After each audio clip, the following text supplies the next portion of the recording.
Like, swords up, throw it up, throw it up, throw it up, throw it up. Swords up, throw it up, throw it up, throw it up, throw it up, throw it up. Hey, throw them swords up, throw them swords up. Where you at? Where you at? Throw them up, throw them up. Avengers, where you at? Where you at? Throw them up, then slice and dice, then slice and dice, then slice, dice, dice, dice, then slice and dice, then slice and dice, then slice, dice, dice, dice, dice, dice. Dani in the house, in the house, in the house. Avengers in the house, in the house, in the house, in the house. Swords up, turn up, turn up. Let's get messy, let's get nosy, let's go, let's go. Give him the tea, give him the news, give him the biz, give him the mess, the mess, the mess, the mess, the mess, the mess. Swords up, throw it up, throw it up, throw it up, throw it up. Swords up, throw it up, throw it up, throw it up, throw it up, throw it up.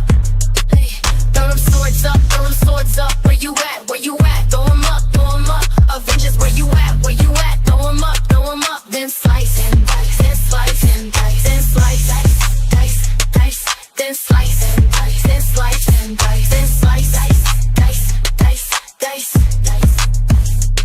Who gon' check me?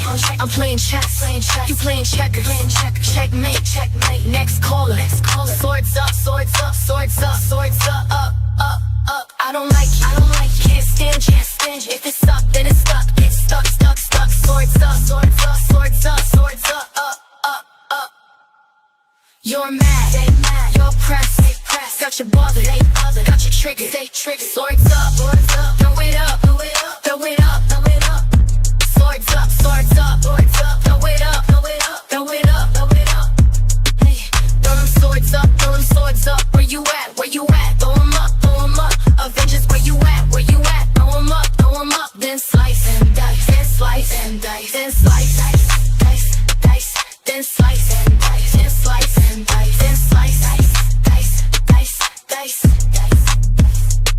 Let's go, start the show, symbol, we in chill, let's go, Avengers, assemble,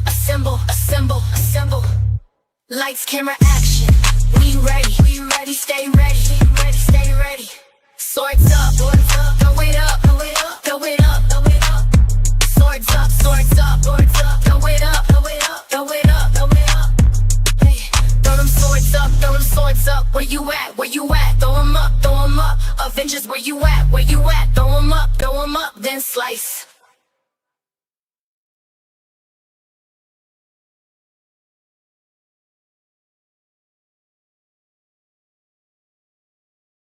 Tell a haters your biz what cost you. Don't tell them nothing. Don't let them know nothing. Move it silent, move it silent. Keep it to yourself.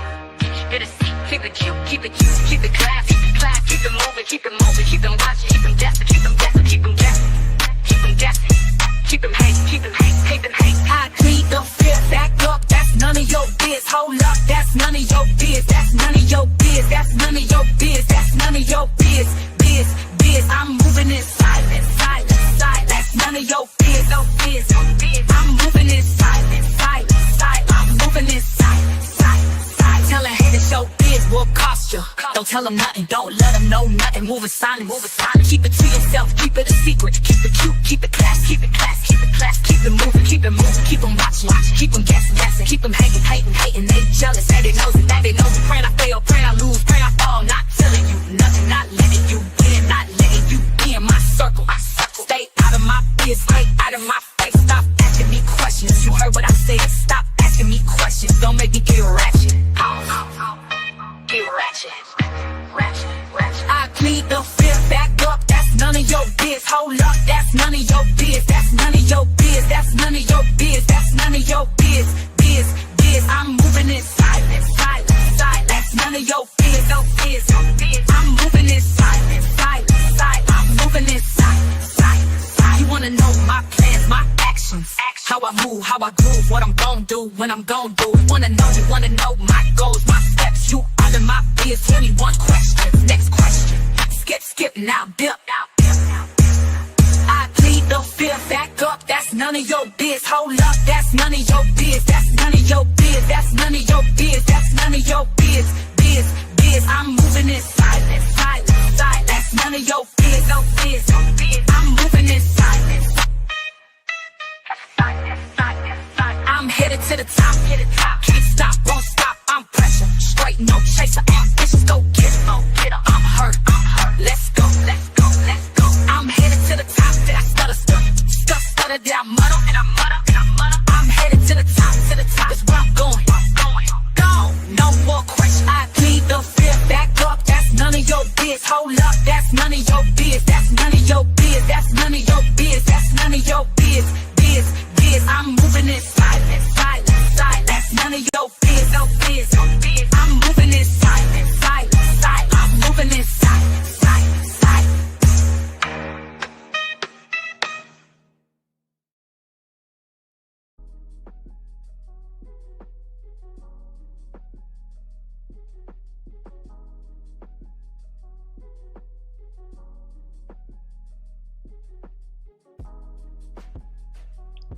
Hey, Avengers. Good morning. Happy Friday. It is Friday. Hello. Welcome back to the channel. Today, we are locked in for a huge update. The sentencing of Sean Diddy Combs.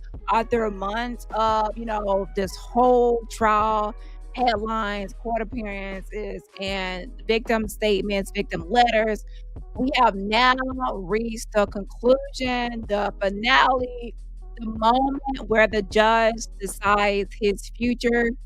And after the defense submitted over 70 letters, the prosecutors submitted letters as well.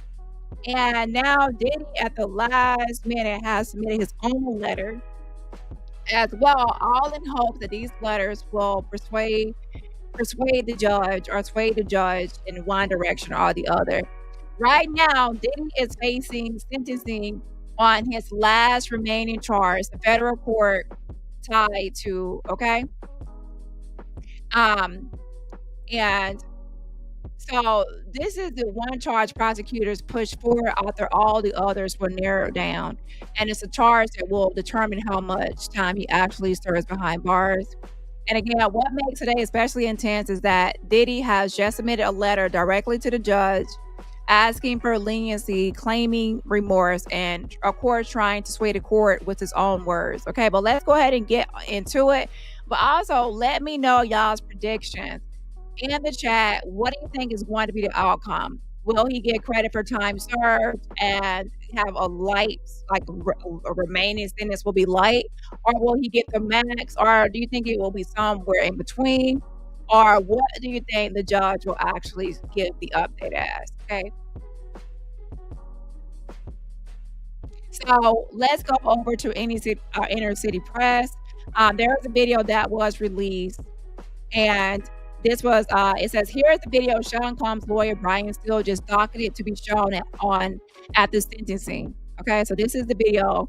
Of course, all of these videos are just meant to be sentimental to get people to, the judge, to persuade the judge to let him out, or give him a light sentence or just time served. That's what they're really trying to aim for. Of course, the prosecutors are aiming for the max.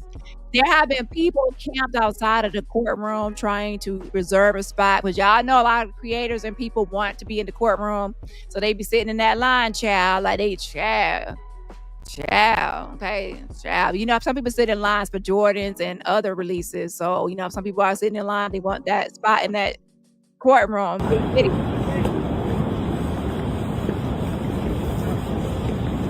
Right here, October 3rd, 3 a.m., the night before the meeting at the courthouse. Oh my God, that's great Candy. That girl had some popular, should I say infant. So now, at 3 a.m., Candy was out there, child. What Candy was doing? That's the one that, to be honest, I ain't gonna lie, Candy was the one providing all the entertainment. She was providing all the entertainment for the Diddy trial outside the courtroom. Like, she was going to everybody. I'm surprised she wasn't arrested. But I guess New York people are crazy, so she fit right in. They probably used all the shenanigans. It was crazy stuff outside that courtroom, and I won't be surprised, of course, there's gonna be more crazy drama outside that courthouse, considering that it is sentencing. And there are a lot of people that are gonna be like, free Diddy, free Diddy, free Diddy. Those free Diddy people, child. So we will see what is going to happen today, okay? And let's go ahead and look at this video while they're getting ready. And this video right here was released like a sentimental video, like, oh, poor Sean. What are you giving to the world? I don't think you know, man. So this was added to the court docket. Of course, he has a young child. And he's trying to please, judge, let me out of here. I got a family to take care of. Now, the judge, would this persuade you as a judge? Like, oh my gosh, he has a 2-year-old, he has kids, but especially that 2-year-old. Oh, lay him. Oh my gosh, the 2-year-old is going to be without a father. If could that be persuasive to a judge, or has a judge been a judge for so long that they're not persuaded by emotional things? But I don't know. What do you all think? When my baby cries. We gotta give her a bottle then. Know that you mean something to people. Know that you mean something to people. Like you live somewhere in people's heart. My nose fell off! My lip fell off! Now, again, some of these pictures, some of these videos are throwbacks. So, again, I'm not, some of these are throwbacks of when the twins were younger, or other kids were younger. So it's not all like current day, okay? Throwback pictures. Thank you. You wear it? You inspire, you energize, and you've left that for the rest of the existence of this planet, man.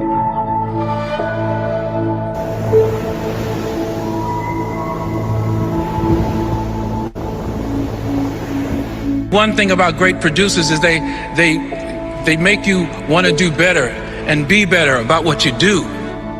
And he made me feel like I could do anything and go anywhere.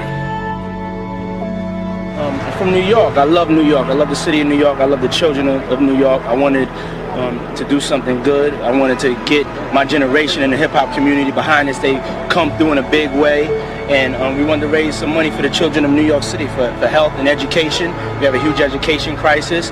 And, this is just a start. It's something we're going to be committed to. I'm going to be committed to for a lifetime. And it's no better way than taking it to the streets. It's a beautiful city. Running all around the city is going to be painful. It's going to be rough. But, if we get through it, then it'll show kids and everybody else that, finish what you started and you can do anything you put your mind to. Any of y'all go to public school? Yes. Okay, y'all running to raise money for your schools. So y'all get more books and computers and stuff like that. I just feel like it's important that us, young adults of power, that we look out for y'all. And we utilize our power to make sure y'all all right in the future. Put everything you can into your work, Don't think the cool thing is not to do your work. Don't think the cool thing is to hang on the corner with your friends and to talk about stuff that ain't gonna protect your future. What did you learn about him as a man who was taking up a new sport? Well, I was actually very impressed. A lot of people think it's just a celebrity stunt, that he isn't serious about his running. He is as serious about his running, has been the last 9 weeks, as a lot of these guys in the lead pack. He's really devoted and dedicated himself to running. He's had some knee problems, and a lot of people don't think he's going to finish. He is going to finish, even if he has to do it on one leg, because he's raised a lot of money for kids' charities, and he's not going to let all those people down.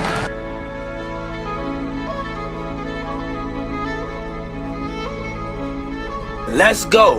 Where we going? We're going straight to the top, baby. Let's go is a constant reminder. Let's go. Boom. Live in the present. Sometimes, you daydreaming. Sometimes, Uncle Diddy got to hit you with let's go. Clap it up on the sideline. Let's get our energy right. Come on. To make sure that you're pursuing your dream, that you're staying focused. Let's go. Let's keep going forward. Let's go means let's be positive.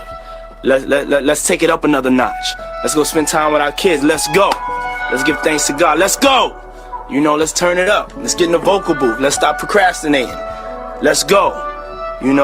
Let's understand what it's going to take to achieve that dream.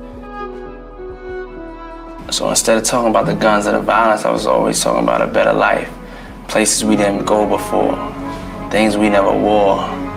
Cars we never drove. Houses we never lived in. I think I brought an aspiration to hip-hop. Tried to take it out of just being street. Our whole stuff was a fantasy and a dream that I always felt would come true.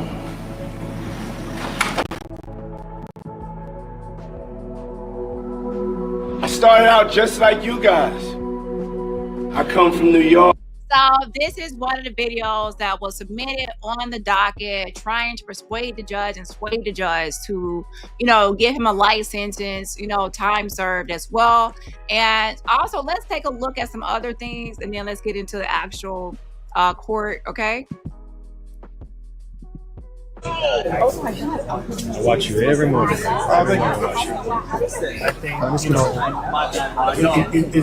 is one of the escorts right here. So people are going to be showing up. The escorts, different people. People are interested in, what is going to be happening with this Diddy trial. How is the sentencing going to go? So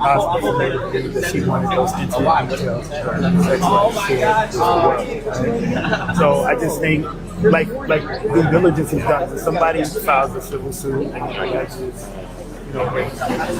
we got enough. Right? Yeah, it was on the right. And this is the family arriving. How you guys feeling today? At the sentencing, okay? What y'all think? Justice or injustice? I'll flush out. We did it. You more than luck.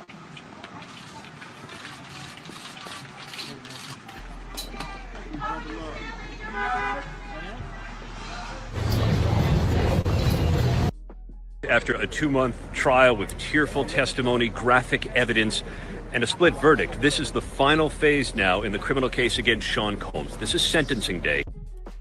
Yes, it is sentencing day. So let's go over to Inner City Press as well for in-court live updates.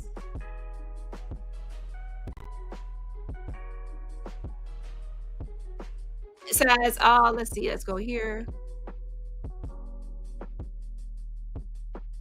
Okay, now U.S. versus Sean Combs sentencing starts. U.S. wants 11 years. He wants time served. Today, he has a video and at least 4 lawyers to speak. Oppose media, but she will speak.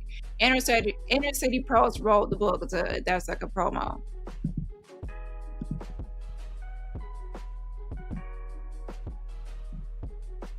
As Combs' lawyer mill around, he has still not been brought out. A U.S. Marshal brings out a big sheet of papers and a red book, picks up the chair to search underneath, all clear.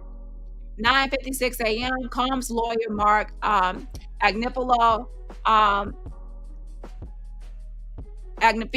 and Brian Steele are talking low next to the lectern.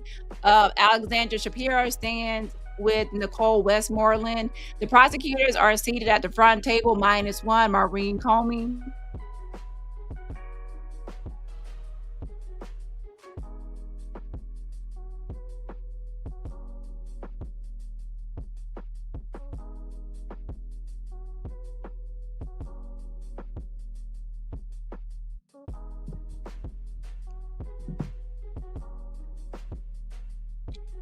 Judge's clerk, are we ready? So at 10:05 a.m., the judge's clerk, are we ready to proceed? Was that Mr. Donaldson who just went back into the holding cell? Yes. Now waiting for Combs to be brought out. And then 10:11 a.m., Sean Combs is brought in white shirt. He puts his papers under the table, leans back, and blows a kiss to the gallery.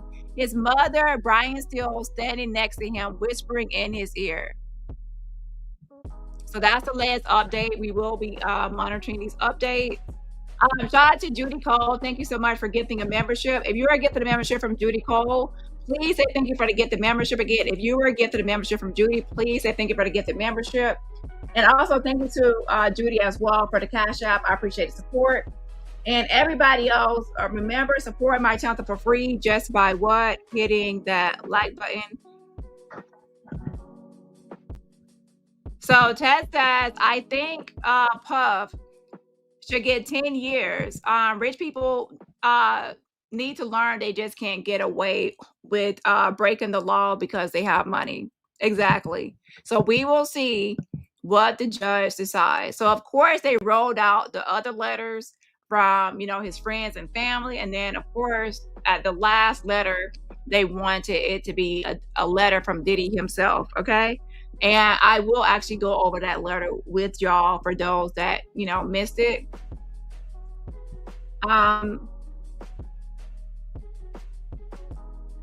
So let's see if there's any more updates.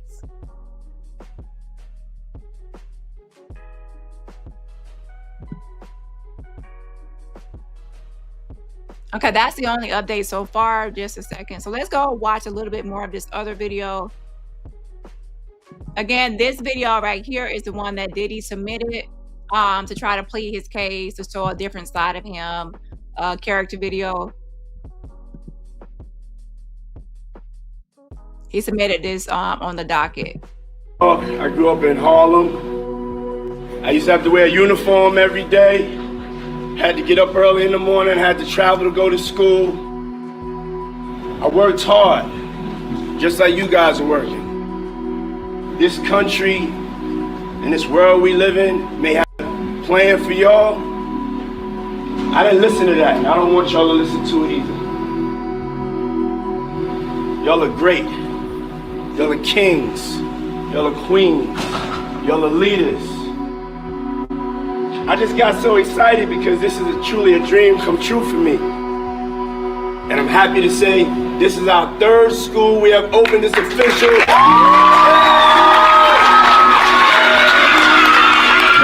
When we come together as a people, nothing can stop us.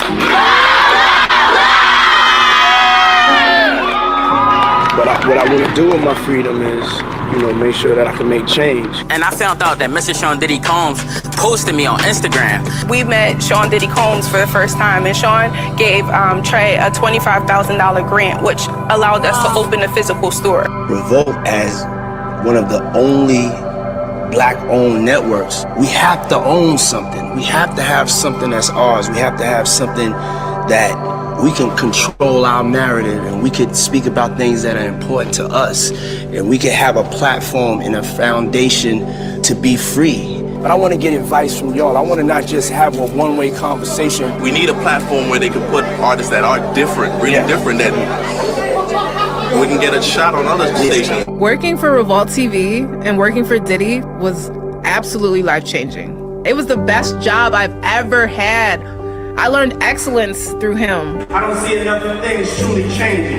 And I don't understand how we are the richest, most powerful country in the world, and it seems like we can't solve the problems within our own communities. African American communities are last. And the only people that are going to change that is us. And we have to stand strong together, and we have to get to that change. You will change the world. I've been to hell, Yeah, but I'm gonna make it. you're gonna make it, that's right. And I got something for you. Remember I told you I had a present for you? Yeah. Ooh, ain't that pretty? This is a heart, because you're my heart. Oh, Right? okay. You my heart. Okay. May God bless you and keep you happy and keep you thinking positive. Everything's not gonna be perfect at this time in life. And you're good. You're a good person that understands reality. So we're gonna accentuate the positives in life. Cause you're doing great, girl. You're doing great. God knows. You know what I'm saying? You're doing great. I want you to be happy about your life. You're doing great. We got a lot of living to do now. We got a lot of living to do. Don't have me come behind me. I'll be taking you everywhere. You be going everywhere. We used to hang out together. Okay, what's your When name? you were a little boy. Hi. Jeannie Ned. Okay, Jeannie. Yeah, you just keep hanging in there. Thank you very much. And I'm telling you right now, you did a great job. Thank you. I'm wrapping my head around and meeting you, and also telling you you did a great job at the same time. That means so a lot. pleasure to meet That you. means a lot. So I'd rather at the end of the day be the one standing there with you was the best person. You made us feel the best as a person.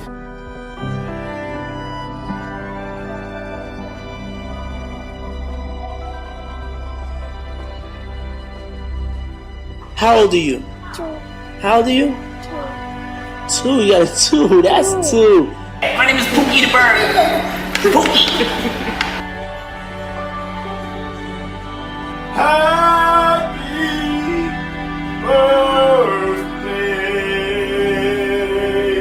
Wash your hands, because we're going to be shucking it up. Yeah, hallelujah, hallelujah, hallelujah. Thank you, God.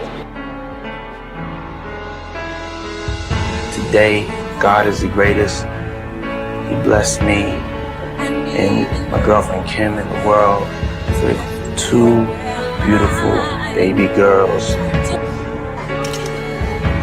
She's sleeping.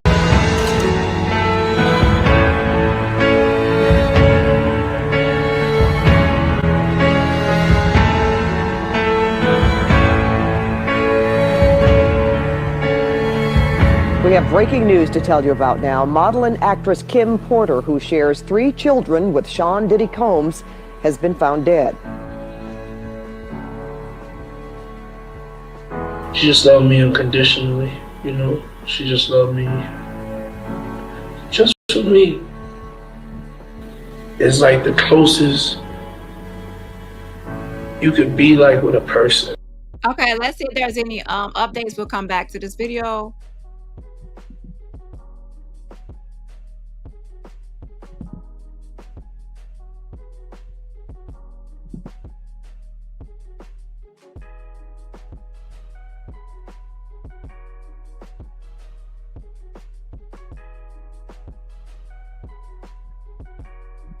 Um, 10:17 a.m. The judge says, "All rise." The clerk, "This is U.S. versus Sean Combs." The judge, "Do we have the signed order of forfeiture?" Assistant U.S. Attorney Slavic, "Yes, I am handing it up." The judge, "First, I'll go over that I have received in the pre-sentencing reports. I'll hear from the parties." The judge, "I received the defense's reply memo of October 2nd and the letter from Mr. Combs and the video the defense plans to play here in court. I appreciated the letters. I received the government's letters from Ms. Ventura and others. I appreciate them." Combs Alexandra says, "We're going to submit a course evaluation from MDC." AUSA Slavic says, "We don't have a copy." Judge, "Please give her one." AUSA Slavic, "Mia no longer wishes to address the court here today, in part due to the letter submitted by the defense bullying."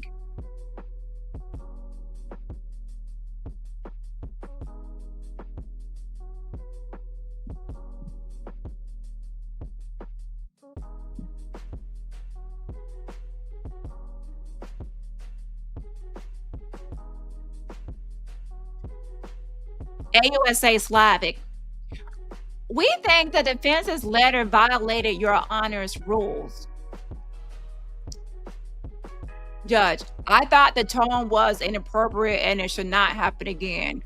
Anyone beyond Mr. Combs?" Combs still, "The Reverend and Mr. Combs' children will come up and stand together."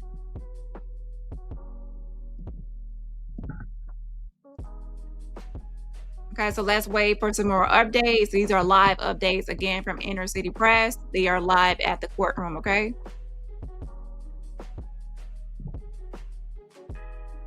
So let me actually pull up those letters for people that don't know about the letters that they're referring to. So give me a second to pull those up. But while we're waiting for for me to pull that up, let's go back to this video that's remaining. It's not that much left.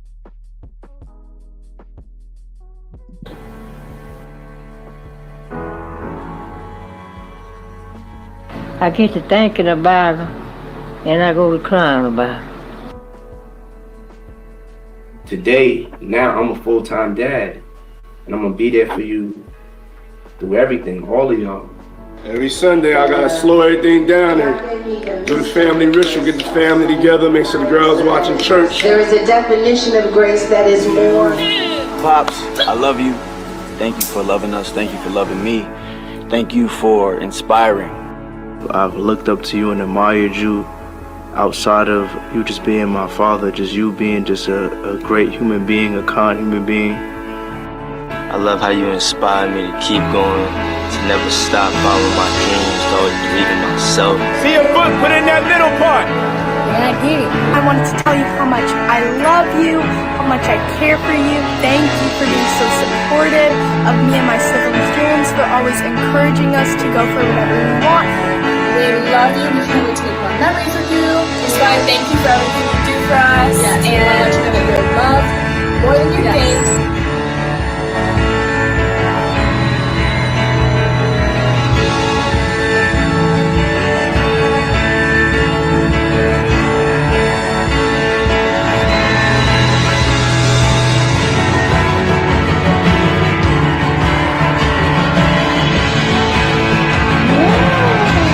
Okay, let's see some more court updates and I'll get to the meal letter.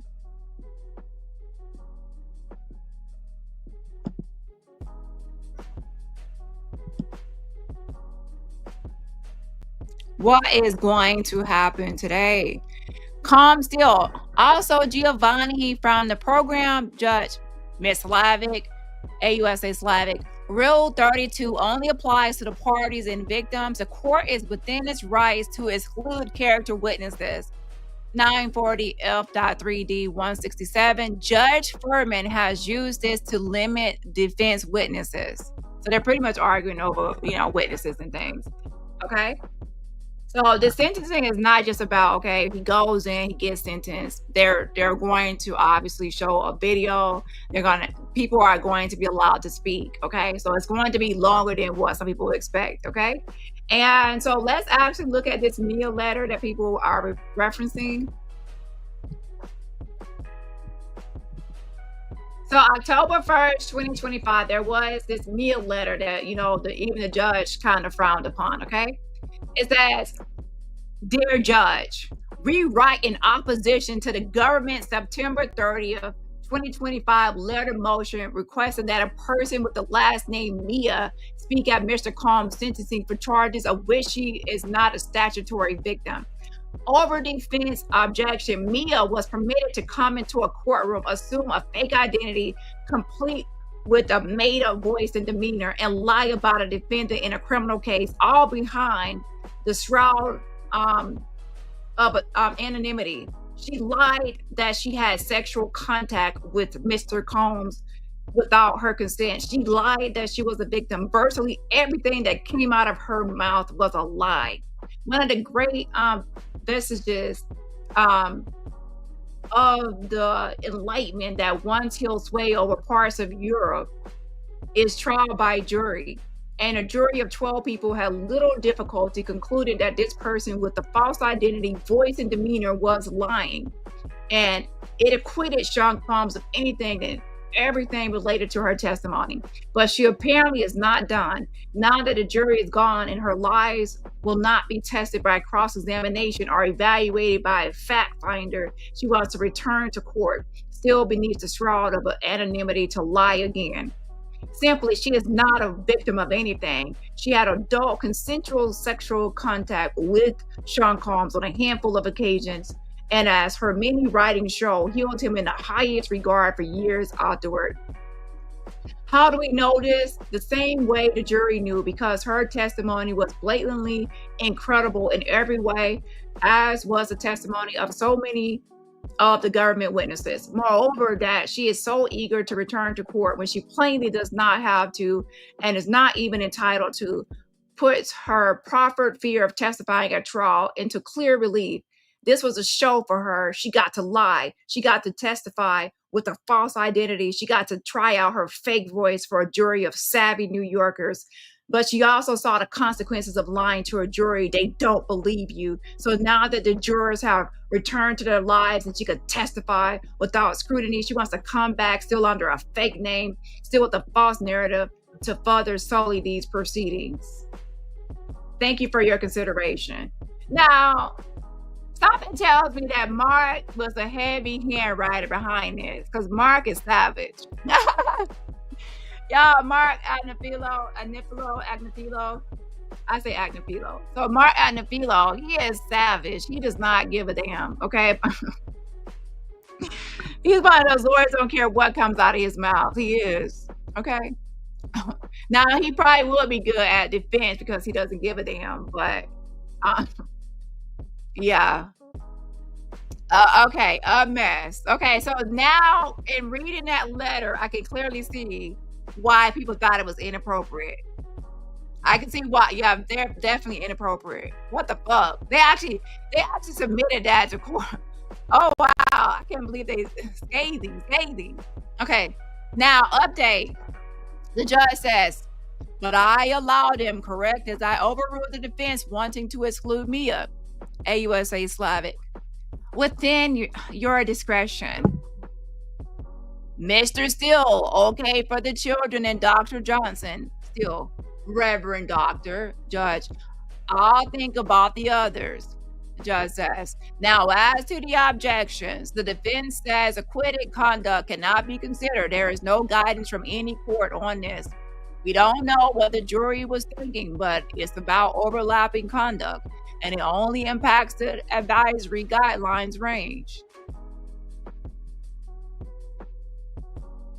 So that's the latest in-house and court update. So wow, that letter was crazy, okay? And then of course there was another follow-up letter.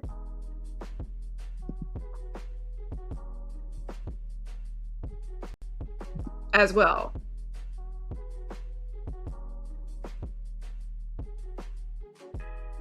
Pretty much going against it. Pretty much says, as noted above, Mia has requested the court provide her with the opportunity to be heard at sentencing. Although Mia is not a statutory victim of the defendant's offenses of conviction, she testified at length at trial about her abuse by the defendant during her employment for him from approximately 2009 through 2017. Mia's counsel has informed the government that if permitted to address the court, her statement will be approximately 5 minutes in length. For the foregoing reasons, the government respectfully requests that the court grant Mia's request to be heard at sentencing. So that was the whole back and forth about whether or not Mia should be heard at sentencing. So what do you all think about that? Okay, let's see if there's any other updates.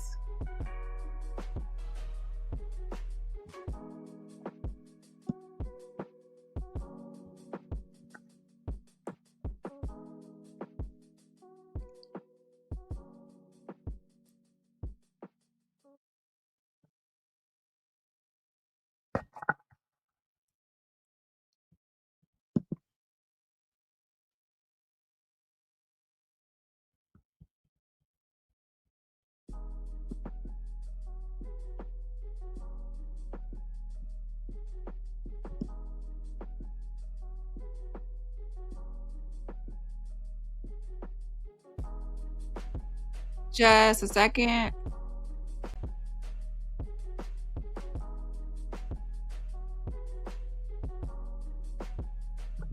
Judge, acquitted conduct can be considered. See U.S. versus Vaughn to the circuit. In other cases, even matters that cannot be considered for the guidelines can be considered under 3553A. Now the U.S. objections, they argue for the criminal sexual abuse guideline. So that's the latest update. Let's actually go here. Let's go see what else is happening here. Again, Inner City Press are inside the courtroom.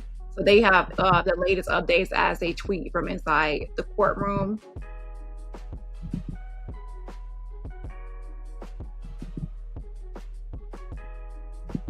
Psychopath. A psychopath. A psychopath. So, you know. Anyway, you crazy white boys so you don't want to take accountability. Until you want to work together, there's nothing to talk about. Until you want to work together, there's nothing to talk about. Until you want to. Who shot Charlie Kirk? A psychopath. A psychopath. A psychopath. So, you know. So why are y'all talking about Charlie Kirk at the freaking Diddy trial? Yeah. And what's with the person dressed like a monster versus something? I don't know why someone is dressed up like, what's the dog, red dog? There's a Clifford dog and there's, I'm confused. I don't know what that is. Hold on. What's up, y'all? You know where we're at. We're back down by the Diddy doors. This knockout's getting ready to go live. If you see this, I might be live right now. It's jam-packed out here. Look at this. Look at that. It is going down. So I need you to get in here, gather everything up. We are going live, down for the Diddy trial, blow for blow, bar for bar. Okay, everything's going on and popping, all right? So everybody get down here in the live now. I need you to super Sentencing day for Sean Diddy Combs. This is the scene outside of 500 Pearl Street. Media lined up, credentialed media only, and then you can see that's where we were doing our Street Soldier pop-up studio here. We're in the Diddy trial, and you can see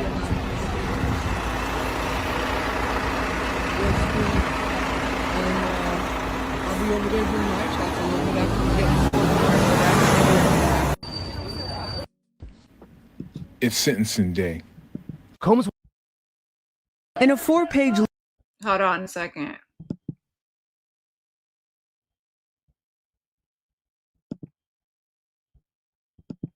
I'm here with my main woman, Aloha. Make sure, tell them where to follow you. It's K Alohalika, so it's KEALOHALIKA or Humans Things podcast. If you can spell all that, guys. Yeah. We are in the Diddy line, as you can see. I am 17th in line. Most of that is going to be press, but I believe my main man's is K right there. There he is got me my place in line for the last time. The block is hot, guys. It is about. So there are some people that they actually pay to hold their spot in line. They pay them money. That person is the one that camps out, hangs out, and keeps their spot. And then when they come back in the morning or whenever they come, they switch spots with that person. And that has led to some people having beef. Okay, a mess. But to be honest, would you rather just pay someone to hold your spot or to just hang out there all night yourself? So most likely some people are going to just give the money and have someone else hang out there all night. A little after 6 a.m. and this is hopefully the last time I will have to stand in this diddler line, man. It has been quite a journey. As you can see, that line is already getting back because people have lined up. They want to see what the sentencing is going to be. There's so much speculating, but the only way to truly know is when Judge Subramanian delivers the news today. Lots of familiar faces here, all the same old characters. Hoping for some peace here in this morning. So far the line is pretty calm, but you never know. I also today am doing an interview with Telemundo, which is very exciting. That's from my Bad Bunny video, but then I'm also going to be on Nancy Grace, you guys, right after the sentencing comes out. I'm going to come out of this court building and get on Nancy Grace, so I'm very I love Nancy Grace. So let's go back to some updates. The judge says there is little precedent on what type of threat is required, but bodily harm makes most sense. Concrete harms to force Jane and Miss Ventura to engage in sex acts. Does this conduct establish the convicted conduct? There was the flight from Canes. Did that meet the requirement of bodily harm threat? There was evidence of that in the case with respect to the hotel nights and freak-offs, but in light of the constitutional questions raised, the court declines to apply the cross references. But 3553A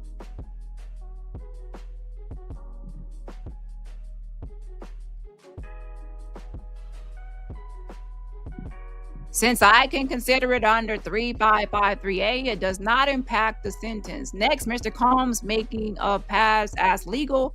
That was troubling, but the intention is not clear. The government could have pushed to clarify it, so I will not apply the enhancement. Oops.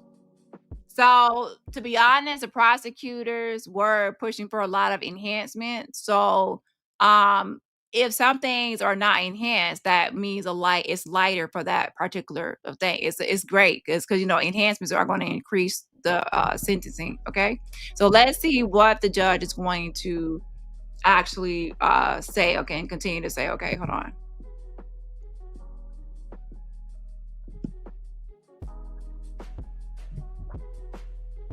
So there's still no new updates.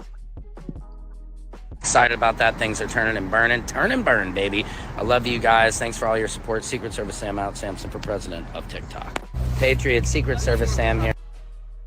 Patriot Secret Service Sam here, sitting in front of Daniel Patrick Moynihan for what could be one of the last times. What a journey it's been, a Diddy journey. It's been a titillation.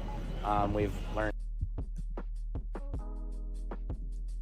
Patriots leaving Daniel Patrick Moynihan. Gonna come back. I got in the Diddy line. Oh my God, there was so much drama, I'll tell you. So guys, I barely got in the Diddy line. There was some last minute fighting, of course, because there were line butters, and thankfully to an honest woman, she came out of line because she had butted, and some other people did, but they ended up letting us all in. So look at God. But man, I paid Kay, my line sitter, and people were butting the line on the last day, and I was not about to miss getting in there.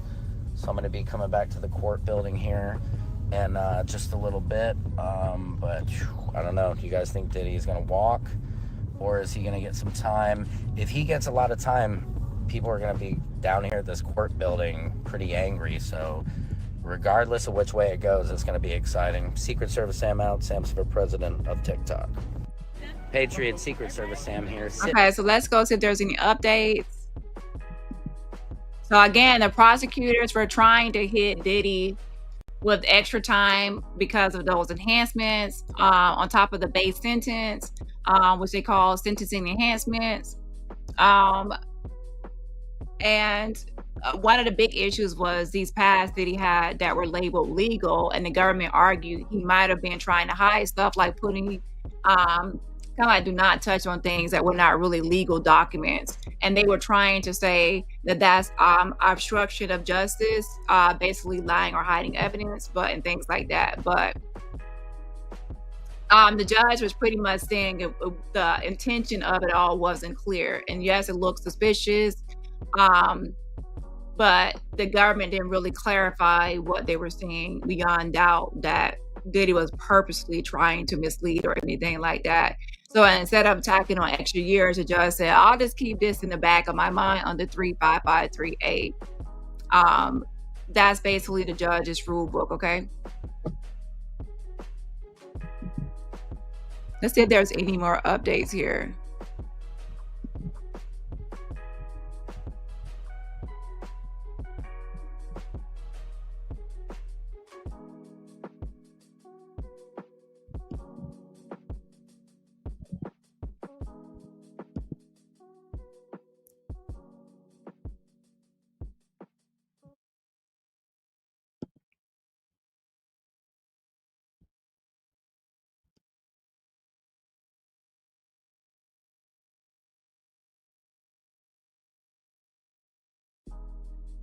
Okay, that was the last one. Again, with the letters saying, we think the defense's letters violated your Honor's rules. And the judge, hold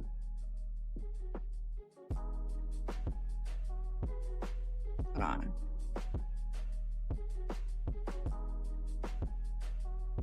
Oh, let's go back to that's wrong. Okay.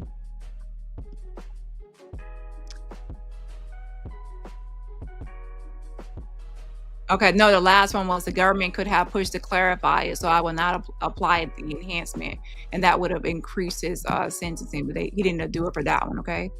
Let's see if there's any more updates.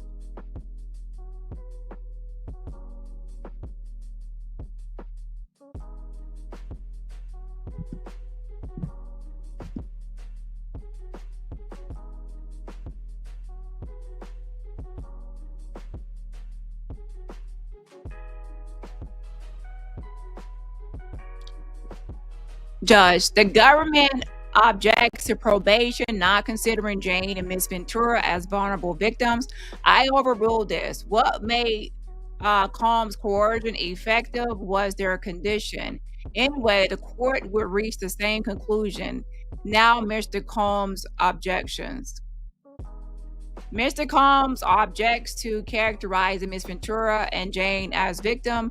That is overruled. Mr. Combs also objects to the escorts were characterized as victims. That is also overruled. They were transported for the purpose of engaging in commercial sex. Okay, that's the latest update. So let's see if there's anything else. Hold on.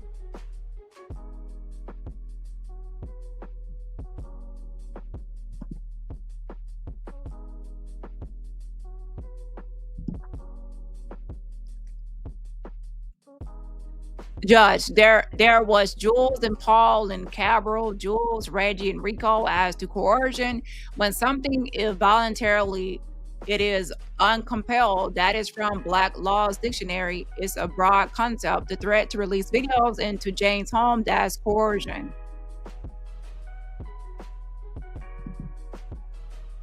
Shout out to Chrissy T in the building. Thank you so much on this Friday. I appreciate it, girl. Thank you so much for getting memberships.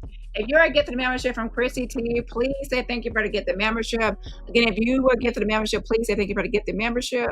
And also, please put some hearts in the chat to show love to Chrissy for her generosity of getting memberships. Please put some hearts in the chat. 500 Pearl Street in New York City, where tomorrow morning at 10 a.m. Sean Diddy Combs will be sentenced. Everybody's so excited to hear what's going to happen. You can already see that there's about 20 people in line already. Some are line sitters. Stay tuned as we keep bringing you the latest information in regards to this monumental case.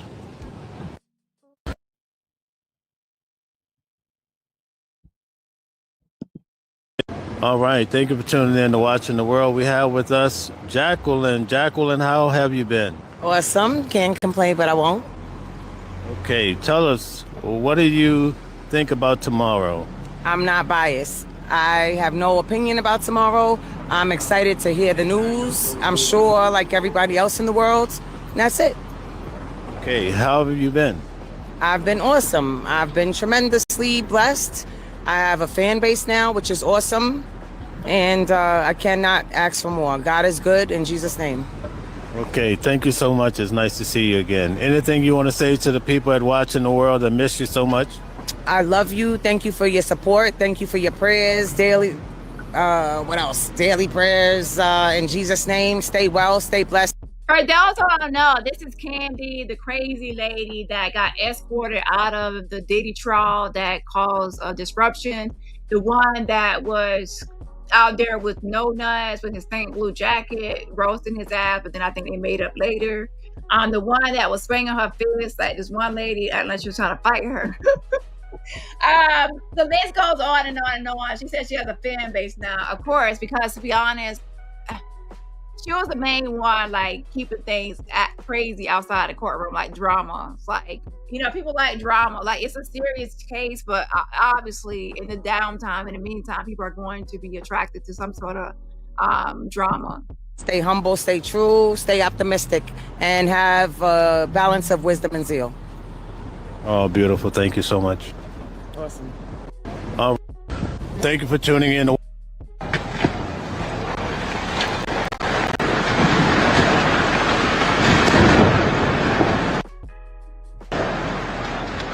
Okay, stop playing. Okay, let's go back and see if there's any updates.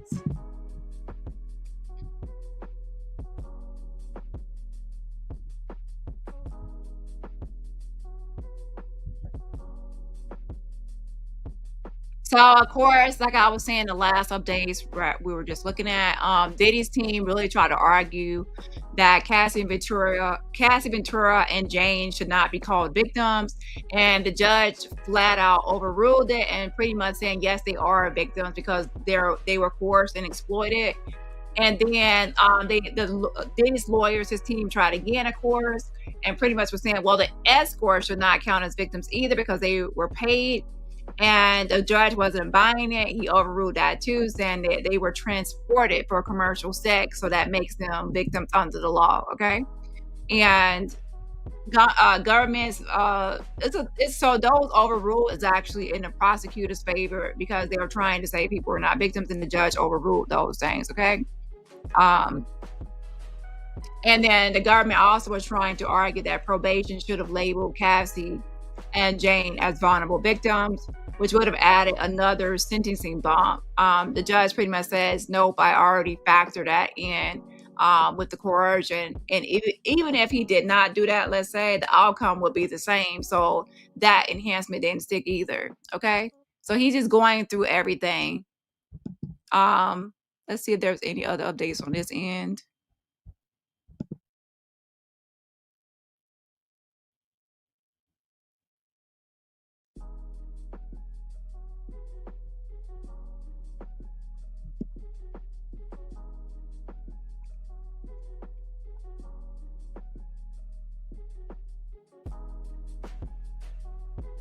So I wonder how long this will take today because, wow, I don't know. Could this be an all-day event? Now, I'll be honest, I wasn't counting on this to be an all-day event. So hoping it's only like half a day, quarter of a day. Okay, let's be clear. Like, just get to the sentencing. Okay, yeah. So I think there's a little bit left of that one video. So let's watch the rest of that video while we wait for updates.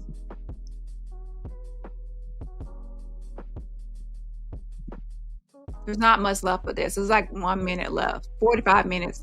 45 seconds, should I say. I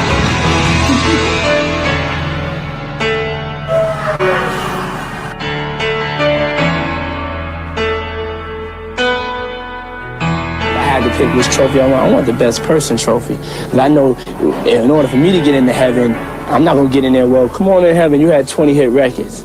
That don't mean nothing. And that's what this world is for. They're going to say, oh, come on in heaven, you was a nice person.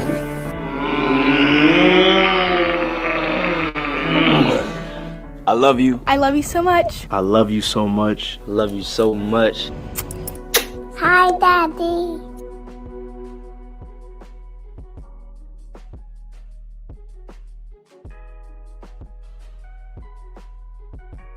Okay, so that ended that video.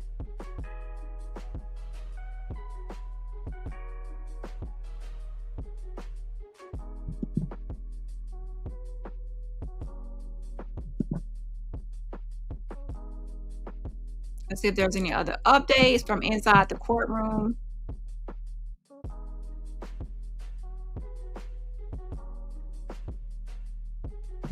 The judge says Mr. Combs said he was paying for time, not sex. That is contradicted by reality.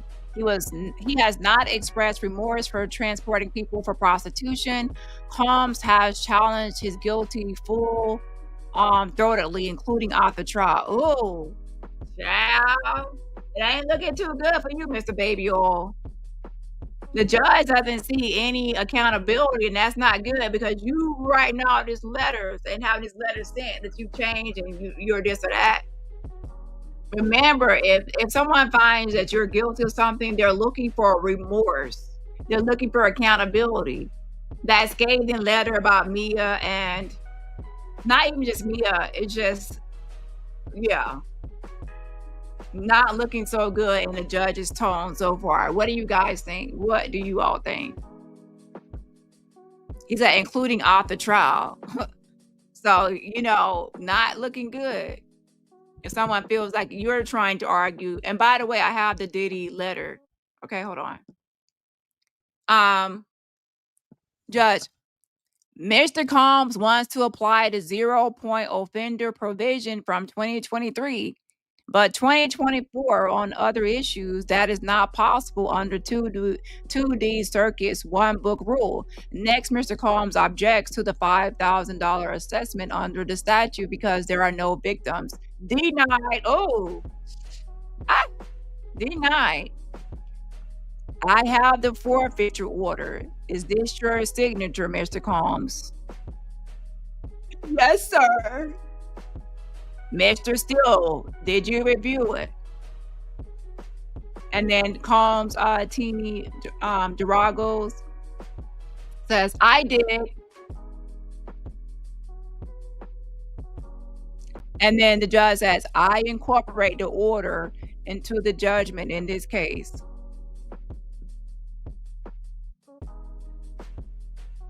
Child, the judge ain't really feeling Diddy. And that letter you wrote, it looks like in that video ain't kicking it.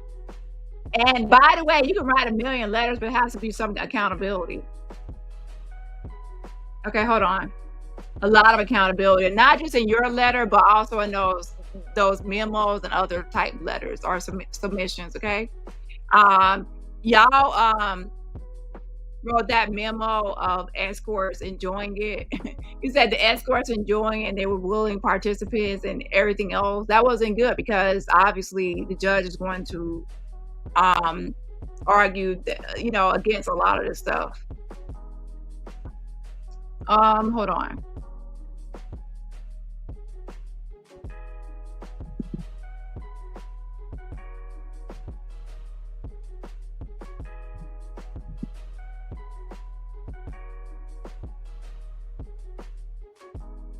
And then it says, Judge, the judge says, I have the forfeiture order. Is this your signature, Mr. Combs?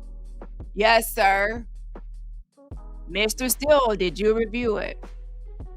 Okay, I already read that already. That's the same update. My bad.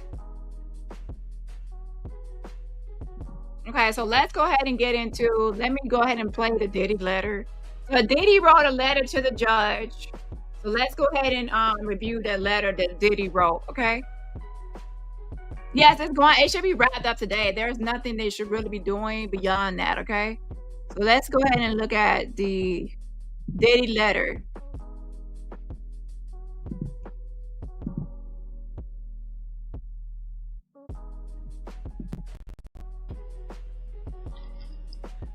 Dear Judge, I hope this letter finds you well and in good health and spirits.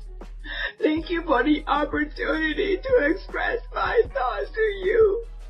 First and foremost, I want to apologize and say how sincerely sorry I am for all of the hurt and pain that I have caused others by my conduct.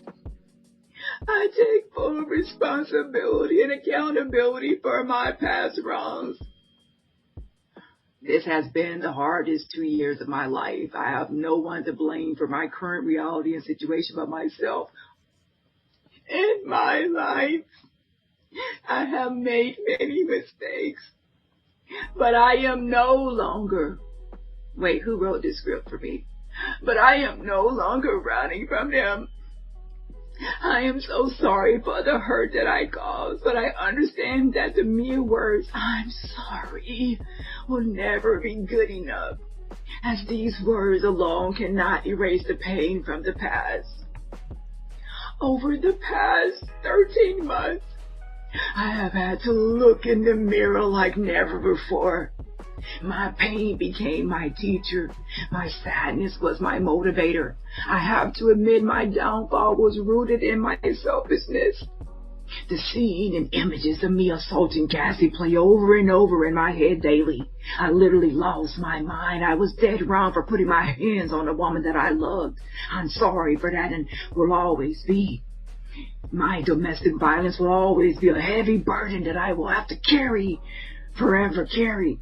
The remorse, the sorrow, the regret, the disappointment, the shame. I honestly feel sorry for something that I could not forgive someone else for if they put their hands on one of my daughters. So to be honest, this is actually the letter, okay? I'm just being dramatic, but that's actually what he wrote to the judge, okay? But we'll come back to the rest of his Diddy letter. And so far, it doesn't look like the judge was actually persuaded by anything in that letter, okay? Hold on.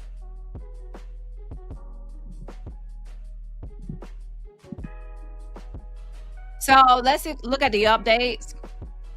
The judge says all remaining objections are overruled.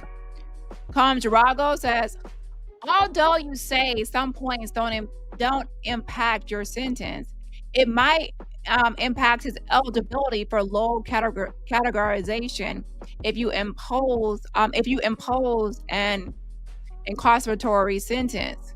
We can address that, Geragos, if necessary.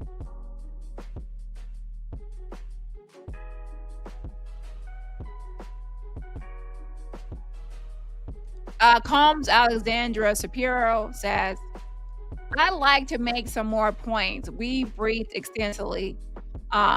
Judge, 380 pages. Shapiro, We raise due process, the fairness concerns set forth by Justice Sotomayor. We believe militate for our interpretation and preclude the court under 3553.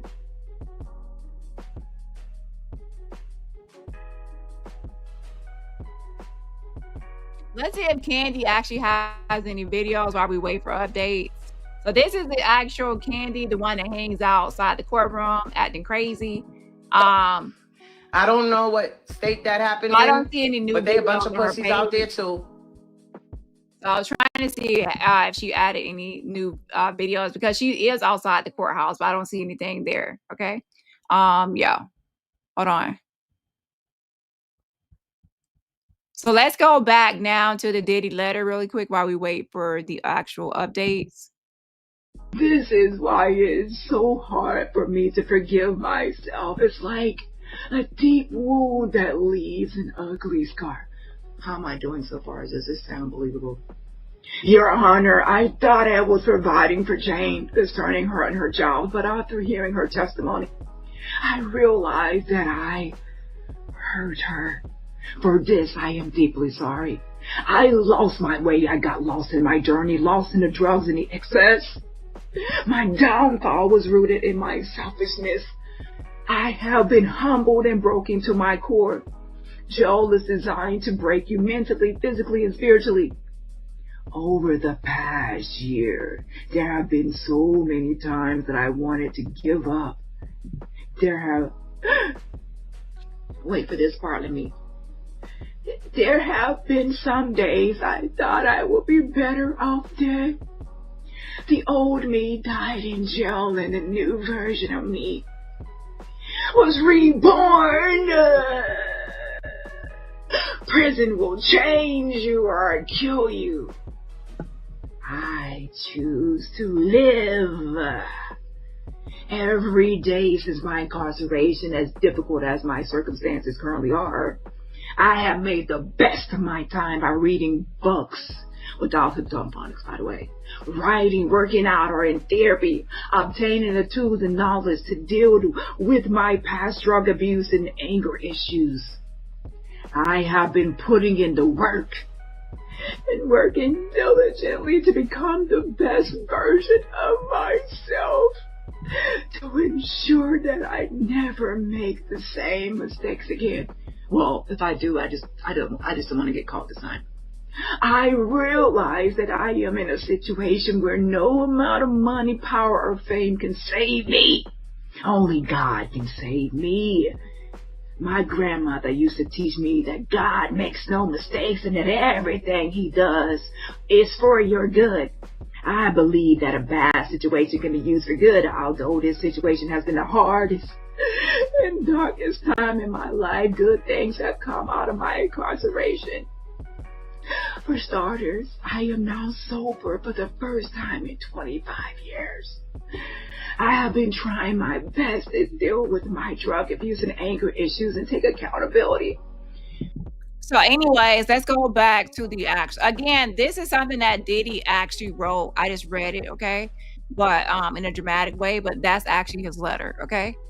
And it's, yeah. So hold on, let's go to the court and see if there's any updates.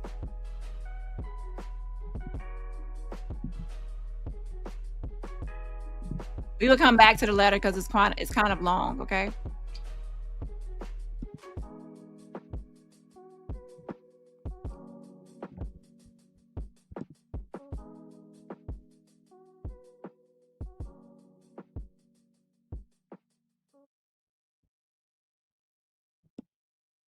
And it says,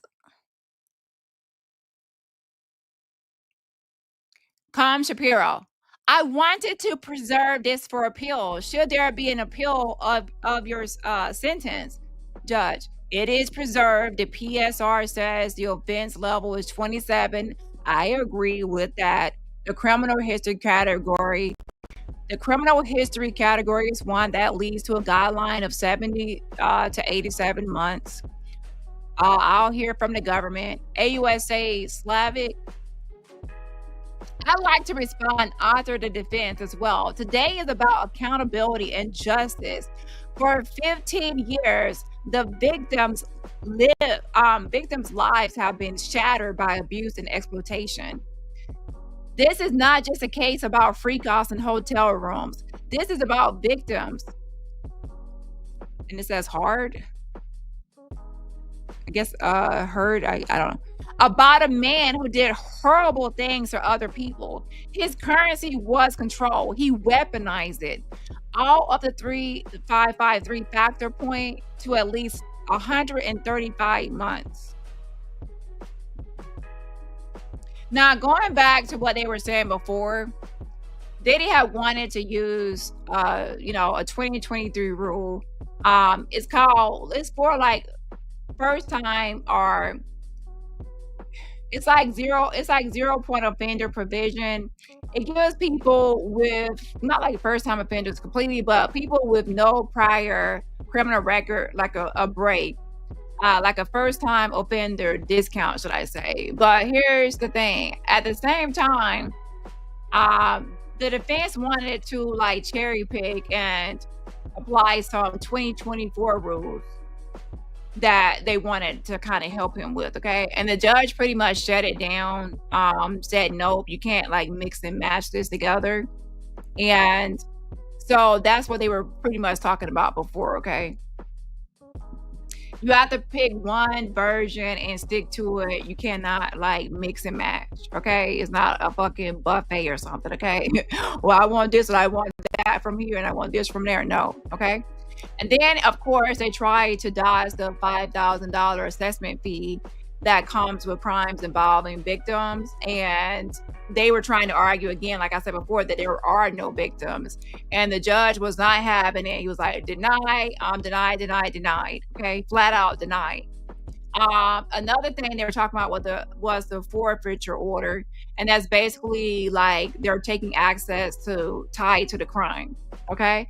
And the judge was pretty much, that's when the judge was asking Diddy, is this your signature? And Diddy was like, yes, it's my signature. And then his lawyer confirmed it. And then boom, shakalaka, boom. And then that's locked into the judgment. Okay. And after that, that's when the judge was saying something about all the leftover objections were all overruled. And I'm hearing a lot of, to be honest, I'm hearing a lot of deny, overrule. You're not allowed to do that. You're not allowed to do that. One good thing is I heard that first part was there's not going to be some enhancements like for that obstruction and things, which is good. It's not going to increase the sentence. But I'm also not hearing a lot of other things for the other direction either. And things like that. Okay, so let's see if there's any. And then of course the defense did try to argue because that's their job. If you have a defense team, they better be trying to defend you. So Shapiro did try to argue and be like, oh, what about this? 380 pages they were talking about, and the judge was like, next caller, bitch. Well, not bitch, my bad. Next caller, my bad, y'all. Next caller.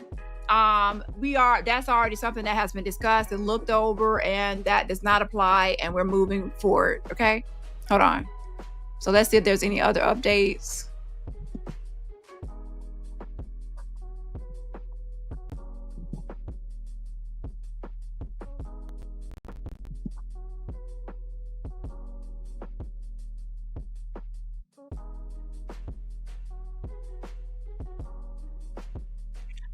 AUSA, that's Assistant U.S. Attorney Slavic, okay?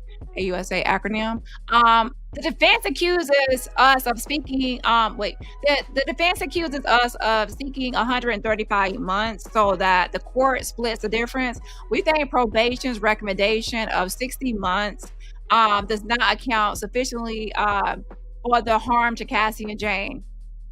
The defendant tries to argue this is just sex, drugs, and rock and roll lifestyle, but this is the case about transportation for prostitution and violence. The defendant admitted to the violence at trial. The defendant's respect for the law is lip service. Ooh, the shade of it all, lip service. The defendant's respect for the law is lip service. I think y'all are all done and tired, and that's why y'all are throwing shade and like sharp lip service. Now, to be honest, are you right? I would agree, but it's just so funny how y'all actually say these things out loud in the courtroom or write these letters to the actual courtroom. Like that Mia letter, I would expect that kind of letter to some sort of, I don't know, but not to judge. It was scathing, okay? I think Mark was definitely behind it, or he at least co-signed it, okay? Hey, Kayla on the love. A mess. When I say a mess, exactly what I mean, a mess. Let me give a shout out really quickly. Shout out to Skilo. Thank you so much for getting membership. So you're getting the membership from Skilo. Please say thank you for the gift of membership. Again, please say thank you for the gift of membership. Also, please put some hearts in the chat to show love to Skilo for their generosity of getting those memberships. Yes, on the yes, again, please put some hearts in the chat. Wake up, wake up, wake up. I'm here with y'all this morning, this morning, early morning. So make sure you smash that like, double tap, and put some hearts in the chat to show love to Skilo. Just a second.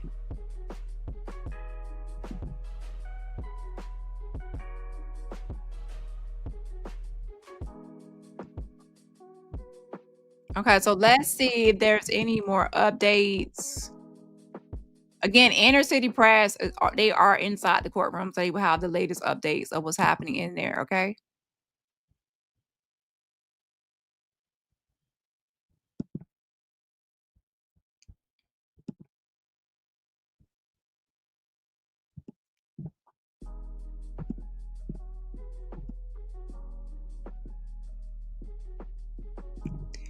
AUSA Slavic.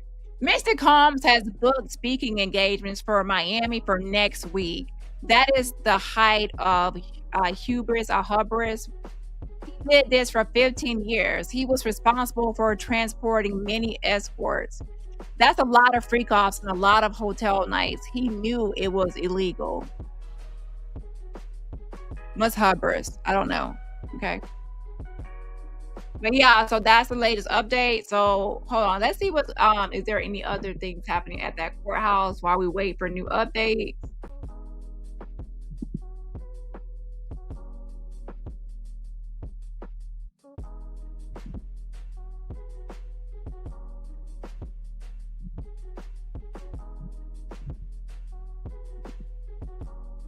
Patriots, Secret Service, Sam here, pulling up to Daniel Patrick Moynihan for the last time in this. It's crazy out here. As you can see, I gotta see how I'm gonna get past this line to get in. What's up, Tisa? Tisa Tell's back there. Guys, this block is so hot. About to get back in here. Looks like the regular customers are showing up. I'm gonna put on my sun glizzles so I can grizzle and glisten in this sunlight. It is a beautiful day. Hang on. Guys, Daniel Phillips, the Punisher. Wait, no. Is that the Punisher Yeah, here? that's correct. The Punisher right there. Yo, any podcasters out here? Who out here got a podcast? It's all crazy, guys. There's lots of peeps here on the block. I'm trying to get in. Excuse me. Oh, there's my man, Bato. No, I'm not gonna lie. The Punisher was making me laugh when. So Sean Atwood, a YouTuber, of course, did an interview with the actual Punisher, and at first I was like, "This is gonna be a snooze," but he was actually really honest about, even how he uses the penis pump. Like at one point, like he used the penis pump to pump it up, pump it up, and he was talking about Diddy, and before like he actually talked about Diddy and what happened in the freak off, I was thinking of like a quiet setting where I'm not totally quiet, of course, given the nature of what's happening, but I was thinking that Diddy was off in the corner trying to be discreet, trying to be quiet, and trying to be unnoticed, not to cause any tension or bring any attention to himself. But when the Punisher described the whole thing, he said, no, Diddy was actually, in the corner of the room, and he made his presence known because all he heard was a frap, frap, frap, frap, frap. He literally heard the sounds of frap, frap, frap, frap, frap, frap, frap, frap, frap, like frapping off. Like he literally, like, oh my gosh. You totally. So now I'm thinking like maybe some candles, some music playing, baby oil everywhere, but then now it's like now it's like sound effects of fry, fry, fry, fry, fry, fry. So then it's like he said he was kind of distracted, like he was distracted away from the whole thing because all the noise he was making. So he wanted everyone to know he was over there beating his pork chops. Lord have mercy. So anyways, yeah, it's kind of like I'm happy that he actually changed the actual, now when if I think about it, I know how freak offs really were. Before I just imagined it, but now he actually gave too many descriptives to describe it. So now, I don't know. Anyways, the point is, I enjoyed the interview because he was very honest about his situation. Okay, a mess. Hold on, let me get him. Let me get him. How are you doing, sir? Good to see you, man. Great to see you. Again, what are you thinking today? What's happening? Oh my God. Okay, man. There's a lot of stuff I'm thinking. I'm thinking minimum 1 year, or as a matter of fact, he could even walk out those doors today. That would be insane. That Harlem would be will go insane. crazy. Now, if he gets like 11 years, I think people are also going to go crazy. Oh yeah, you kidding me? People are gonna like say a bunch of things. People are gonna say this is injustice. Right. People are gonna say that like they're taking down a successful man in hip hop, because we all know how the court likes to treat people in hip hop. Right. Facts. So there's gonna be a lot of emotion. If you thought the verdict over the summer was bad, you should wait till today. Today they're gonna need extra cops, because even like back when they announced the verdict, there was people like separating fights. Police were getting involved. If this happens today and it's like more of a loss than a win, it's gonna be like even more hectic. All right, they're gonna need even more people, more security to break up all kinds of shenanigans going on. All right, so keep your head up. All right, Keep your head up. This is a very intense place we're at. The setting is not to be fucked with. No, this is like for warriors. Great explanation, man. Big day, guys. In the Diddy Dome, we'll be here with the results. Secret Service Sam out, Sam's for president of TikTok. Patriots, Secret Service No, Sam here. Danny for president. I want to be the fucking president. Okay? I'm the president. Everyone gets free tacos on Taco Tuesdays. Okay? Vote for me. So now, okay, let's change it to, lemon pepper wing Thursday. Okay? A mess.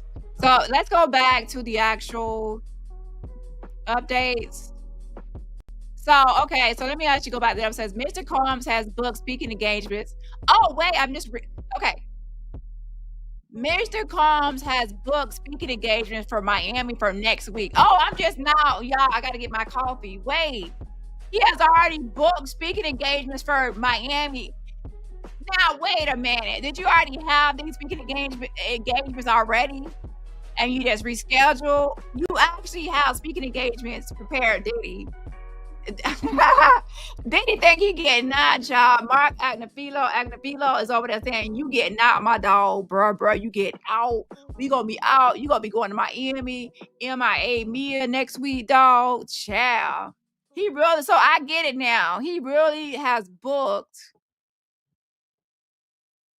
He has already literally thinking that he's gonna be out.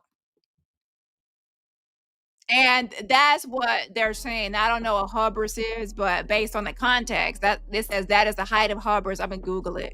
It says he did this for 15 years. So I guess they're saying that he has done and stuff before, like, he's trying to think his money, power, fame, and all this can get him out of trouble. He's not taking anything seriously. He thinks he's gonna get out, and he's already planning things for next week.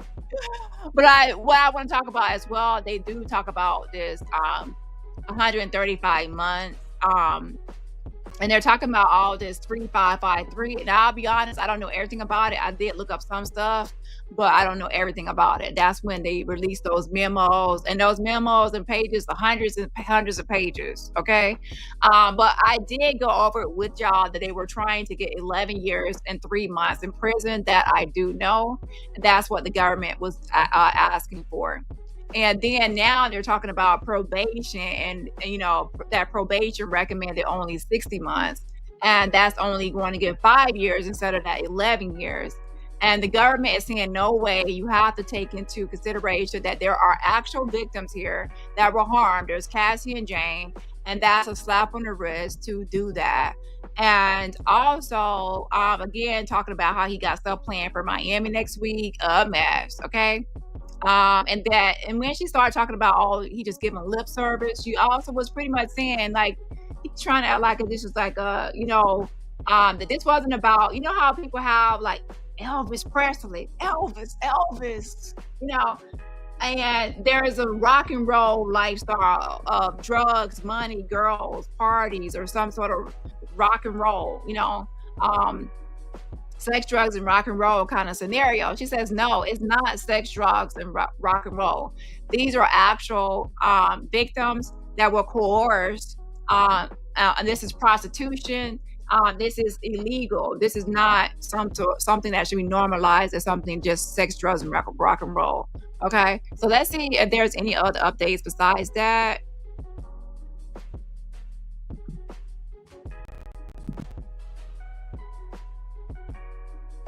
So I'm gonna put up a poll soon so y'all can try to see. Do y'all think it's possibility that he could just get probation? I'm not seeing a lot of enhancement so far, so we will see. He might sometimes judges try to be fair and do a middle ground. So maybe not 11 years, but maybe push for 5.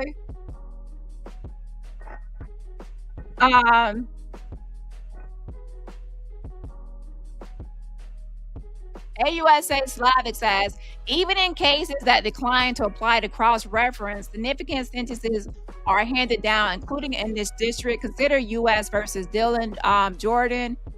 And it says he got 60 months, 5 years. And Inner City Press covers a lot of cases, so he probably remembers, okay?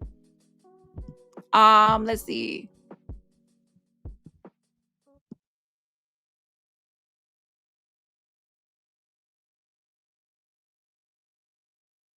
The judge says, in Jordan, the defendant had been convicted and imprisoned in Cuba in the years prior. Am I correct? And that's why Judge Cronin varied upwards. AUSA Slavic.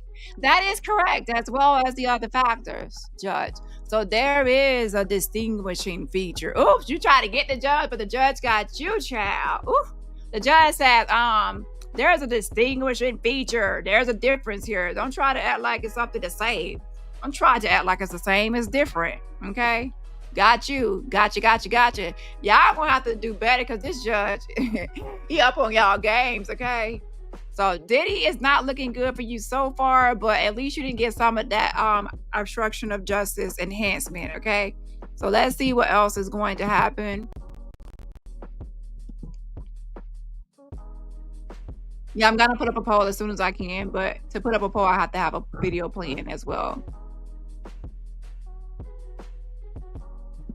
AUSA Slavic.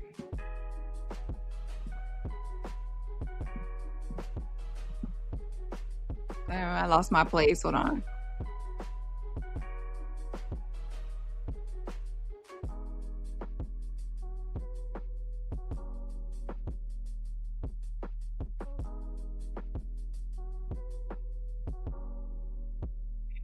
AUSA Slavic says, there also a case by Judge Kimba Wood. Men at cases with fear, violence, and threats routinely get significant sentences. This is not a simple transportation case, but it has major aggravators. As to Cassie, he hit her and stomped on her. The video from the LA hotel was played many times at trial, and it never got easier. As to Jane, he punched her, he slapped her a little over a year ago when he knew he was under federal investigation. At trial, they said they owned the violence. Now, here's the... Oh no, it's kind of like this. At trial, the defense did start, even in opening statements, owning the violence. Owning it, but at the same time they had no choice. It's not like, oh, we owned it because we wanted to be right and take accountability and responsibility for Diddy's actions.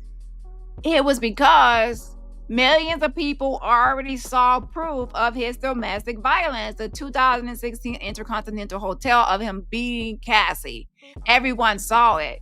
So obviously, even if you try to say, let's, get some jurors that never saw it, most people saw it or heard about it. Let's be honest here. So with that being said, if they had opened it up and said he's not violent, he's not a domestic violence abuser, instantly, they would have lost the jurors. They would have lost the jurors because they would be like, oh, they're lying. So to even start off on a good foot, they had to admit to that violence that was in that tape. They had to admit to certain things about him being jealous because some things were going to be undeniable. They were not going to be able to argue those things. So they tried to say, hey, we're going to actually take accountability for this. And we're actually going to tell you the truth. He is violent. He has his jealous side, right? So that way you're saying, hey, we're going to take accountability for what we do. But what we're not going to do is take accountability for what we didn't do. So that's a way to try to say, hey, I'm telling you the truth. I'm being honest about what I did do. So please believe me that I didn't do anything else. So that's what they were trying to do in that way. So, yeah. So you don't get any brownie points for admitting to be an abuser, domestic violence abuser, if you only admitted to it because of the tape.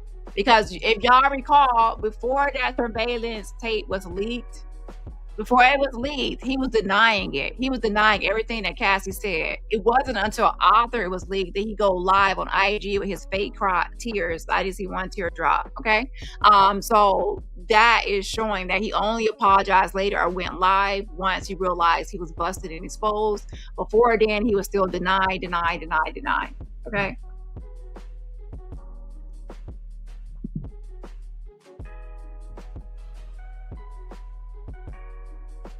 So now let's go. It says AUSA Slavic, admitting to violence in front of the jury as part of a trial strategy is not accountability.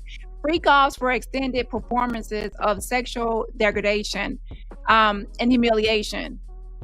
Cassie and Jane did not want to have sex with strangers. He made them do it. He had an escort urinate in Cassie's mouth until she choked. Her victim impact statement makes clear she still has nightmares and flashbacks, and the scars in her body. Jane's text made clear her anguish and trauma.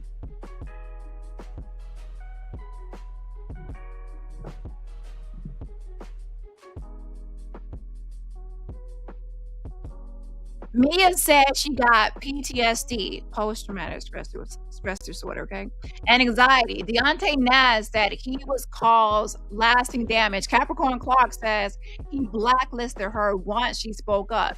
Chef Jordan Atkinson wrote how she was impacted. It was real and serious.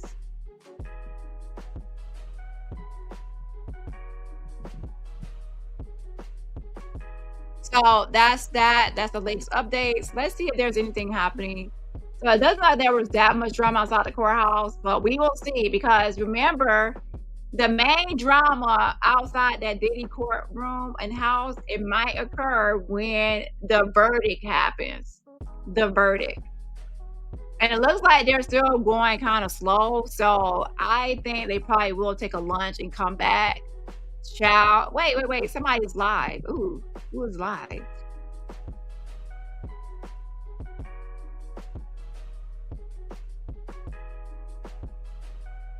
It has ended. I'm late. Hold on. So let's go ahead and listen to some more of Diddy's letter. Hold on. Diddy's letter.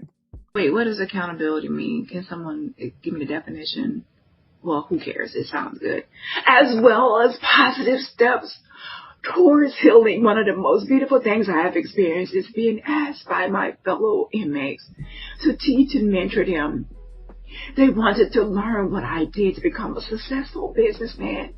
I was inspired by their hunger and desire to learn information in order to not only set goals, but achieve any goal, dream that their hearts desired.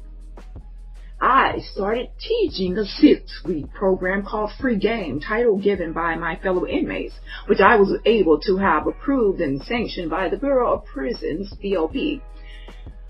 I don't just teach about my success, I also teach about my mistakes and failures. It has truly been a blessing to do something positive in a negative situation. It has been beautiful to see the newfound hope in my fellow inmates' eyes. The most shocking thing was to see the unity and the peace this class has produced.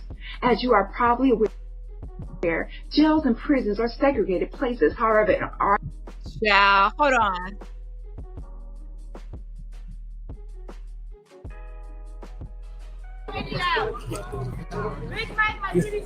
Throw that. Oh my God, is that Crackhead Barney? Thank you, man. Appreciate it. I'll be back.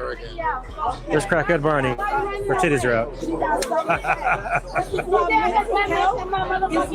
We got Crackhead Barney and friends. There she is. Let me get out of here, guys. Let me go walk around. My titties are already halfway out, so don't get excited. I can't show. I wanna make sure that we are. I'm paying attention. Give me a second. There's a lot going on right now. We'll go over this way. You know what I mean? Like, Let me get out of the. I might even go to the restroom real quick here with you guys. Let's go to the restroom. Get away from the craziness for a second. Told you after 12. I told you. What'd I tell you, man? What time is it? Almost 12 o'clock. The crazies come out, man. I know this crowd already. No. All right, guys. Let's go across the street. I'm gonna use the restroom real quick. No, you need to go back to the crazies. I love the crazies. No, I love the crazy people. All right, we have to go back to the crazy people. Rare. Cassie's testimony was that he was violent with her at any time. It was not mutual. You saw. So let's go back to the actual court updates. Hold on.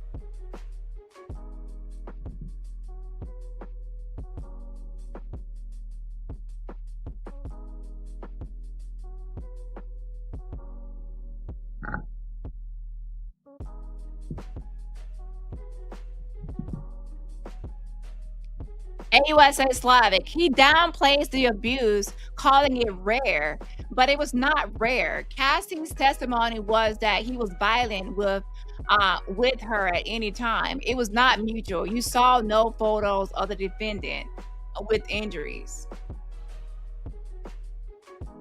Now, I want to say this as far as injuries, because it's definitely something we have to keep in mind when people talk about domestic violence and injuries. When it comes to domestic violence, we cannot always go by if we see injuries on someone as a sign of domestic violence. There are some people that if you hit them, you can immediately notice bruising and scars and other things, injuries to their body, physical injuries, and the things you can observe easily based on their skin complexion, skin tone, complexion, and things like that. And there are other people, it's not going to be as apparent to seeing, let's say, a black eye or other injuries or bruises or things like that. So that's not a good judgment or estimate of bruising or anything. Now, serious injuries, yes, but as far as bruising and other things, we have to be cautious of trying to measure that as far as injuries go, okay? So let's see if there's any other updates. AUSA Slavic, he blames doctors for prescriptions. He pretends he is a victim. He has not accepted responsibility for his criminal conduct. The information provided to his expert was incomplete. He will pose a danger at any age. He choked Jane at 54 years old. Remember, some of this stuff wasn't like years ago. Even at the point after his investigation was in place or taking place, he was still doing things. So it was within that same time frame, right? So that's that. That's the latest update. Let's refresh it. Okay, that's the latest update.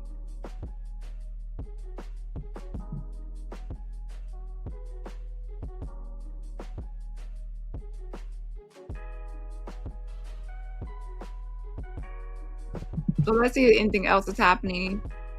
Okay, let me actually play the rest of some more of his letter. Hold on. Our class, We have black, Spanish, white, and Asian all together in one room, learning and working together. We even have an interpreter for the Spanish-speaking inmates. The biggest miracle that I've seen with the class is all of the gangs, such as Blood, the Crips, the MS-13s, the Trinitarios, and 18 Streets in one room working together. I am all so proud to say that since this class started, there have been no fights in our unit. This class has also helped me in my time of need and despair.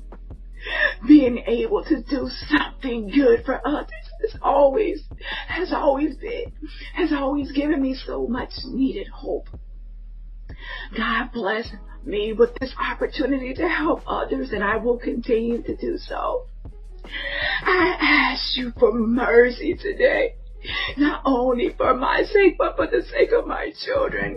God bless me. If you're just not joining, this is actually a letter that Diddy wrote to the court, okay? It was long and drawn out, and yeah, okay? So this is actually a letter he wrote to the judge. With 7 beautiful children, 3 sons and 4 daughters. Their names are Quincy, Justin, Christian, Chance, and Jesse, Delilah.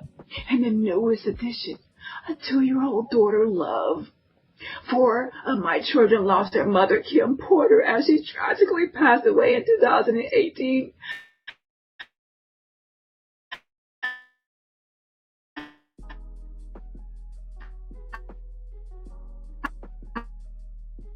I am their only parent. I have failed my children as a father. My father was unalive when I was 3 years old, so I know firsthand what it is to not have a father. More than anything, I just want the opportunity to return home and be the father that they need and deserve.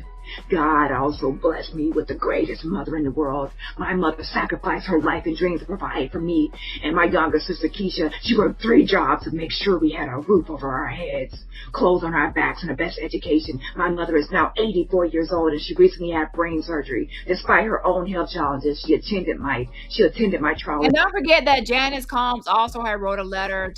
She really went into great detail about her current health status and issues that are going on, pretty much saying she doesn't know how much longer she has to live. So they're really trying to push the judge to be empathetic, or, this emotionally charged language and words to try to get the judge to, be lenient on this whole sentencing, okay?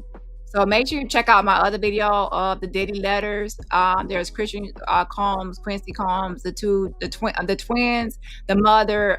There's a lot of people that actually wrote letters on Diddy's behalf. Every day, I have always been her primary caregiver. It breaks my heart that I put myself in this situation, and for the first time, I am unable to be there for my mother when she needs me most. As I write you this letter, I am scared to death. Scared to spend another second away from my mother and my children. I no longer care about the money or the fame. There is nothing more important to me than my family. I understand that one factor the court has to consider is deterrence. Deterrence for me and for others, to ensure that no one follows in my footsteps and makes the same mistake. For over a year, I have been locked in one room with 25 other incarcerated people, sharing the same one room. In this room that I share, there are no windows. There's no natural clean air. There's no sunlight, and we all live in one room. We eat, sleep, use the toilet, take showers, and prepare meals, all in the same. So then he goes on and on talking about the conditions, and even that the wash machine is broken. So he's really trying to also bring attention to how the inside of the jail is. Now, my question is, if the jail has been this poor and in this state, why haven't you used your influence to bring attention to this jailhouse issues before? You are the perfect person to be inside and to know the issues and problems to bring it to the attention of social media or the public. But up until this point, I haven't really heard him complaining about certain conditions in the jail, or using, using his status to talk about jail or in conditions.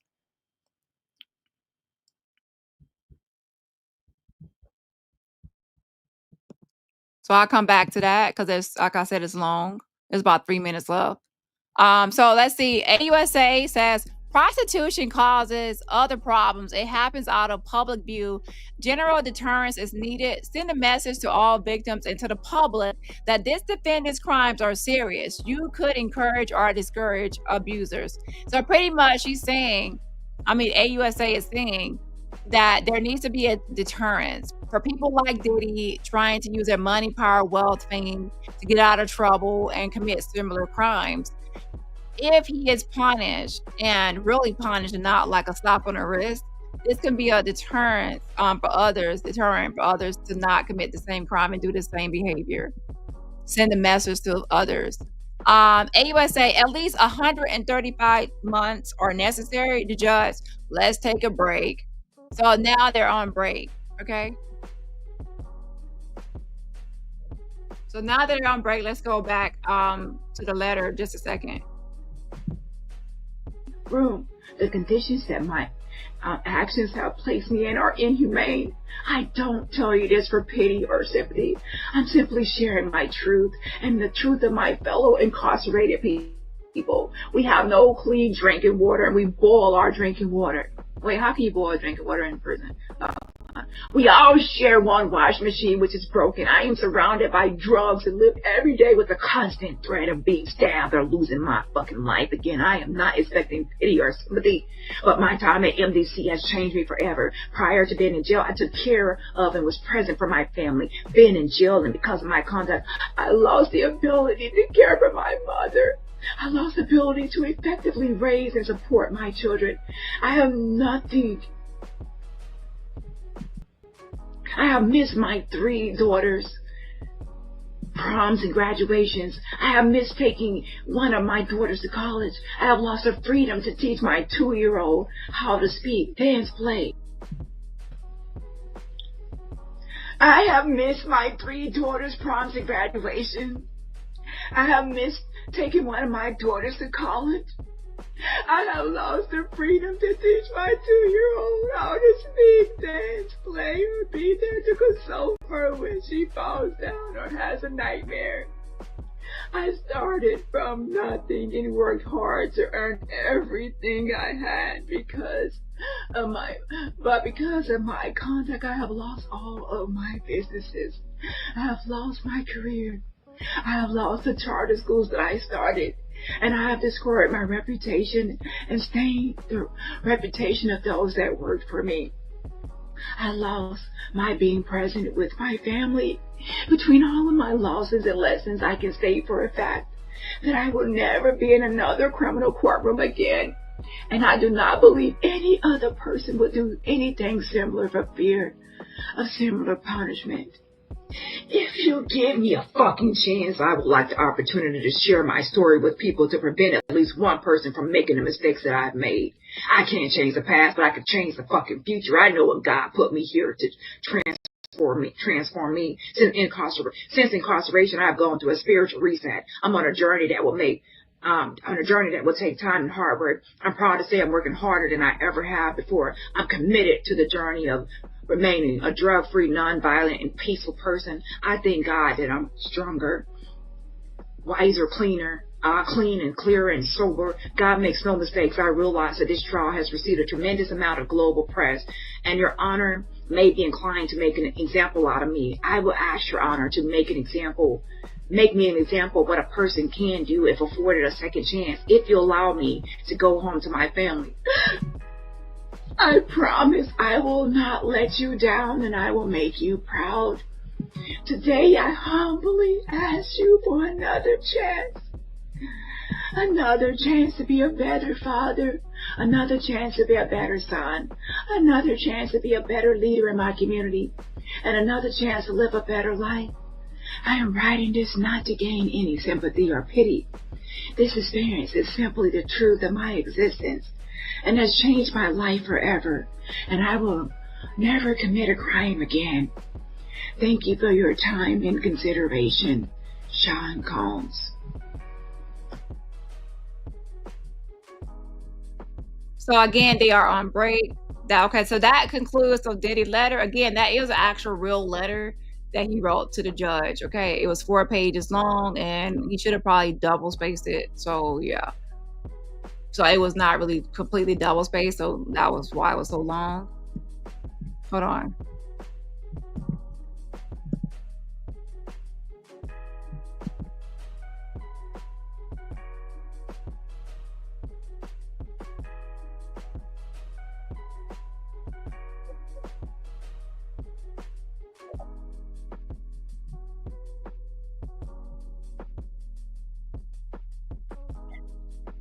That's why that Diddy's attorneys that arrived today.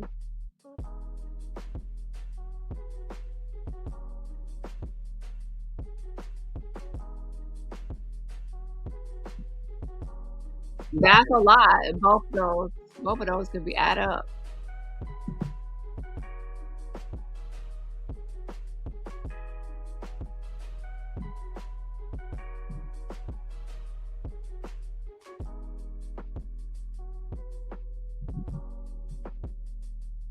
There go Janice Combs with her blonde wig, child. She got a blonde wig in every shape and style, asymmetrical. Okay, she got the 27-piece one, the 9-piece one. She got the one with the, parted to the left side, parted to the right. She got the one with no part, the one that looked like a helmet, the one that looked like a Terse Lady one, the one that looked like a pixie cut. Child, she got a blonde wig in every shape, in every fabric. I said fabric. She got all that money. Okay, she better, child, she don't be caring about no human wigs. Okay, just take me to the corner store and just get me a wig. I don't care how much money I got. I want my wigs that I know that from the store. Well, I always been going for my whole life. I still want my partless wigs. Okay, can't tell her nothing. Can't tell her nothing. Okay, hold on. So that's the family arriving.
Child, the only 4-page letter we want to hear about is Aaliyah. So why did he put 4-page?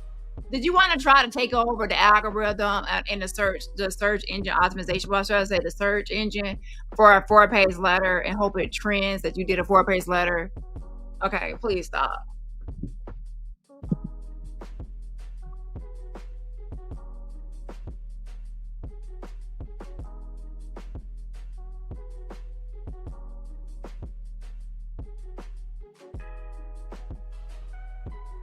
I think they said about 5 years.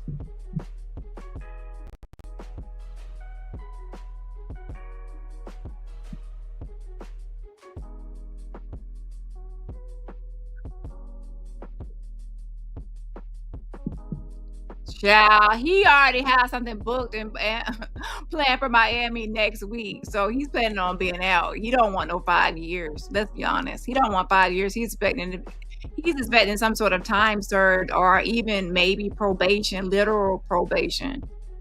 Okay, they're on break still.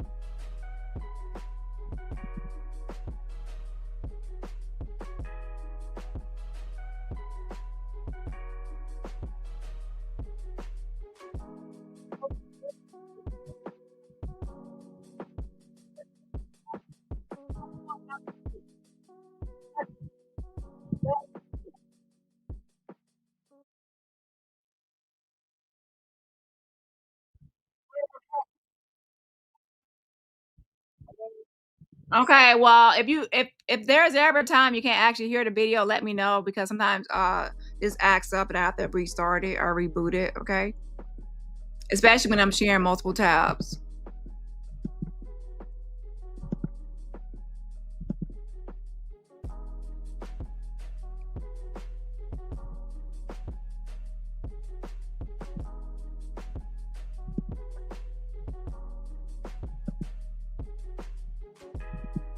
Sex trafficking, Alpha Cassandra Ventura, not guilty. Transportation for prostitution, guilty. That's count 5. I'm sorry, that's juror 5. I'm sorry. Oh.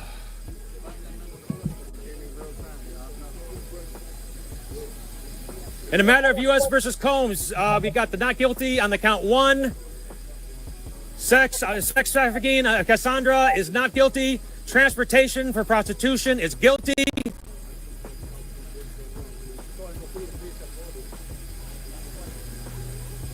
Sorry, guys.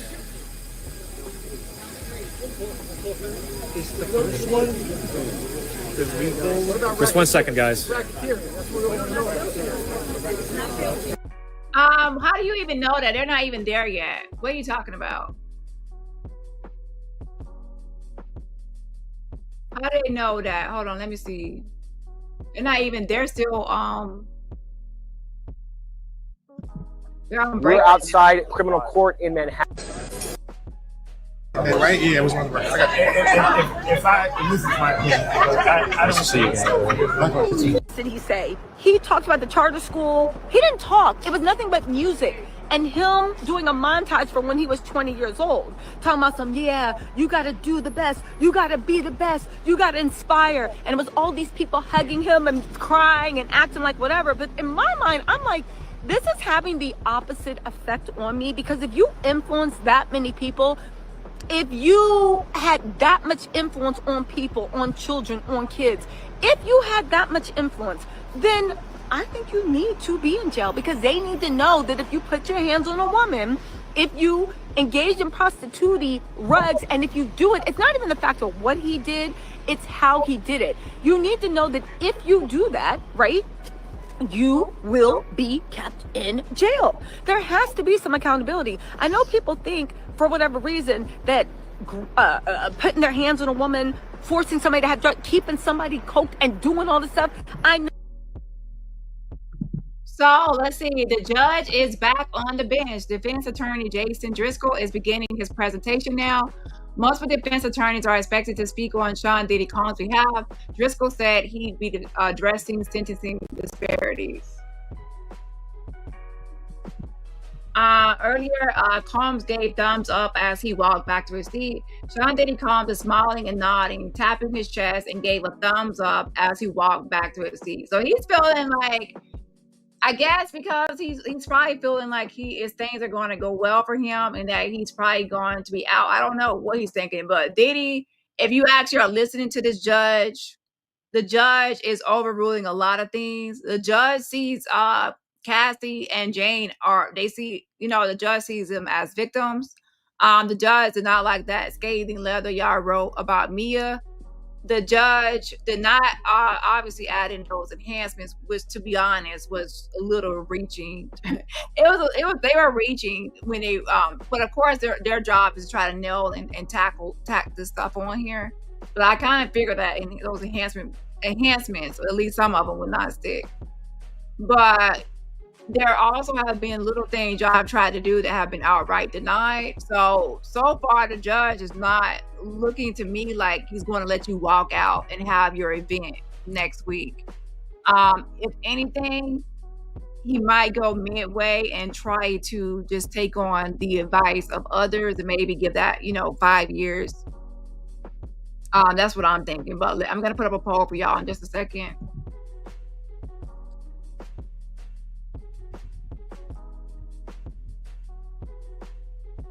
Okay, so I'm reading CNN. So this is from CNN, by the way. It says, we're still waiting to learn what Combs' sentence will be.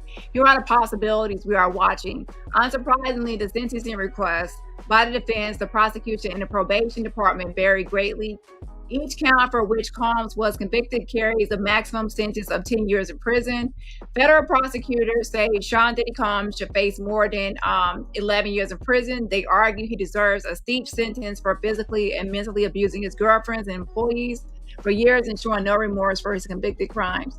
The defense has argued that the hip-hop mogul should be sentenced to no more than 14 months in prison, including his time already served. They say the judge should not consider any evidence related to the charges he was acquitted of, including testimony about his alleged coercion of the victims. If the judge agreed to the defense lawyer's request, he essentially guaranteed Combs' imminent release from federal detention. Of course, that's what they're hoping for, is that he will get, out, but I don't see that happening based on the judge's tone and denials and overruling of certain things. The court's probation department, meanwhile, recommended 70 to 87 months in prison for the disgraced music mogul. The judge earlier today said he does not see a reason to deviate from those guidelines, but we don't know for sure what the final sentence will be unless it's set in court. Oh, okay.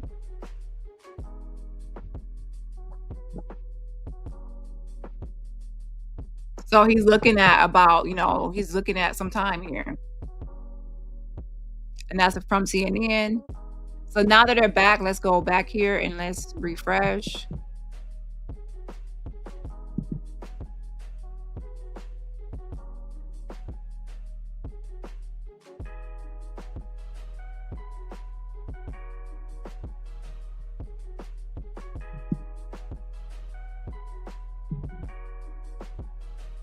Now, I could have promised that I thought that Inner City Press had wrote something else earlier. Okay. I will have to go back later to see.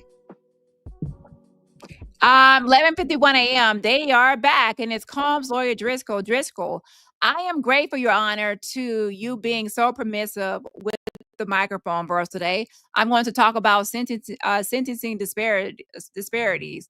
A blind reliance on the guidelines can create disparities. Combs Driscoll. The Department of Justice has long said that men act prosecutions. I keep on saying prostitutions. Prosecution should focus on the commercial cases. Sean Combs did not make a penny from this. The Jordan case is not comparable. He served 8 years in Cuba for sex crimes. That was his 2D chance. Combs Driscoll. Jordan made $1.4 million. Do you know how many sex acts that is? Okay, there's a grammar right here. Who many sex acts that is? I guess how many? He had over 100 clients. Mr. Combs' offense is nothing like that. 3 of Jordan's victims reported unwanted sex. Who was raped after being drugged? But he's live tweeting, so obviously there's going to be errors, okay?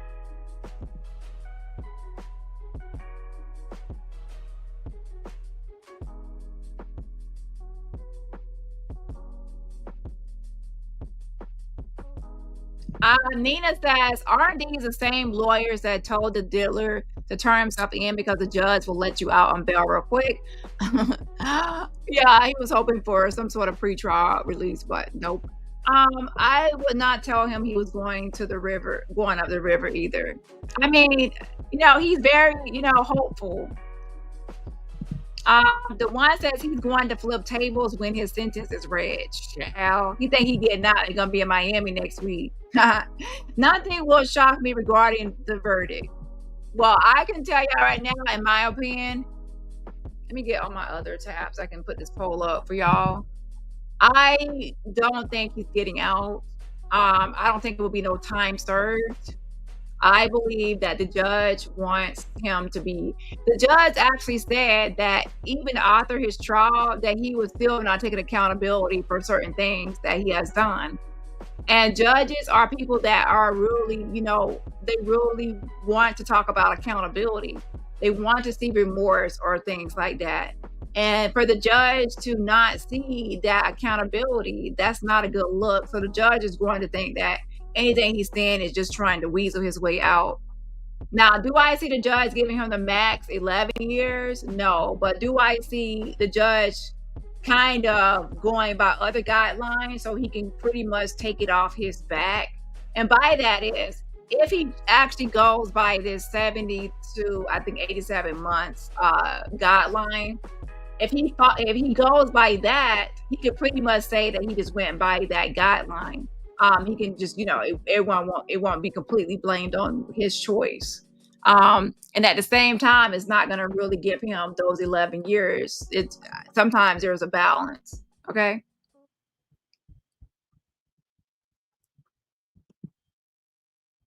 But he's going to be in for a shock. But that's my vote. But I'm going to see y'all's vote in just a second. I'm going to end that poll.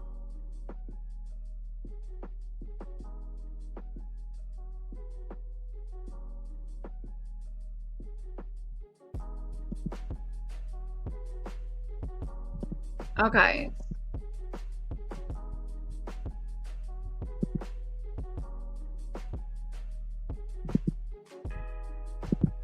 Like in the 80s and the 90s when Diddy was in his heyday, that might have been acceptable, but times have changed. Just like it used to be funny to roofie girls, and now it literally is a criminal offense. So, right? What do we know? Hold on. So, what do we know? We know that Judge Aaron has to go through the whole case. He is going to go in and out of the case, but in going through the case, he's going to explain why he did what with sentencing. So he's going to go through the whole case. If he's done going through the whole case before lunchtime, then it's expected that we'll wrap up today and he'll be sentenced today. If he goes on past lunchtime, it's expected that this will roll into Monday. Why? Diddy got a billion lawyers, right? We got Xavier Donaldson, Nicole Westmoreland, Brian Still, Shapiro, Driscoll, and of course, Mark Agnifilio, right? They all, I think they want to not all speak, but four of the lawyers who I'm guessing will be Xavier, Agnifilio, Westmoreland, and what's the other one? Oh, Brian Still, right? Hey, Area 35, thank you for gifting 5 memberships. Thank you. You guys make sure you say hi, and thank you to Area 35 for doing it. They're expected to speak. Why aren't Shapiro and Driscoll going to speak? Because Shapiro and Driscoll are the lawyers that are going to be handling his appeal. Diddy is going to have to appeal, even though bad luck for people that think that Diddy's going to get that appeal.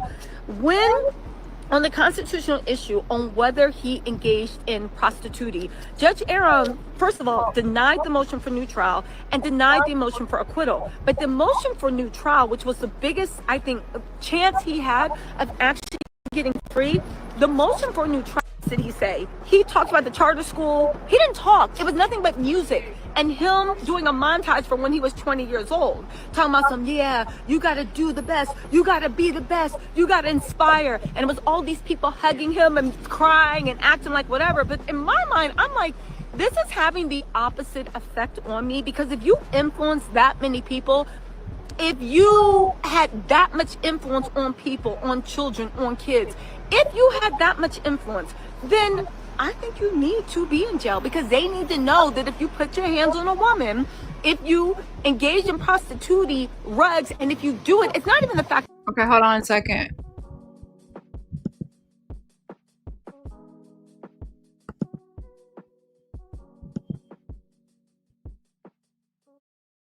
So I put the poll up. So take the poll. And now let's see if there's any updates.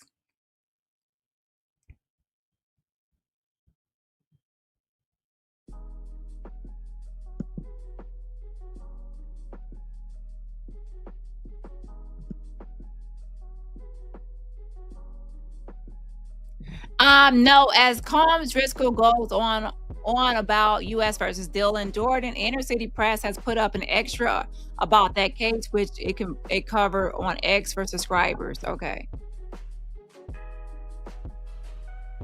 So pretty much he's saying that Driscoll is going on and on about a different case, trying to argue that, okay, U.S. versus Dylan Jordan. So we're still waiting on updates on that one.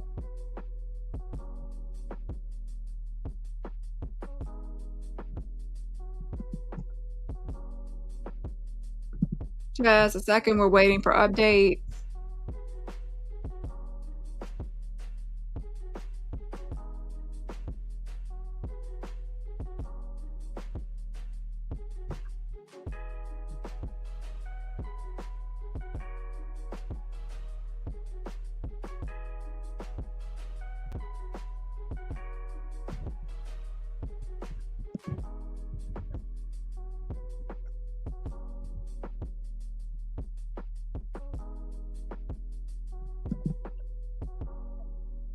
Asking the judge to sentence Sean Diddy Combs to 11 years in prison.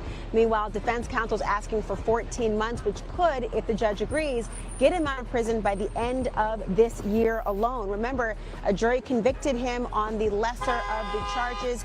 Here, it is transportation to engage in prostitution, each count carrying up to 10 years. He was acquitted of the more serious charges of racketeering and sex trafficking, which could have given a lifetime sentence. In last night's letter to the court, Diddy has asked for the judge's mercy. He writes, "I lost my way. I got lost in my journey, lost in the drugs and the excess. My downfall was rooted in my selfishness." His defense team also releasing a campaign-style video that depicts him with his kids and shows his... Okay, we already went over all that. Let's get back to the actual updates. Combs Driscoll. There is another case with 7 victims. No grouping enhancement applied. Defendant got 18 months, was released after 9 months. And then there's 18 CR 20376 from the SDFL. They generated 1.8 million. They got 15 months. Okay. So they're trying to, a little bit, sometimes they try to use precedent cases. Hey, well, in another similar case, before, this case, this is what happened. And since the judge in that case applied this or stated that, then you in this case should also, rule the same or something similar based on that precedent. So let's see and wait for more updates, okay? So I will be honest, they still have not even gotten to witnesses being able to talk or have their 5 or 10 minutes, people being able to speak. So based on what time it is in New York, I believe that this is going to be an all-day event. And did I expect this to be an all-day event? Maybe half a day, but not all day. Okay, so hopefully they wrap this up before 5 p.m. And they need to speed things up a little bit here, okay? And also they took a break, but not a lunch break. So if they actually plan to take a lunch break, that's going to be more time. So let's see what they have planned or what they are going to do as far as speeding this up so it could actually be done and completed on today, okay? Let's look at some of your comments. Daughter of Master says 11 years is a smack in the face. Some people even saying that 11 years is a slap in the face.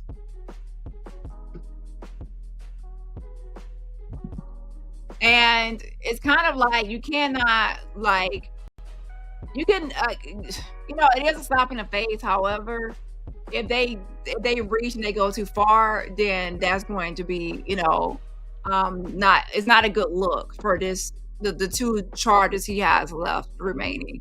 So it was best for them to say 11 years is not too much, and it's not, it's like a middle ground without going to the max for these 2. Okay. Yeah. And they also have to take into consideration similar cases And how many years did someone else in a similar case get? Because it won't be fair if a similar case, that person got 11 years, and then Diddy all of a sudden gets like the max, and then people will be like, well, these cases are so similar, so why did one get this sentence and another did not? That's the importance a lot of times of these precedented cases, is to make sure there's a lot of times a fairness and the same ruling being applied across these judgments and rulings and orders and things. Yeah. And that creates more fairness, like I said, and equalities. Okay, hold on. Let's see here. Let's see if there's any more updates. Let's refresh this.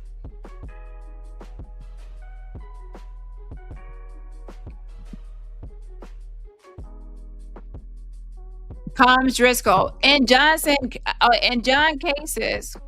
In John cases, the average sentence is 6.7 months.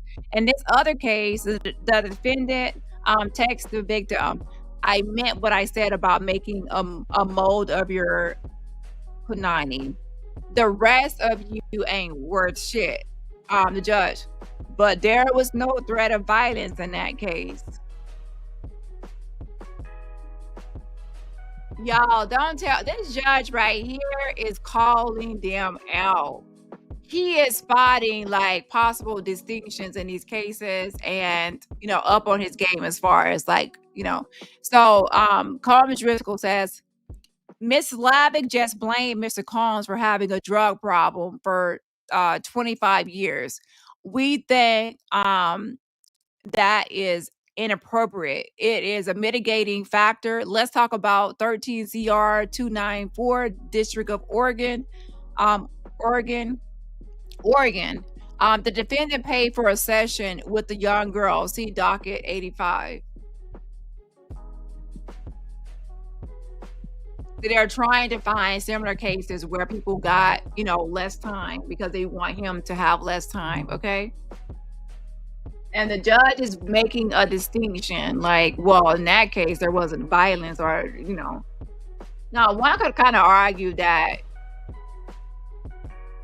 depending on the nature of, I won't go into that far. But anyways, the judge is making sure that they are comparing cases that are exactly similar. If there is a certain distinction such as violence in one and non-violence in the other, then that has to be noted, okay? And that's why the other person obviously got a lighter sentence, because there was no violence in that case. The judge is calling this out. If you don't, and if the judge that is not calling it out, then people can get away with, saying something is a precedent case or the same when it's actually not, okay?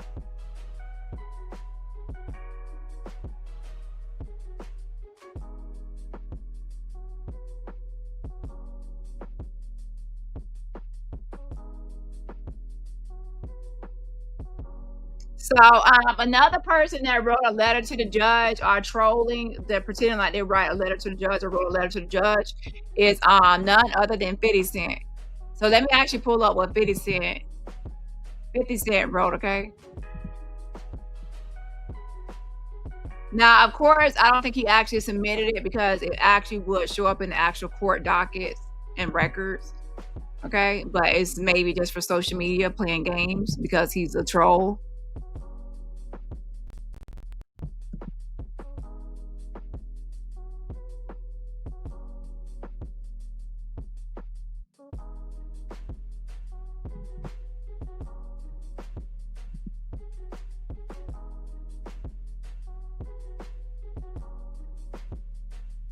Hold on one second.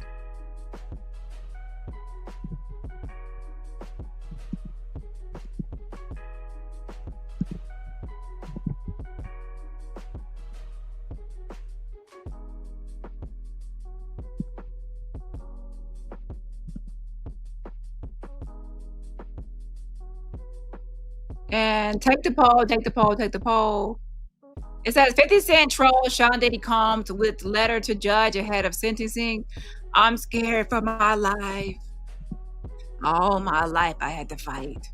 50 Cent once again took shots at Sean Diddy Combs Thursday, this time trolling the disgraced mogul with the letter to the judge one day before Diddy's sentencing. for prostitution. The 50-year-old rapper posted his letter to the judge on social media asking the judge to consider the safety of the general public before unleashing Diddy upon him. Unleashing.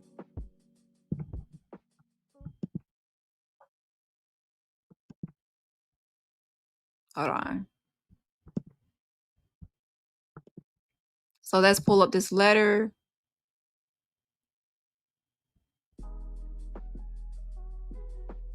And of course, it's for promo. Nicki Minaj doing stuff for promo. 50 Cent doing stuff for promo. These people crack me up. They are always posting something, and then at the very end, they talk about their next project or their product or their new like album release or something coming up. These are marketing strategies, and it's you can see it all the time. Just pay attention to celebrities. There are these feuds, there are these back and forth beefs, and then at the very end of these beefs or these messages, they start like dropping their album date or their next project.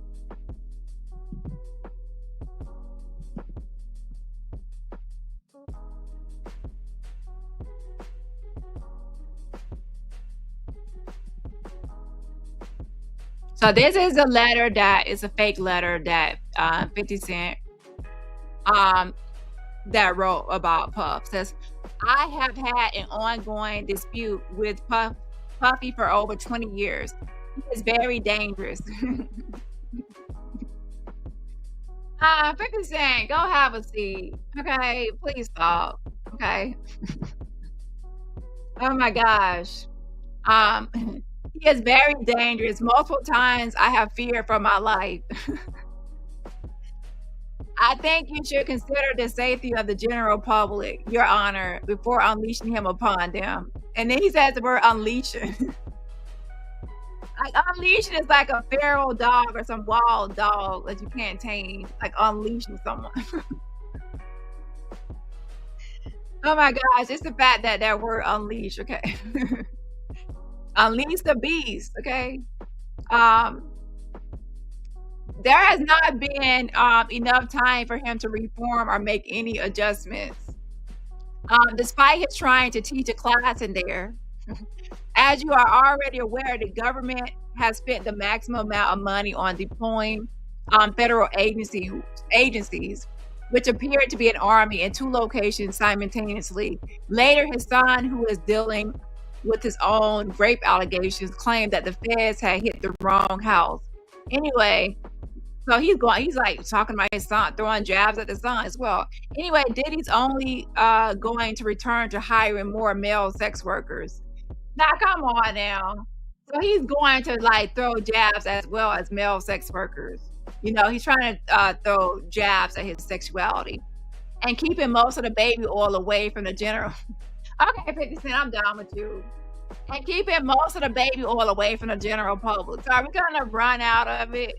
We're gonna go to Walmart and Target and there's going to be like it's out of stock. Like there's no more Amazon deliveries. It's all warehouses across the world are gonna be deplete and complete, you know, out of stock of baby oil. Okay. And babies need it. I'm bringing the babies into this. Babies need a baby oil, and he gonna take it all. My Netflix doc on this scandalous subject is coming soon. So there he goes with the promo. Wait for his Netflix documentary. Child, a mess. Okay, 50 Cent. I'm done with you, okay? Let's go see some court updates.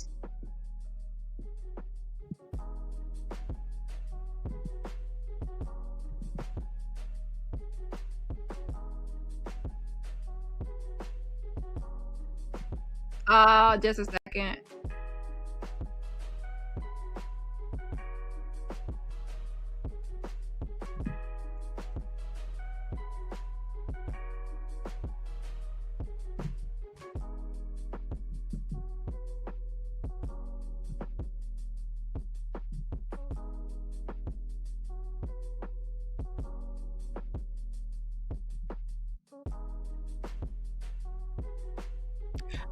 Combs Driscoll. Miss Lavick just blamed Mr. Combs for having a drug problem for 25 years. We think that is inappropriate.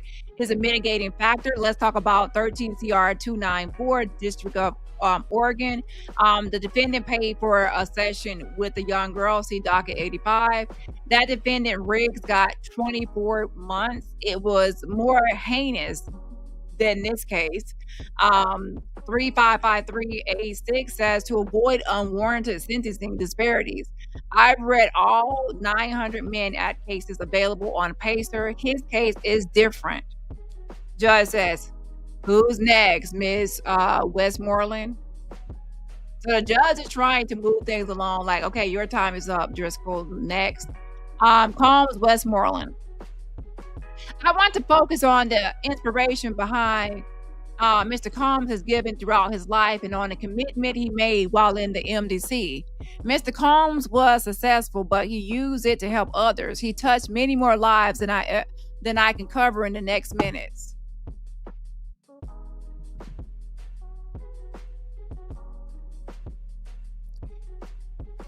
There were not many Black-owned labels. Mr. Combs had the audacity. It sent a message that you can do it. Clothing, too. It was not just urban streetwear. It was upscale. It brought unity. It inspired change.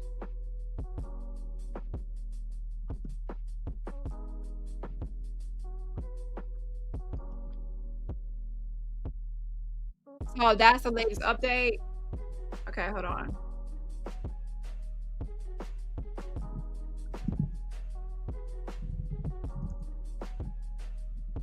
We're waiting for updates. Take the poll, take the poll.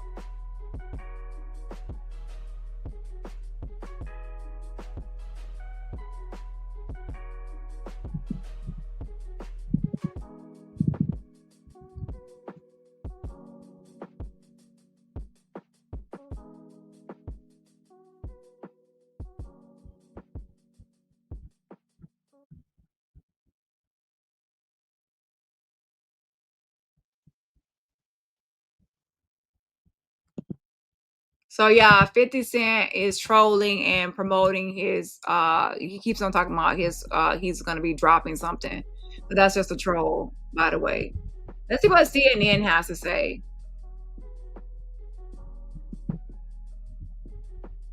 The defense is now discussing the help and inspiration they say Combs has given other people.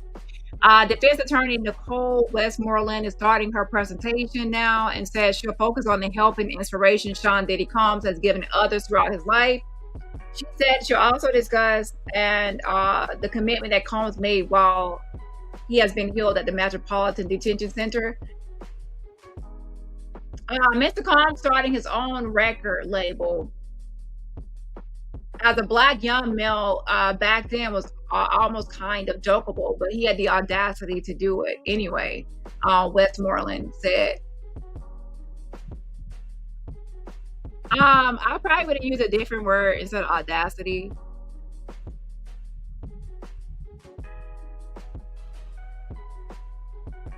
Well, you know,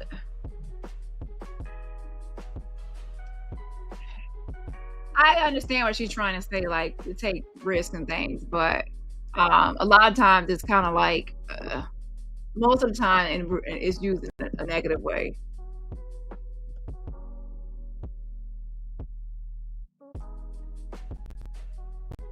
But of course, it's a positive way for a spin too. I'm just saying, like most of the time it's spawned into something else. It's the opposite meaning used.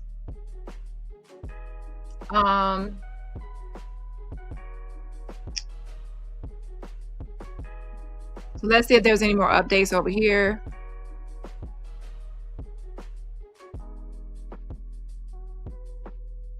Refreshes.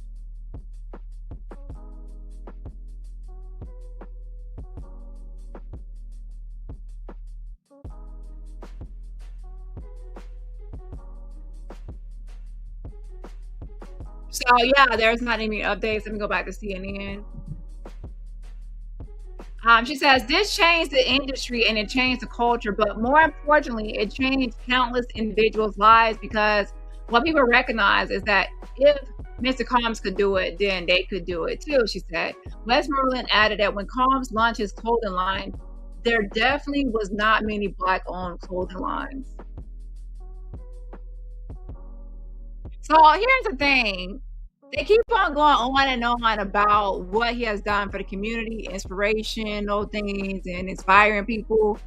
But what the judge is looking for is for the people he has harmed, does he have any accountability? Is he taking accountability? Does he have remorse or any regret? Or how does he feel about the people you can go on and on and on about the positive things someone has done, but when you're in a court of law about crimes they have committed, people want you to focus on the people you have harmed. Okay, it's like, okay, well, I've done all these nice things for everybody else, okay, but we're here about the negative things you have done to others. So now let's address that. And yeah. And the judge already spoke on that after the trial, he's not seeing that much accountability from Diddy. And then Diddy tries to make this 4-page letter to try to take over Aaliyah's 4-page letter. And it was not hitting, or like, it wasn't really working. It's not working in my opinion. He thinks he's going to be out by next week in Miami. Take the poll. I believe that he's going to be in jail. He's going to be off the prison. Okay.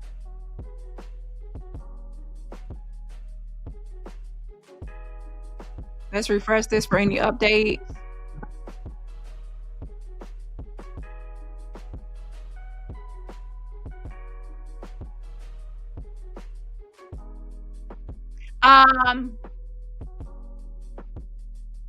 Combs Westmoreland. In spirits, our community finally had a seat at the table, a voice, a real voice. Then there was revolt. And it says sobs.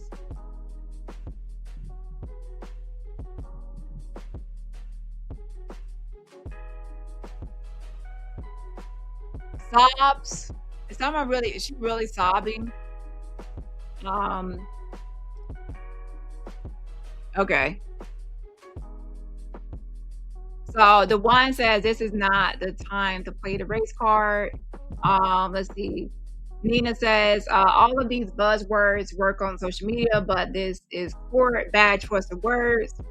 Jody C says his audacity is his problem. Saul's Horn says shout out to Dani, shout out to you right back. Hello, hello, hello to Shannon. Hello, hello, hello.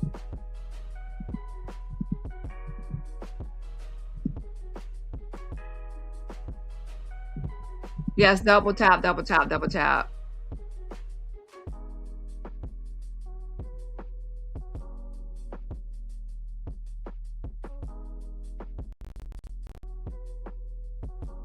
Okay, I'm looking at the comments. Latarius, hello, hello, hello. So let's go ahead and refresh this to see if there's any updates. Now, I'll be honest, y'all. I hope they start speeding this up and wrapping this up, okay? Yeah, hold on.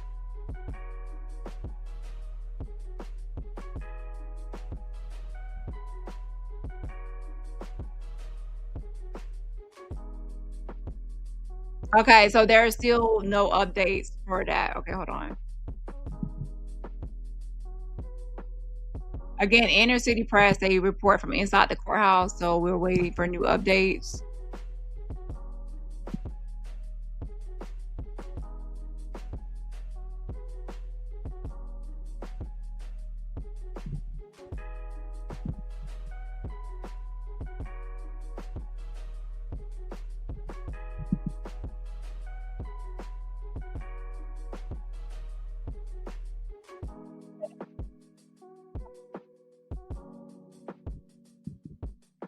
Two felonies related to prostitution, but he's also facing a new lawsuit. Deonte Nash, who testified at the trial and worked as a stylist for the rapper, alleges he suffered years of abuse, which Combs denies. Nash spoke exclusively to Jerika Duncan. Puff is chanced out. He's had enough chances. Oh, here we go, child. Deonte Nash, who, to be honest, at trial, he brought comedy. I know it's a serious case. However, you know, sometimes when he was on a stand, it was comical at certain times, okay? So what I would say is now, I guess he's going to be suing Diddy. Yikes. So I guess he's like, hey, you know, I have the case, so let me sue Diddy. So yeah. He's right where he needs to be. Deonte Nash says he worked for Sean Combs from 2008 to 2018, styling Combs and his ex-girlfriend Cassie Ventura. In May, Nash says he was ordered by the court to testify. He's right where he needs to be.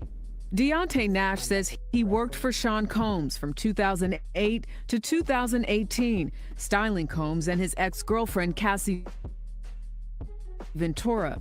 In May, Nash says he was ordered by the court to testify at Combs's criminal trial. You didn't want to be there to begin with. I did not. But you were there because of?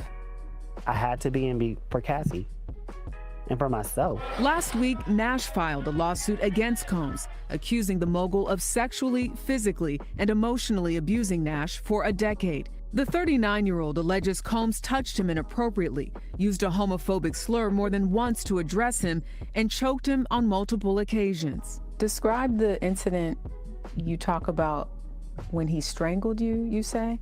Yes. What happened? Which time? There was one. Cassie was shooting a video, I love it. And we went to like a restaurant the night before. He just came in with such a bad attitude, so I just left the room, you know what I mean? And I went outside to smoke a cigarette. Don't know how he found me. My back was turned. The next thing I know, he's coming up to me and grabbing me and choking me and throwing me on the car. Didn't I tell y'all don't need to be going out? I'm like, Jesus Christ, and he's like choking me out. For all the people or questions about why you didn't leave, why you didn't quit or call the police, what stopped you from taking action much sooner? We were frightened. I was frightened the whole time. I signed up for Bad Boy Entertainment, a record label. I didn't sign up for that kind of treatment. And it will last me for the rest of my life. Combs' legal team denied the accusations in a statement. So to be honest, that's a lawsuit right there. I might look into it, right? That he has sued Diddy, and I don't think a lot of people are actually talking about Deonte Nash suing Diddy. Have y'all heard about, you know, Deonte Nash suing Diddy? And I think more people will probably sue him too, like after everything, the dust has settled. To CBS News, it said, Mr. Nash is another opportunist looking for profit off of his proximity to celebrity. Well, I mean, it kind of mirrors his other statements. I'm far from an opportunist. I think he may be the opportunist. He's the biggest celebrity opportunist I know. A vast majority of the things in my lawsuit, I said on the stand, and they didn't dispute it. Is this about money? No, absolutely not. What is this about? This is about getting back everything I worked for. This is about getting, you know, I was abused. No, it's not about money. It's about making myself feel whole. And I can do it. What is your hope for the future? I hope that the sentence is something good enough for the victims to get some peace and get their lives together and feel like they've gotten justice. I mean, that's really all I can ask for. Earlier this week, Nash sent a letter to the judge writing that Combs robbed him of his safety and his dignity, saying that Combs' reach was suffocating. Vlad? What a powerful interview. Jerika, thank you very much.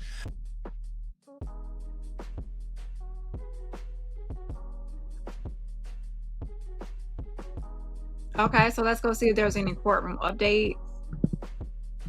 So Deonte Nash has now filed his own lawsuit. I'm not surprised, and I expect more people to follow and file their own lawsuit as well.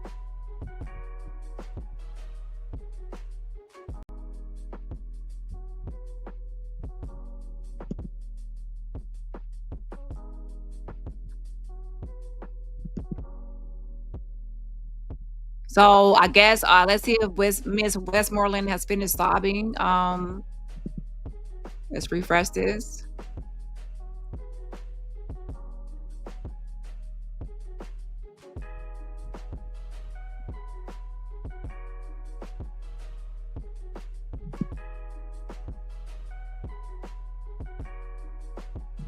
Combs Westmoreland. He's just trying to help. He opened 3 charter schools in neighborhoods where the schools were not good. The motto was Black excellence. The youth are our future. Mr. Combs personally inspired me. I went to an event in DC. Mr. Combs was there. He said, listen, everyone. And then she's sobbing. Wait, should I be sobbing? Mr. Combs was there. He said, listen, everyone. I'm sorry. He said, don't be afraid to dream. Just remember to wake up and put actions behind your words, behind your dreams. My bad. I guess that's a Freudian slip for myself to think like he just put action behind his words, like accountability. Okay, so it actually says actions behind your dreams. And then he said, don't forget to help others. That changed my life. So that's what she's speaking of a personal statement for herself. That changed my life. He said, listen, everyone, I'm sorry. He said, don't be afraid to dream. Just remember to wake up and put actions behind your dreams. And then he said, don't forget to help others. That changed my life.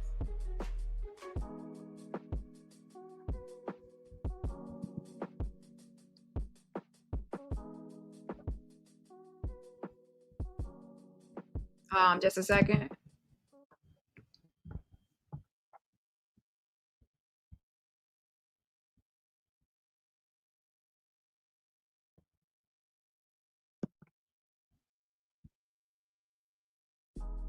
There's Diddy music blaring in the background because his supporters are starting to arrive. Wait, I think. Running right up behind him. How do you feel?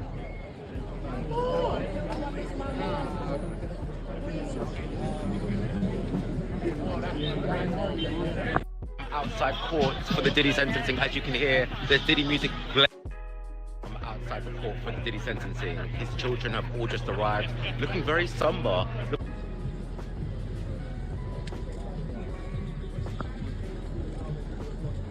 Quiz. How are you guys feeling today? Justice or injustice today for you? What y'all think? Justice or injustice? Today's a really big day for you. How are you feeling? How are you feeling? Are Your you mom is nervous? in there. Are you nervous? Are you nervous?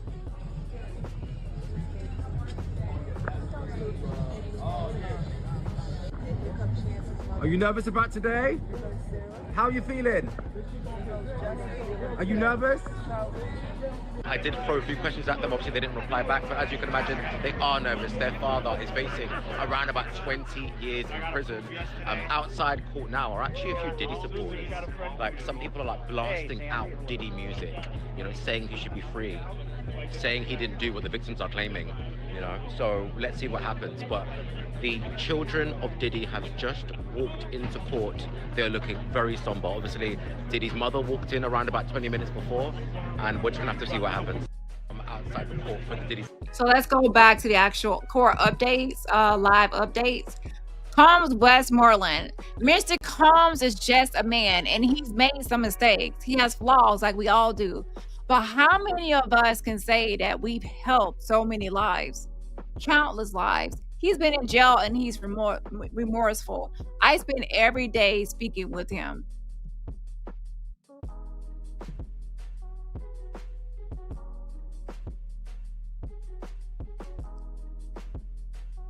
So yes, that's the latest one. Okay, so let's move on.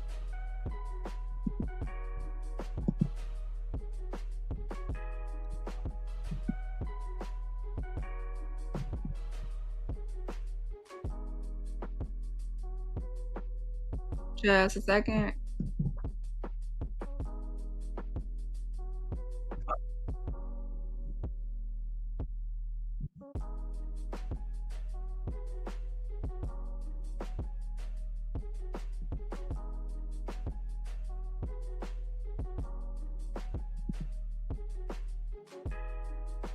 Okay, let's see what else is happening outside of the Diddy courthouse.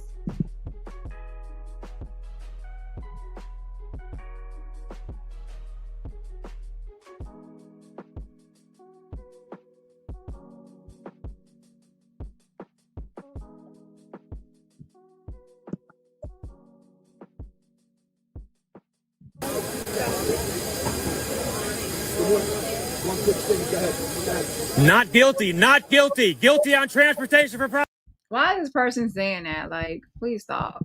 Prosecutors are in court right You now. could do anything for attention. They're not even at the part where they actually discuss the sentencing. Did he say? Right? Yeah. Okay, just want to give everybody a quick update. I'm down here at the courthouse. Okay, this may be the last day for the Diddy situation, okay? Possibly. The reason I'm saying possibly is because today is his sentencing hearing. Judge Subramanian has sort of hinted that this is going to go long, okay? So if it's going as long as I think it may go, this might actually spill over into Monday. I'm happy because I'm not happy because listen, yeah, I was expecting half a day and to, you know, what's the sentence? Get to it, people. Come on. Like, come on. Like, what do they have left? Okay, they have some more people to speak. If the judge keeps everybody to a timeline, put the timer, get that timer out, beep, beep. Put the timer up. Everyone gets 5 to 10 minutes and then shut up and then the next person goes. You have to do that. You ever been to a conference and you just say everyone talk? There's some people that they'll take the whole entire time.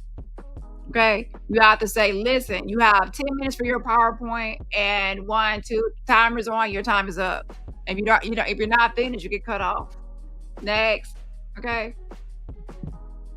Have anything scheduled for Monday, so I will be down here.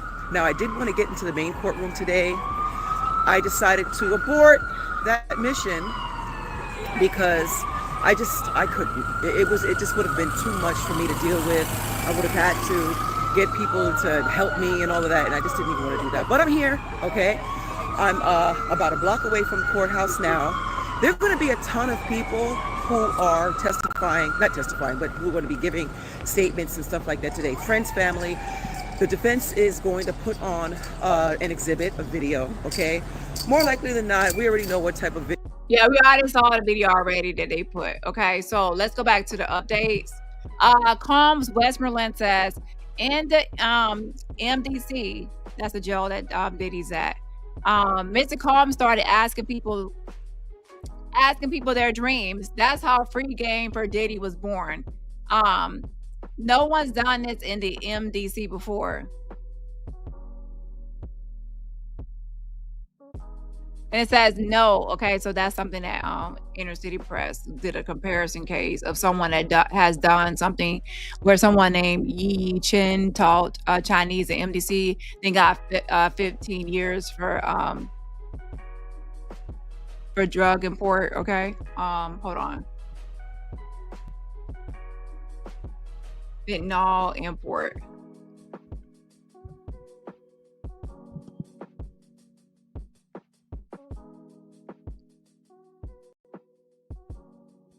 Someone left a comment. It's comical. They said, "Judge, please press skip ad." Yeah, like skip this person. Like, you already have a video that's got, and don't forget they're gonna play that video. I think it's like 11 minutes. They're gonna play that too. That's 11 more minutes. So we already watched it, and they're gonna play that in court. Yeah. So I mean, they gotta speed things up to end this today. Wrap it up. Let's end this for the weekend. Okay.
Okay, hold on.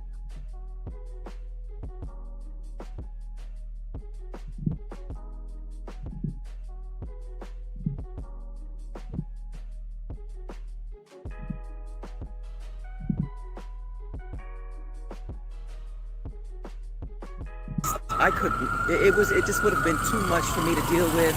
I would have had to get people to help me and all of that, and I just didn't even want to do that. But I'm here, okay? I'm about a block away from the courthouse now. There are going to be a ton of people who are not testifying, but who are going to be giving statements and stuff like that today. Friends, family. The defense is going to put on an exhibit, a video, okay? More likely than not, we already know what type of video it's going to be. It's going to be very much, showing what a positive person he was, and how he's helped his friends and family, and how he's an entrepreneur and he turned into a billionaire. We know how that's going to go. I don't know what type of exhibit, if any, the prosecution is going to be showing. I don't know. I'm sure they'll have a lot to say. You already know all of his family members, and they're all going to be here. I'm about maybe a half a block away now. So yeah, I'm very excited. As you guys know, I've been down here. Okay, so Combs Westmoreland says there is no benefit to warehouse the Mr. Combs in person. Thank you. Hallelujah, she's done. Woo! Keep everybody to a time limit. Okay. Judge says Mr. Steele, and then there's Combs Steele. We wanted his children to come up, then show the video. And then the judge says, please come forward. And then, my name is Quincy Brown. He's my father. Okay. So now they have Quincy Brown.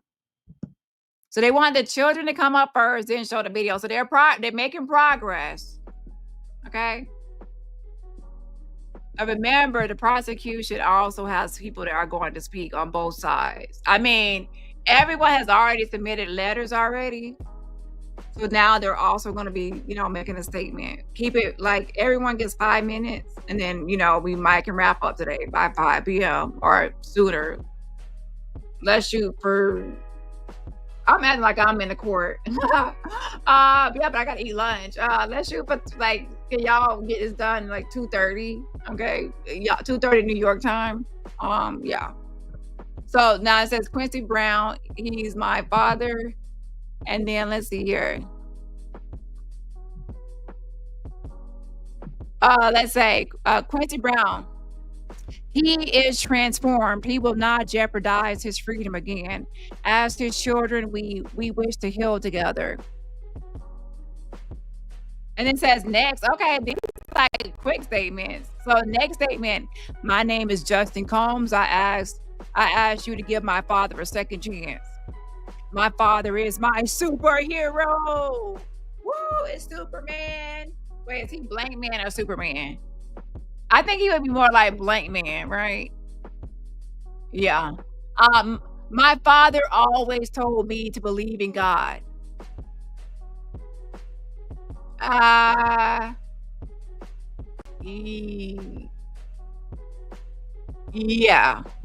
That was like, y'all try. Where did that come from? I would say you would lead up to that statement. It's like, my father is my superhero, and then it switches to a whole different topic. My father always told me to believe in God. Yeah. Okay, Justin Combs. Justin Combs says, I talk to my father every day, every other hour. Every other hour, y'all got a hell of a phone bill. He on there blowing y'all phone. He calling everybody. Even Westmoreland says she talks to him every day. So Diddy spends most of his time calling everybody. Hello? Is it me you're looking for? Like, he's calling everybody. Rain, rain, rain. Rain, rain. He probably knows if they go to jail. He be blowing everybody. Hello? You have a collect call from the diddler. Hello? You have everybody got a high bill.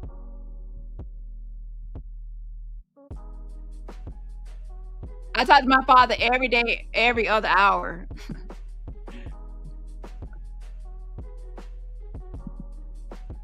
So yeah, he in that jail with unlimited minutes, child.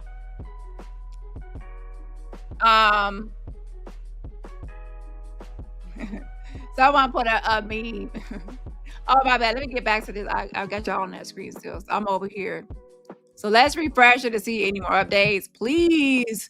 I love these quick 1 to 2 sentences, and the next person. Oh, that's more glorious than just. I was giving more time. Like I said, like 5 minutes. These are like 2 sentences. I love it.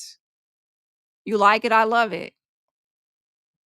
Okay, now we're stuck at superhero. Yeah, no updates yet. Okay, let's go back over here real quick. Here pretty much for the whole thing. So yeah, it'll be interesting to see how it goes today. So I definitely, of course, look at it. It's crazy. Look at it. It is crazy. There's so many people here. I'm going to be going live later here on TikTok and also on Facebook and YouTube and everything simultaneously. So if you're not following me already, please follow me and we'll see each other later. Bye. Okay. Okay, y'all. Where's Candy at? Candy, girl, you got one job. You had one job, okay? I'm not a person that. Well, I don't want to say this, but Candy, you got one job. You showed up today, and where's the mess? Where's the courtroom drama, girl? Okay? A mess. I'm just being honest, okay? So, yeah, where Candy at? You know, she cannot behave. She got escorted. Y'all, if I went to the Diddy trial, I would not be getting escorted out of the building. I know how to behave myself and conduct myself in public places. Yeah. On the other hand, Candace, she got escorted out of the courtroom. They even have like the courtroom artists actually like drew her, and there were like different depictions of how she looked. And I'm like, Candy, or Candor, like she's crazy. Okay. And I still have to go back and watch that one video where she was like pretending like she was gonna fight this one lady. Oh my gosh, that was so hilarious. A mess. Okay. So, anyways, when I saw her that she was outside of the courthouse, I was like, oh my gosh. It's gonna be some mess, but it looks like she might be behaving herself. I don't know, but we'll see because we have to wait to the verdict and everyone goes outside when the verdict happens and see what happens then. I'm sure they're probably gonna have like law enforcement, just in case people don't like it. The verdict, especially the free Diddy people. Free Diddy, and then his ass is in there still, and they're like, he's, child. So we will see what's gonna happen. Now take the poll. Do you think he's getting out, or do you believe he's going to be in there? And for how long? So let's go and see if there's any more live updates. And they need to go ahead and get to the prosecution and their side, the witnesses that are going to make a statement. Child, now Christian Combs says, he told me to treat women like a queen, and I do. I see in his eyes as his twin that he has changed.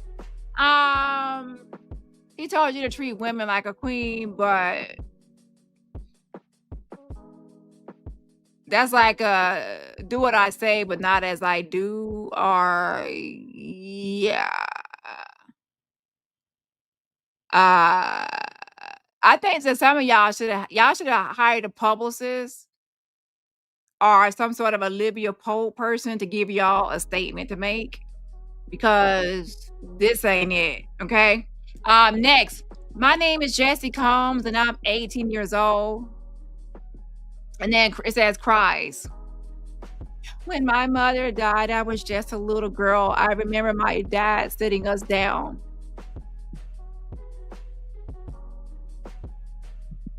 Now that is serious, Kim Porter, their mother, passed away. Okay, so it's still waiting for update.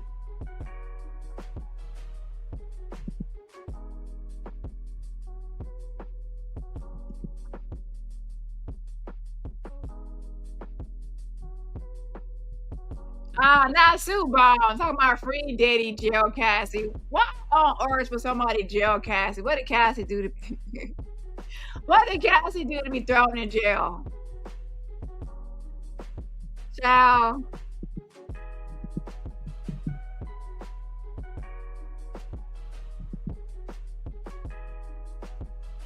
Hold on.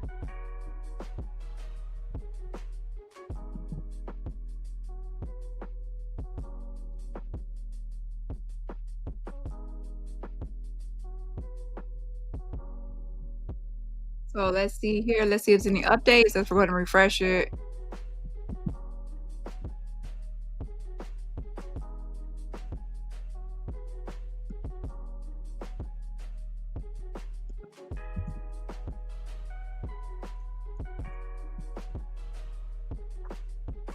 Jesse Combs. I remember my dad sitting us down. It helped me survive when I just wanted my mom. It says next. My name is Chance Combs, his daughter. He has changed. It says she cries. Sorry. He speaks with a clear mind. Next. My name is Delilah Combs. We watch our 2-year-old sister. She cannot grow up fatherless.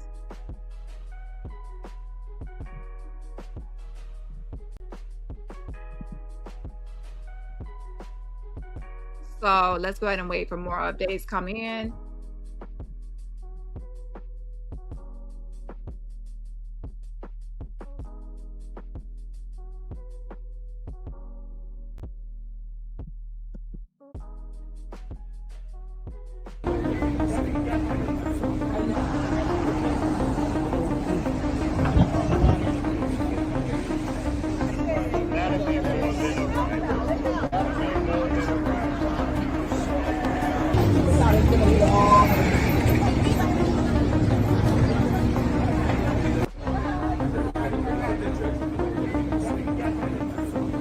I remember at the height of CBID, everyone was like too afraid to be even like close to anyone.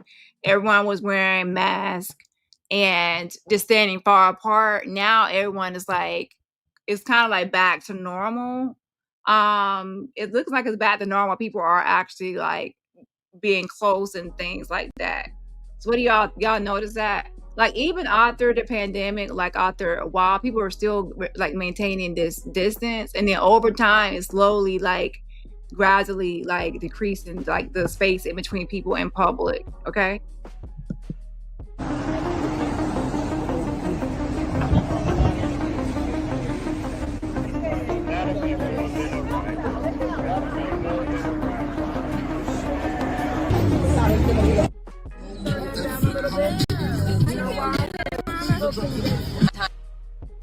I think he spends the rest of this year in prison, and he spends the rest of next year in prison. Or, let me be accurate, I think he gets out next year, October, or the following year in March, depending on how they calculate it. Regardless, I still think it is a good thing for him. He could have done life. I think he spends the rest of this year. Sean Combs is asking for imminent release. Well, I thought I'd get on here and tell you, just like the Epstein files won't be released, neither will Diddy. They already got his replacement. Well, I thought I'd get on here and tell you. Child, girl, what you doing? Good news, we have an update from Matthew. Update from Matthew. Okay, hold on. Let's see if there's any updates over here.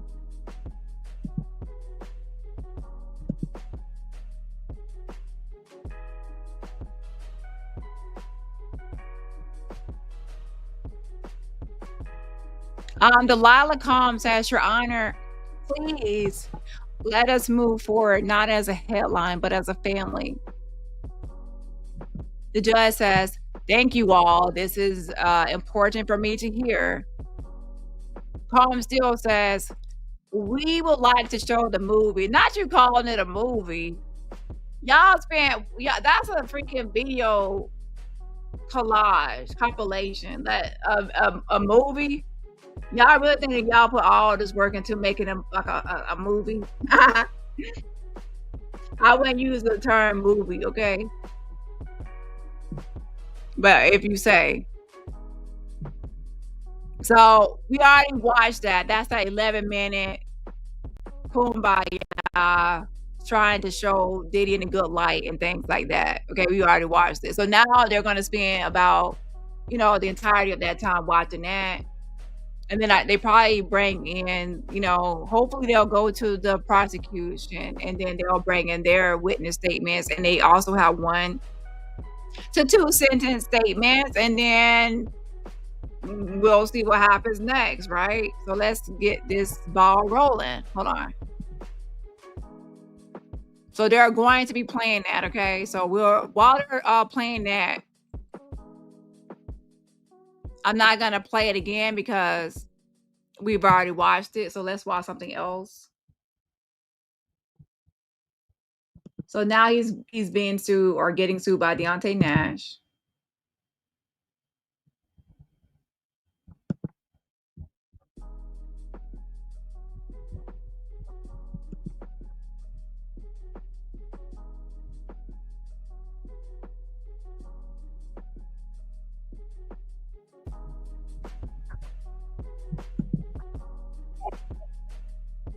How are you feeling? Your mother in there. Are you nervous? Are you nervous?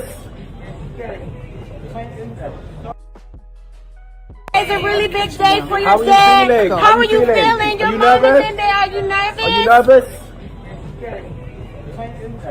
It's a really big day for How your are you dad. feeling? How are you feeling? Your mother. Hey, y'all all up in their car. Y'all all up in it. Child, I could be a celebrity, no privacy. Hold on.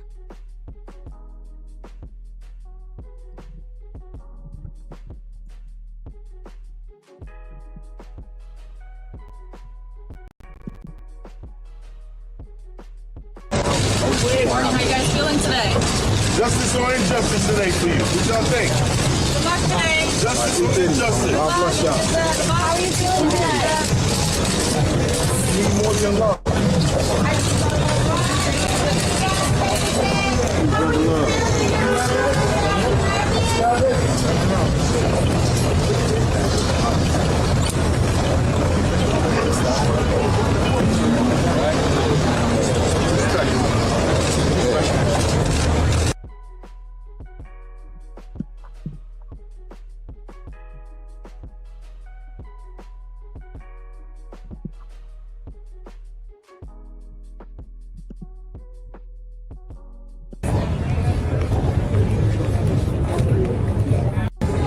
Are you guys nervous at all? Raven, look fantastic.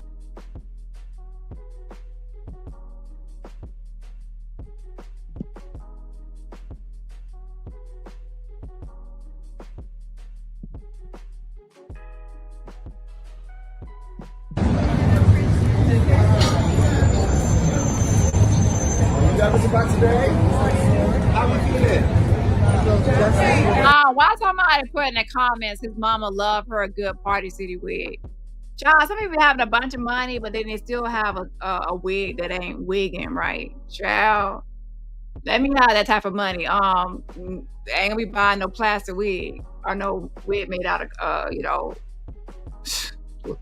carpet fiber. Okay, but hey, that's her. So I believe that she got like 1 million wigs. She probably got one. She probably got a whole like walk-in closet full of plastic wigs. Can't tell her nothing though. Okay. The fact that she can afford a more expensive wig and she still chooses to get the low one, she kind of probably set in her ways. Ain't no point of changing if she, that's her style from, Justice or injustice today? How are you feeling this morning? Baby daddy coming home? Hold up. Justice or injustice today? What you think? Talk to me. I'll be right here when you get back.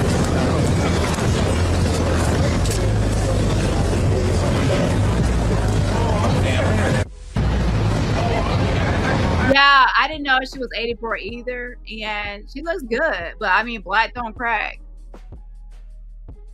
And yeah, 84 years old. She did mention that she has a lot of health issues, and that she wants to spend time with her son. She doesn't know how much longer she will have to live. And I already read her. She wrote a letter, and I read it. Clarissa said she loves a good shake and go wig.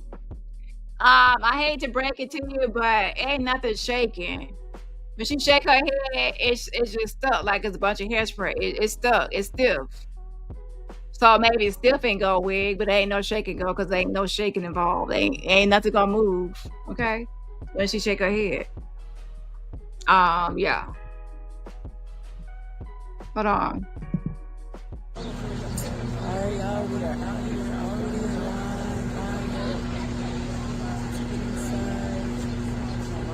Taking my place in line. Where's Candy at? We just stand here and kind of shuffle up a little bit at a time until they get us on the list. So y'all stay tuned. It's so exciting.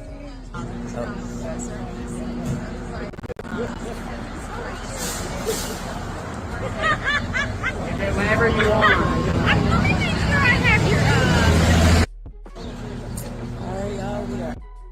I got breaking news, guys. It may have not been the news that you wanted.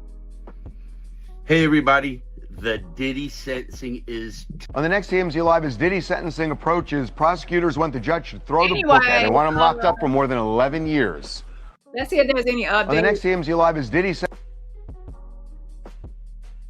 Let's see if there's any updates.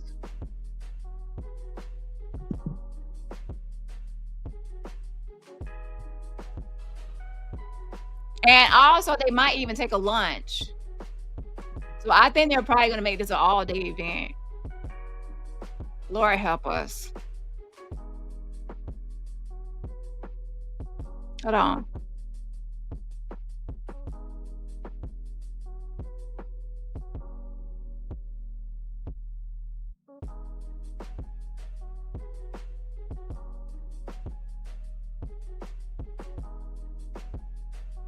Okay, that's 8 minutes ago. Let's see if I can go here.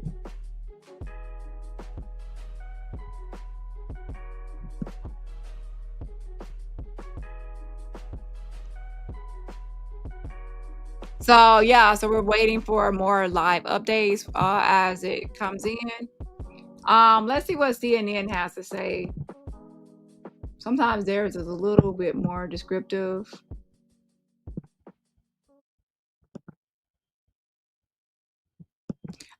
The defense team is attempting to paint Sean Diddy Combs in a different light from what is shown in a video of the rapper physically assaulting his former girlfriend, Cassie. The court is not watching the video. Oh, I forgot that's what they're doing. Duh. They're watching the freaking video. The court is not watching the video Combs' legal team put together.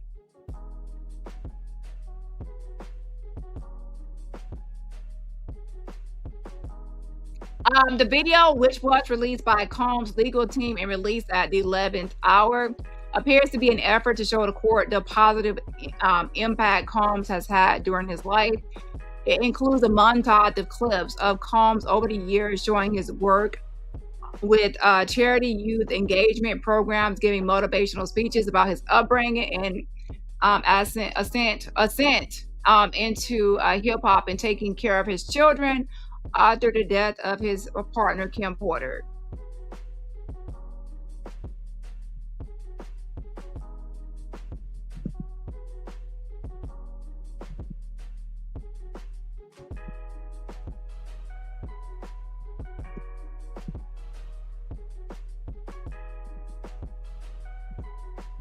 Just a second.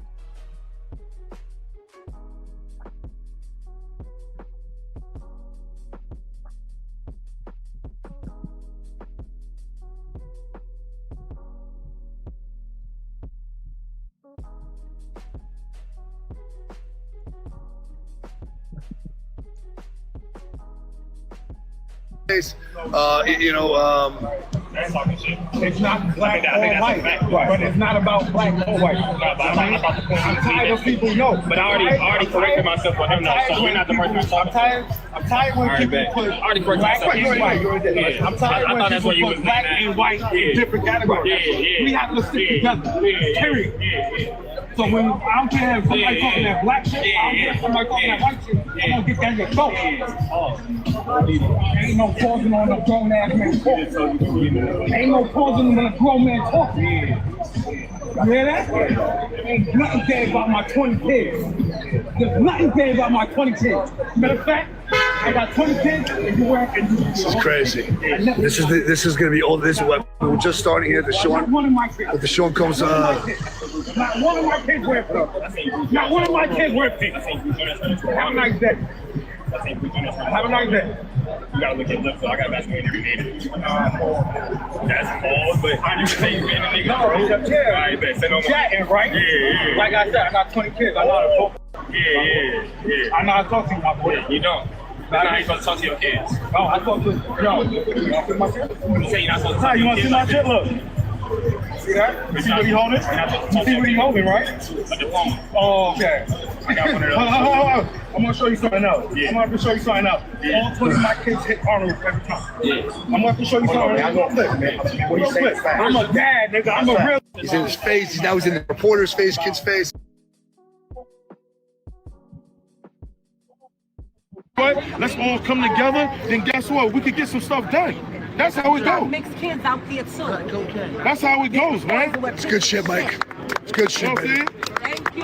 Mike, love this man. Love this man. I'm gonna say this right here. I'm gonna say this and I'm passing the mic to you. Yo, hold on. Y'all listen. Y'all can say I'm landing right now. Y'all can say what y'all want about the police, but I'm gonna tell you right now. If shots ring off, Midnight 1 2 3. if shots ring off, you're gonna hope that you see a car with some lights flashing to come through and get you out of a situation. got a job to do. So how the advice is, how do we save money? I have to tell you, I'm gonna move out of this area. I have to tell you, it's absolutely incredible. That guy, Big Mike. If you're not following Big Mike, he's incredible. He's absolutely incredible, and we'll continue. We'll continue to run this all the way through to the how many people we got on here now?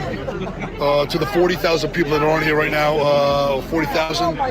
We have 1 million likes, 1.1 thousand. Thank you so much. As we are one of the fastest. Hold on a second. Thank you so much for the support and the gifts and everything you guys have continued to send. Without you guys, there is no midnight. Without you guys, there is no platform. Without you guys, there is nothing. So they're outside. So inside, we're, going over everything. They are the ones outside the courthouse. And of course, there's other talks and topics. And people just talking, ask each other questions. But yeah, actually, the actual update says 1:10 p.m. video is over. So they watched that video we watched earlier. And it says, the judge says, Mr. Steele, who will be speaking next? Calm Steele, the Reverend Dr. Johnson, then the man from the re-entry program, if you permit. And then the judge says, any more lawyers? And Steele says, myself, then Mr. Donaldson. Oh my gosh. Y'all all have to speak. Okay. Judge says, we are resuming at 2 p.m. So they're going to take a lunch.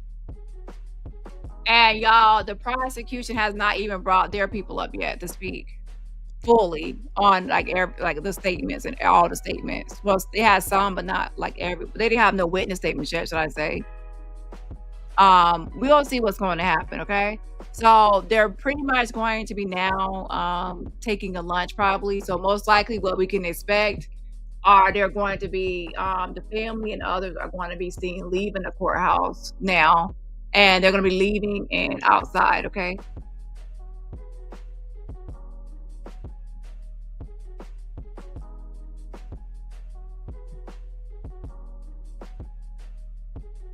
Hold on one second.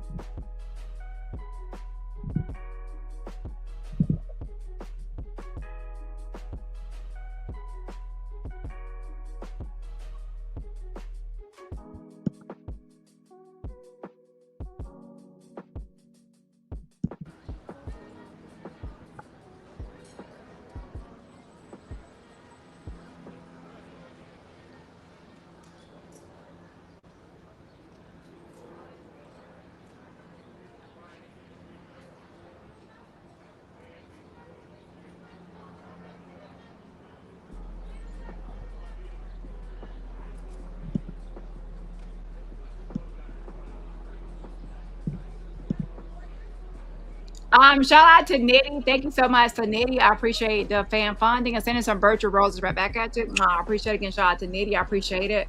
Yes, and yes. Also, shout out to Speak Vintage as well. I appreciate the fan funding. Yes, and yes. I appreciate the support. Again, shout out to Speak Vintage. Says Vintage. She says, thanks for all you do. I appreciate it, and I appreciate you as well. Hold on. And everybody else, remember, support my channel for free just by what? Hitting that like button. Now, sometimes they come through these doors, these double doors, but other times they go through a different exit. So let's see here. But usually they go through that door and then they come back outside. Hold on.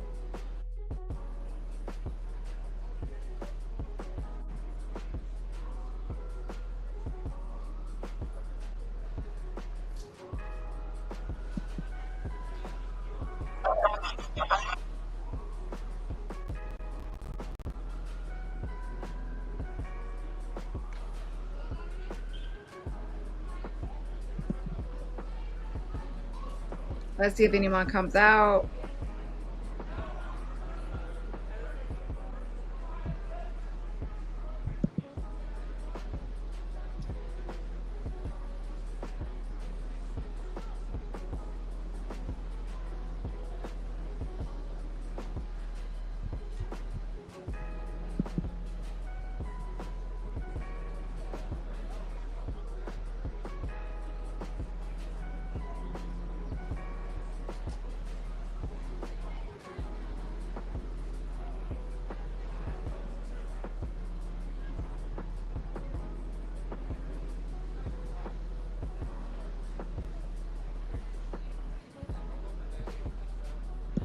Okay, let's go ahead and look at the poll and see what's happening. Hold on.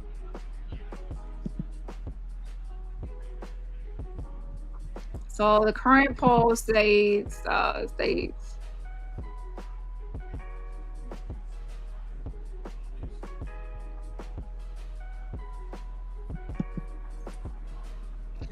how long will Diddy get 71 votes? 8% says time served, and about 46% says 70 through 87 months.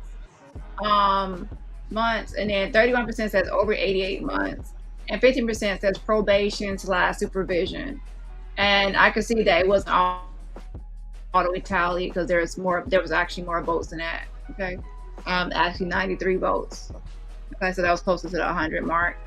So 10% time served, 45% says, you know, what the probation guidelines recommended for like 5 years, 10 months or more. And then 30% says over 88 months. And then 15% says probation supervision. I believe that they're going to go by the guidelines because that's safer for the judge. Because it's like you're going by guidelines, so no one can really blame you for the outcome. They can blame you, but you can just say you follow the guideline recommendations. You think Diddy's coming out? How many years do you think Diddy's getting? How many years? Thank you. Thank you. Dirty ass. Fucking God. I want some dirty ass up.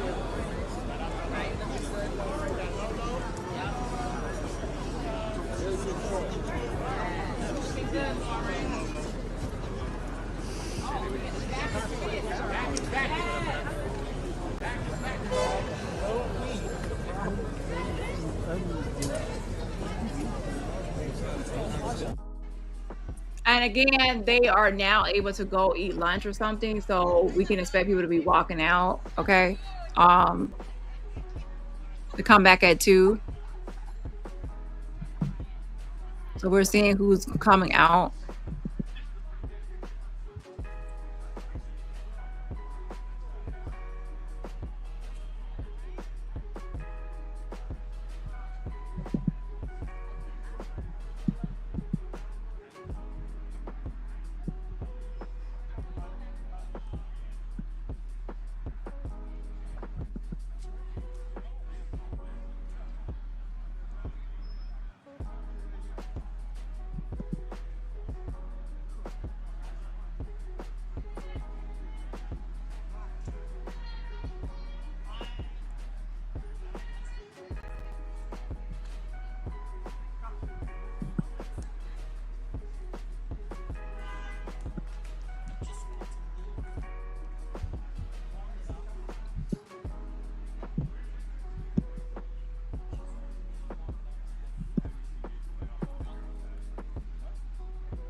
I mean, technically, he didn't really give everyone a full hour either. It's not that they have a full hour.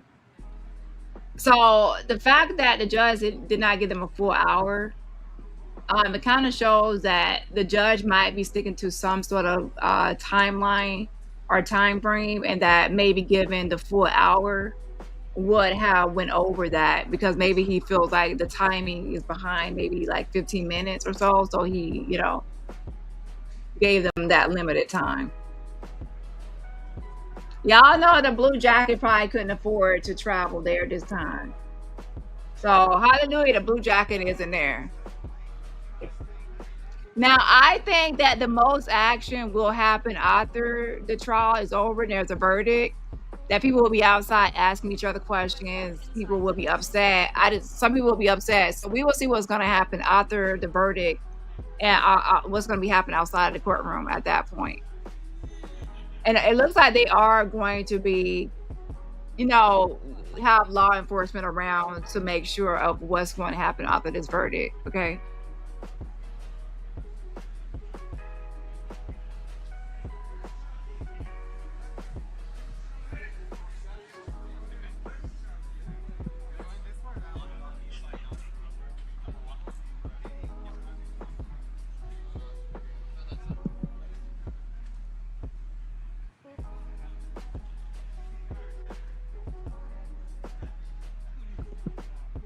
Okay, let's see what else is happening. Because usually when they're leaving, they as soon as they are allowed to leave, they are seen leaving.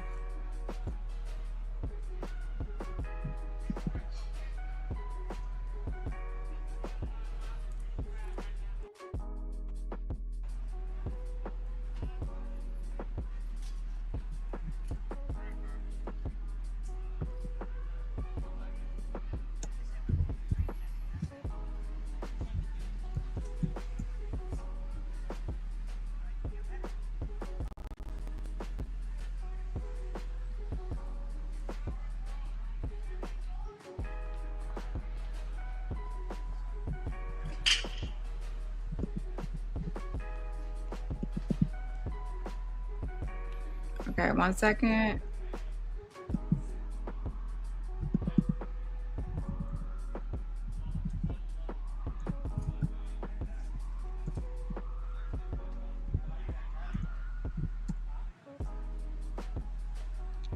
So far, it looks like things are kind of calm besides that earlier thing with that one guy.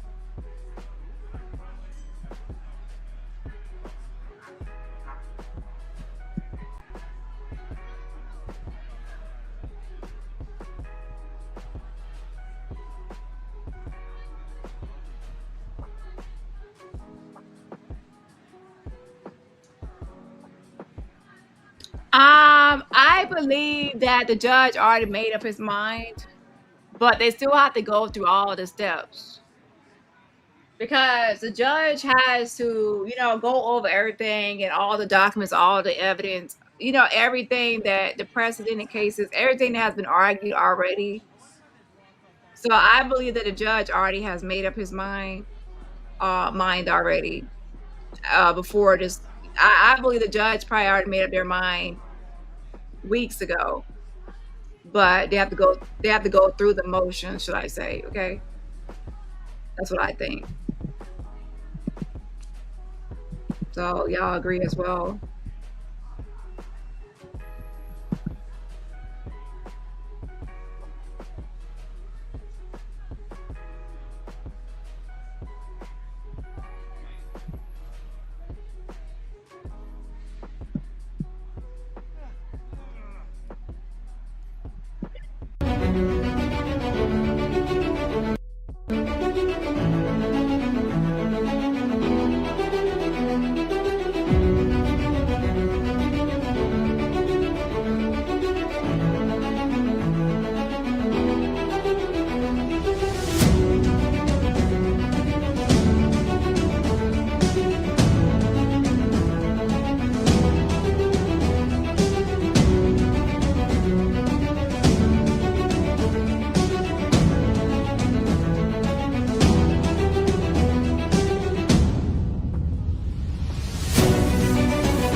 In a 4-page letter to the judge overseeing his case, Sean Diddy Combs apologized for his actions and begged for leniency. I take full responsibility and accountability for my past wrongs, he wrote, later adding, I ask for mercy today and promising to never commit a crime again. Thank you. Diddy trial sentencing day. This is my opinion only. I'm reading, but I'm waiting for more updates from Inner City Press on X, who's there live covering it. If you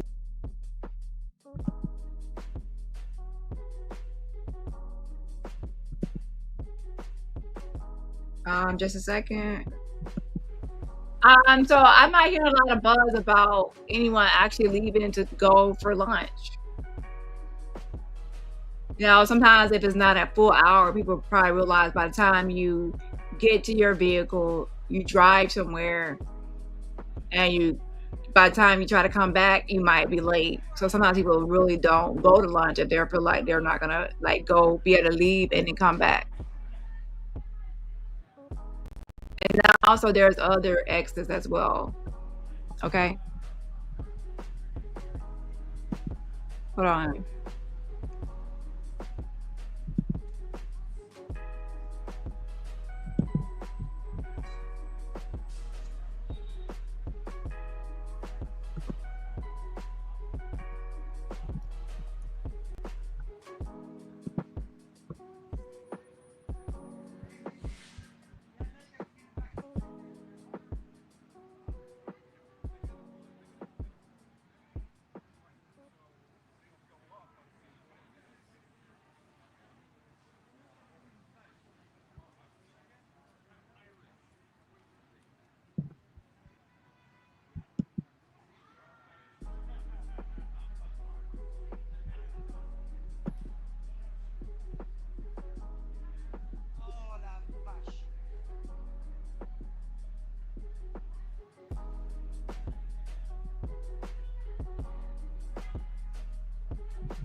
Just a second.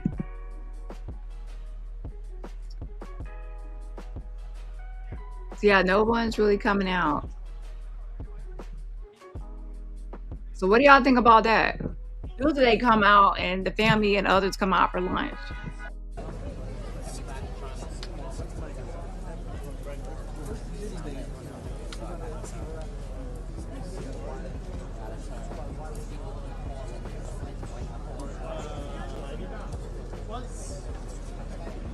That wasn't it. Where's Nelson? Oh, it's Nelson. It's cameraman here. Yeah, Nelson. Not Nelson. Nelson's not Nelson. Someone else. Yeah, it's he's working for Les Trent.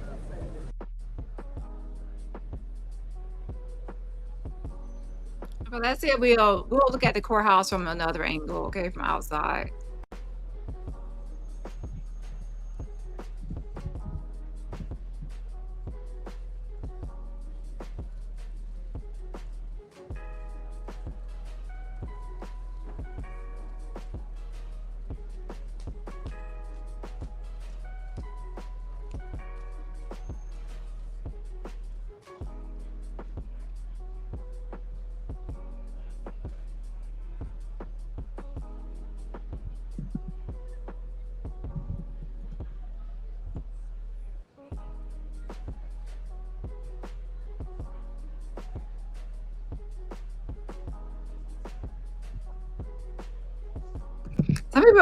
Some people are already saying that he's sentenced already, and as if they already have the sentencing already done, are complete.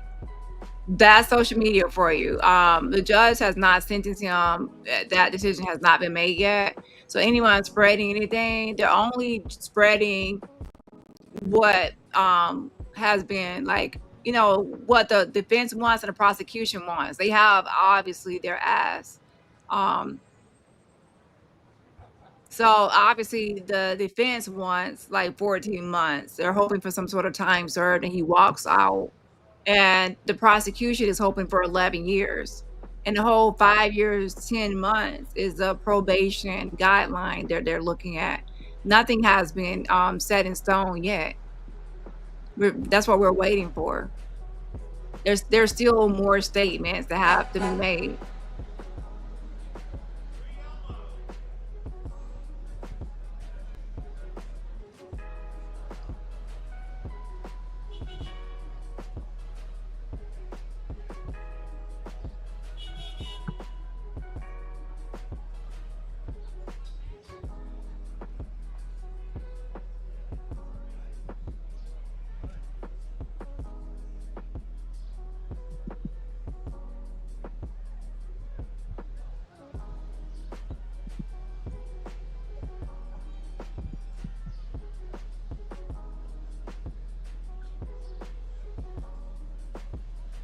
Again, they are on lunch break or break until 2 p.m.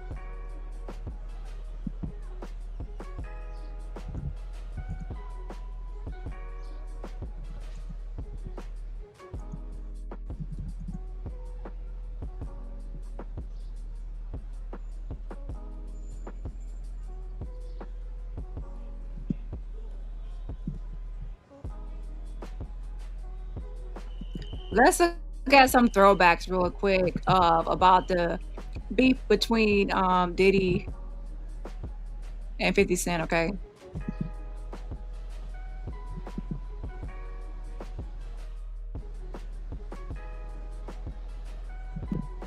Fifth, when you continuously call Puff gay, does that affect your relationships in Hollywood? I don't call.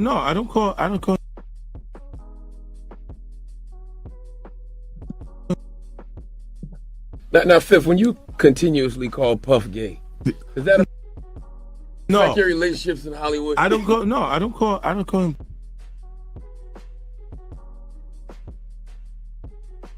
Okay, I said. Let me read it, Fifth. Oh my God. Sorry, I can no longer help you guys. Soon you will all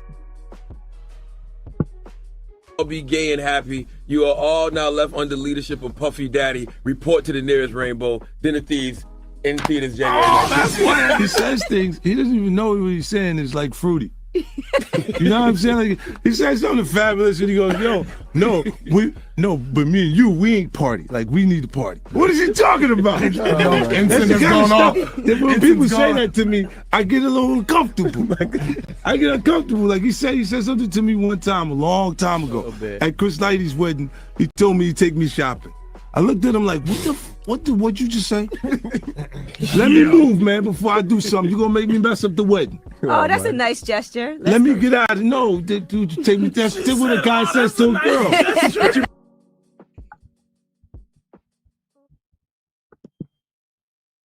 And then here's when you was with Nori and Fab and Jada and everybody, they made a compilation video of you because they said you were sounding real suspect on the interview. Yeah. Did you see that? Of course, I didn't see it. No, I didn't see it. You didn't see it? I swear to God. Come on, man. You saw that on World Star and on the gram. Check this out. When they started playing the game, the pause game, I would definitely. That came from Harlem too. Yeah, it came from Harlem. I definitely would say woo. The crowd would be like, "Whoa, did he just say that?" You know what I'm saying? I don't play games. Y'all know. You know what I'm saying? I'm a grown man. I don't play games. But yeah. Did you compilation? Nah, I was coming off of being in Miami a night of party, and I don't really remember what I was saying. You know what I'm saying? Would you like a reminder? Yeah, sure. Play some. Hey, yo, listen, yo, I love it all. I love it all, man. I like when you like this, Daddy. When you put my bag Daddy, in, I like when you scrambling and scraping for shit. No. That was you. Scrambling. You said, I like when you do it like that, Daddy. When you scrambling and scraping for shit. Hey, man. Like, I don't know what I was talking about. Hey. Nah. I mean, I was You don't go back and look at that stuff and laugh? I mean, it could be funny. I don't really be on it like that. Yeah, you know what I'm saying? Like I'm you sure know, we can put Charlamagne's compilation against Diddy's Oh, we compilation. have a bunch. We put. Yeah. I mean, I also don't do it because I know I'm bad at the game. I know I say like reckless stuff out my mouth that's just not maybe adding up to with somebody who's homophobic, but I'm not homophobic, and I really don't. Yeah, the response is not responding. Yikes, that was his actual answer on his rebuttal. Yeah, but we already know, Diddy. We already know what he likes to do with the escorts. And, there's stuff that comes out of their PP. He likes to rub it on his nipples. So, yeah. He likes the ejaculate of man on him. Is that heterosexual behavior? Is bisexual or homosexual? I don't think a heterosexual man would want the nut. The nuts of another man on his titties. Well, on his nipple. Okay? A mess. But yeah, I mean, I'm not really surprised.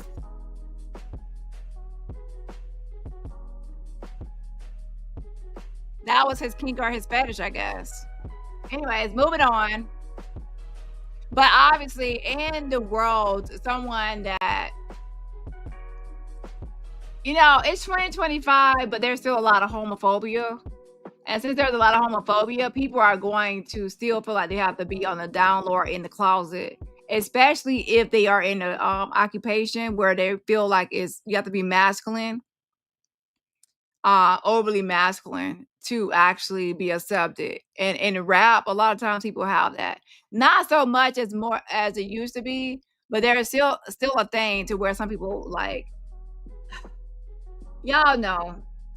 So, with that being said, I'm not surprised that someone would, people are still homophobic, and sometimes if he had said, "Hey, I'm bisexual," if Diddy had just admitted to, just saying he's bisexual years and years ago, would that have impacted his career? Would less people have, been a fan and bought his album or his records and things? Possibility, because at one point it's less so now than before, but at one point it was homophobia was more rampant than it is now. So yeah, hold on. You don't care, you know what I'm saying? But I'm bad at the game. Sue Bond says we don't know if it's true. You have a lot of hope for Diddy, but it's just too much frapping and a bunch of stuff he been doing in that dang on hotel room. With those male escorts and wanting to pick the escort and all that. Yeah, it's too many people saying the same thing about the same person. And yeah, and that's the whole thing. Some people probably don't want to believe it's true because it takes away from that rapper image of this masculine rapper. That's what they feel. However, that's why some people don't want to come out, is because they know that people are going to think things or not accept them as a rapper because of their actual sexuality. Hey man, it's probably hilarious. I would love to see it. I would love to see the video compilation. It's hilarious. 50 came up here and he was giving you flack for the asking Fab to party. So he'll ask you to play the clip, man. Yeah, play the clip. Go ahead. Why won't you party with me for your birthday, man? We partied for my birthday before. You came to my party. No, but me and you ain't never really party, you know what I'm saying? I asked 50 about that. And he said you did the same thing to him. You asked him to take him shopping. Yeah. I thought he needed some clothes. What?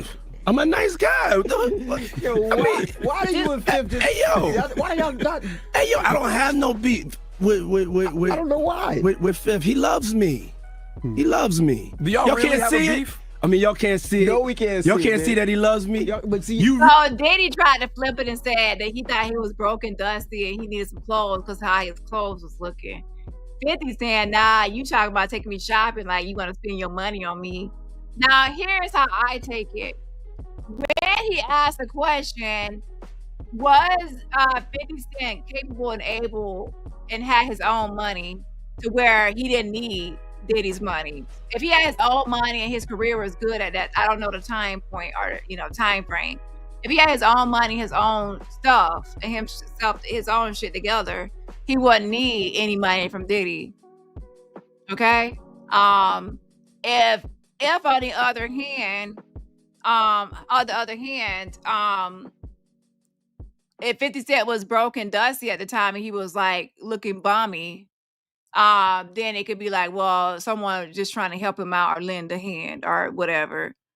But I don't know. The way he answered this question, when he was listening to it, it seemed like he was a little worried, and then he came up with a quick rebuttal.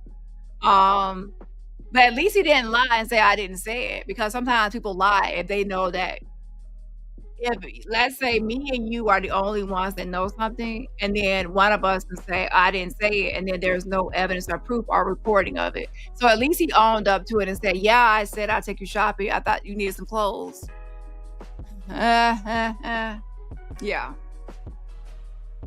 So Jody C is saying that he was risking. So for me to answer and give my opinion, I would need to know 50 Cent's status. If he was balling, had his own money, then that's highly suspect. If he was broke and dusty and bummy and trying to come up, then that's like somebody trying to like hook you up with like look more presentable. But yeah, as of even right now, it looks kind of, Really, hold on. You really think that's hate?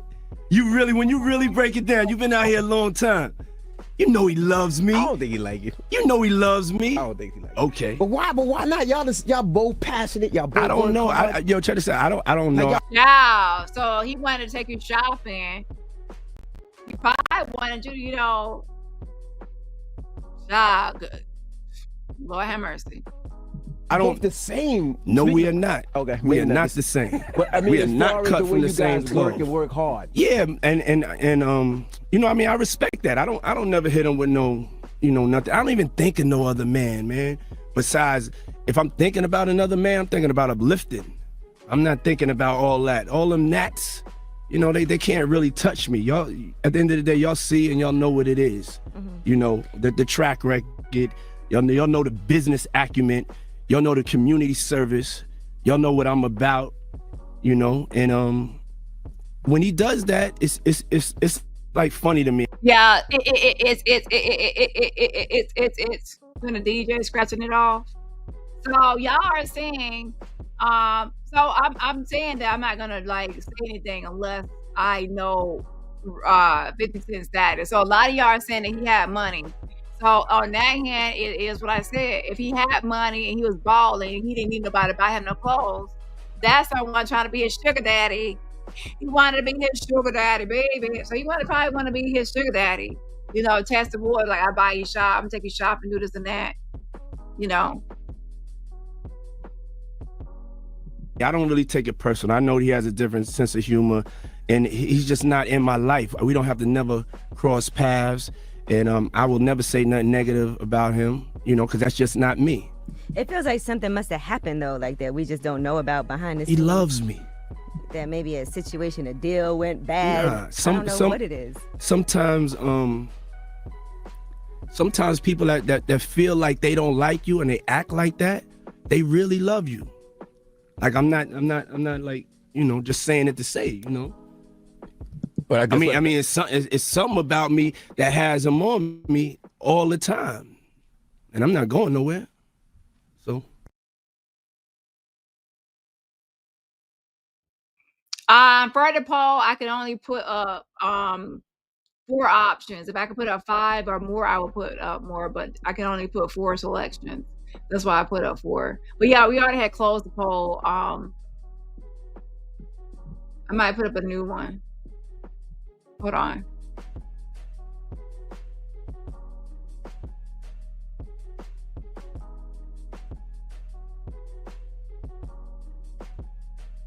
So this is the guy right here, the Punisher, that people believe, to be honest, is clout chasing. That's a Diddy trial. Make your money, pal. This is a Diddy trial. All right, here we go. Today we have Sheree Hayes, aka Punisher, who recently took the stand in the Diddy trial to discuss being hired as an escort to have intercourse with Cassie while Diddy watched. Welcome to Vlad TV. Man, thanks for having me, man. Appreciate it. You know, you're gonna look at that and be like, man, that's rough, man. Some 2,000 milligram pill called Trio Power Zen. You know, bro, I couldn't feel a thing, man. I couldn't feel a thing. I was really over medicated, just trying to have an erection, and that kills any sensation that I could feel. I was really numbed out. So, but if you orgasm, you are obviously feeling a pleasurable act. Every orgasm, I had to manually. Oh, really? Out. Yeah. So you never actually like. I never actually. I'm about to come and pull out and bust. Oh. Every single time okay. we would stop, whatever this was, and it was like. That's how I told you it was almost like mandatory, because it wasn't in the normal flow. Aha. It was finish the second part, and then I would have to rub one out, and it was like a concentrated, like, you know what I'm saying? Like, I gotta get, you know, it was like that. Okay. And this whole time, you're not talking to Diddy at all, ever? Never have one word of communication. Was it still 2,000 every time, or would the numbers go up? It would sometimes it would be 12, sometimes it would be 2,000. I don't know specifically why the number would vary. I initially went there for a $200 party, so I'm not negotiating, right? It's still $1,200 is still way more than I originally charged. So I kind of just showed up, and whatever she handed me at the end of the night is what I took. Okay. And you said that sometimes these sessions would last multiple days? Not the sessions would last multiple days, but I would get called every few months. But that when I am called, it could be like, come Friday night, leave, come back Saturday night, leave, come back Sunday night. Okay, so multiple days, but you would leave, come back. So let's say the sessions itself, the sex was always under an hour. But I could be there 4 or 5 hours because it was a lot of waiting around time. A lot. So what were they doing when, like, okay, so he arrives at the hotel and then he's just sitting in his room waiting around. What were they doing before they would actually call him in? People are like, what are they doing something in the other room? And then they... Yeah, I would think that somebody trying to kidnap me or do something to me, like having me sit in a room for a long time. Jail. Of just, I'm here, and it's always these huge suites. So I'm like in a room somewhere, I don't know where they're at. And then she'll just come get me at some point in the wee hours of the morning. Were there drugs involved? I never seen any outward drugs. You know, just on a cordial scenario, every time I would come in, she would offer me a drink. She usually... Or maybe they wanted it so he would come there early, so when it's less obvious that they would be having someone like an escort or something. And then they would have him waiting for a certain hour that they would usually do those types of activities. So maybe it's a timing thing as far as arriving to the hotel and then leaving at decent hours. I don't know. He would have what I think is weed. You know, I'm not necessarily a weed smoker, and she would offer. I'm not a weed. So like... So it's super uncomfortable, man. So I'm just over medicating. I'm taking every pill. Environment, and at some point, my husband's gonna come out and watch. Okay, so how much baby oil was around at this point? So the baby oil, ironically, by the couches there were like bowls, and the bowls were filled with warm water, and there were just big bottles of baby oil just placed in bowls. So I want to say it was 2 to 3 bottles of baby oil, but the big ones, the thirst busters. Okay. All right, so you start putting the baby oil on at this point? Yeah, so I go in the bathroom, change to the towel, I come out, she's in the robe, so she takes her robe off, I'm in my towel, and we're both first individually oiling each other, and then it leaves, I'm oiling myself, she's oiling herself, then we start oiling each other, and then there's some sort of like, you know, like we're creating this environment, and at some point, shortly after that started, her husband walked into the room. Okay. Now, this husband that walks in the Yeah, ain't no husband. They were not married. room was a black male. Black male. Who was only wearing a veil on his face? Yes. So he walks into the room. Now, one part that I left out is part of the instructions initially was in creating these scenes.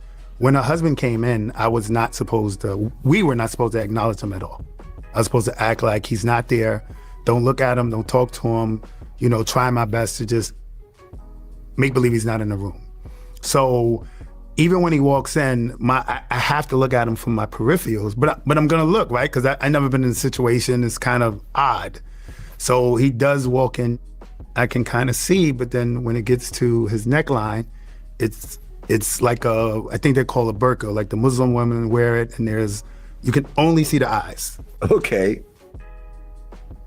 So he's wearing like a burqa, and then you can see his eyes, but then the burqa goes down to his neck, and then the rest of his body is bucket naked. got this guy in the room with you. You don't know who it is, though. I have no idea. He's not talking or anything else like that at this point? Not at this point. He just comes in. I notice in his hands a purple top. So I use Astroglide so I can kind of make out he had Astroglide. And across the room, there was like a table with a chair. So he kind of sat at the table and the chair, and he sat there, and he would get up and kind of walk side to side and pace side to side, which to tell he was trying to get better visual angles. Okay. What happens next? With the visual angles, he would start giving very subtle directions. But it was just more or less on viewing. Like the room was candlelit, so he would at times get her attention and tell her, "Hey, move the candle to the left, move the candle to the right, turn your body this way." And he never spoke directly to me, but it could be instructions for me to turn my body, for me to get in different positions. And so this went on about 20, 25 minutes. Eventually, he just got up and left the room. That was kind of like a cue for her to follow him. She left the room, and then she just came back and was like, "That was great. It was perfect. That's exactly what we wanted. Like, we're good." But then she asked me, "Do I want to finish?" And so me finishing is referring to me having an. But honestly, man, with the environment and stuff, I'm kind of uncomfortable. So I declined. I went the high road, like professionally, like, look, if you guys are happy, I'm happy. It's not about my needs. As long as everything is good, cool. And she accepted that. I stood up, and she handed me $1,200. And that was in addition. I didn't mention when I first got there, prior to changing, the first thing she did was handed me $800. And after everything was over, it was an additional $12. So I ended up with $2,000 for like a 20-minute baby oil massage. So it was a win for me. Okay, and you... People keep on throwing in the whole baby oil thing. Now, I want to say, let me go to Sean Atwood so people can hear, if you missed it on Sean Atwood when this guy was talking about how Diddy was behaving during these freak offs. Hold on. So you guys didn't have, but you rubbed baby oil on her body and everything else like that. So there was definitely activity, but not full blown. Not full blown. No. Okay. So you got $2,000, and you didn't recognize Cassie at all, did you? I did not, man. At that point. Yeah. I saw a face, but I couldn't completely make it out. So she had on a wig, right? So she's wearing a wig. So later after the fact, I didn't have the cue of the shaved hair, kind of look. So, and I'm looking at the face, and I just couldn't figure it out. When I left, I tried to jump on Google. I knew they had to be some sort of celebrity couple, but I think what was throwing me off was I thought they were married. Okay, so let me actually go here real quick because we only have 3 more minutes before they're supposed to be back in the courtroom. Let me show y'all this.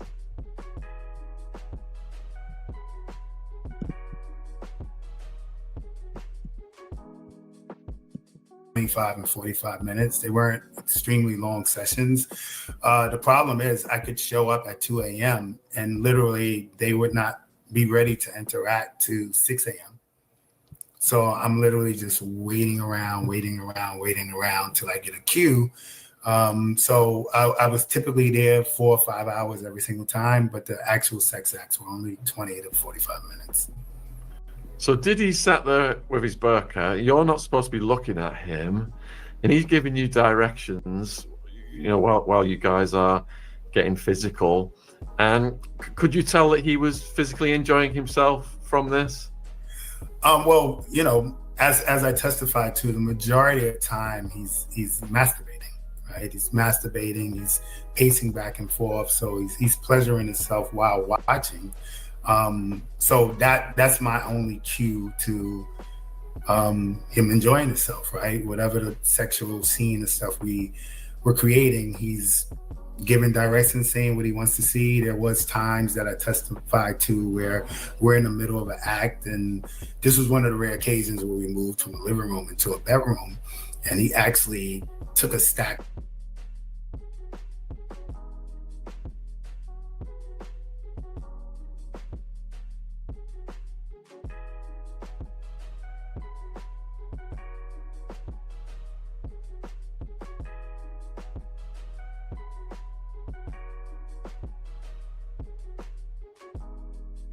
$100 bills, and he slammed it on the bed.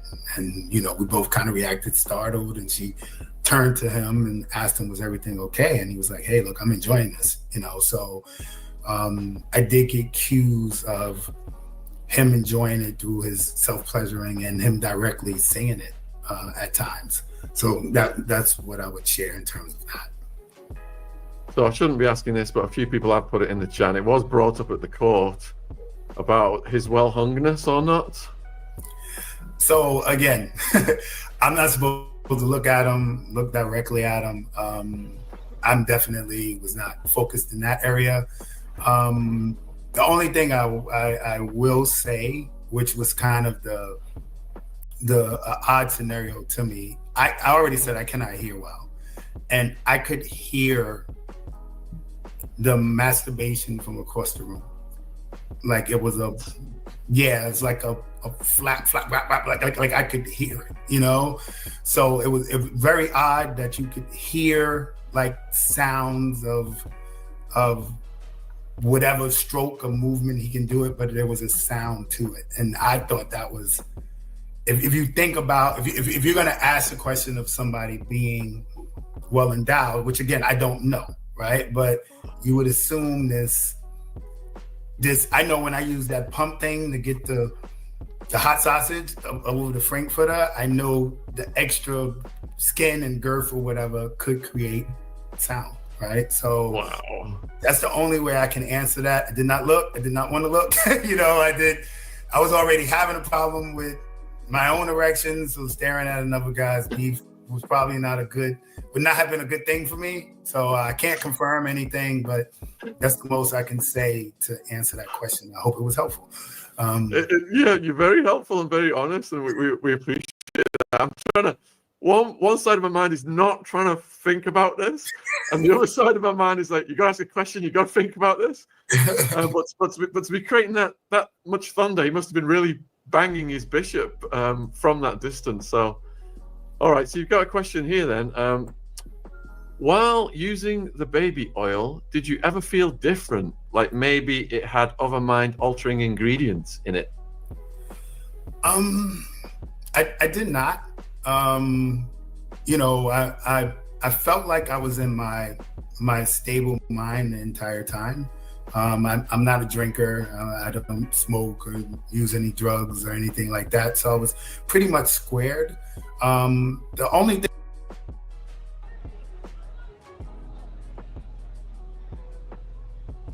You mean like up? Like this? No. I'm afraid. I'm like, can you see it? Does it look okay? Can you guys hear? Oh, I gotta call.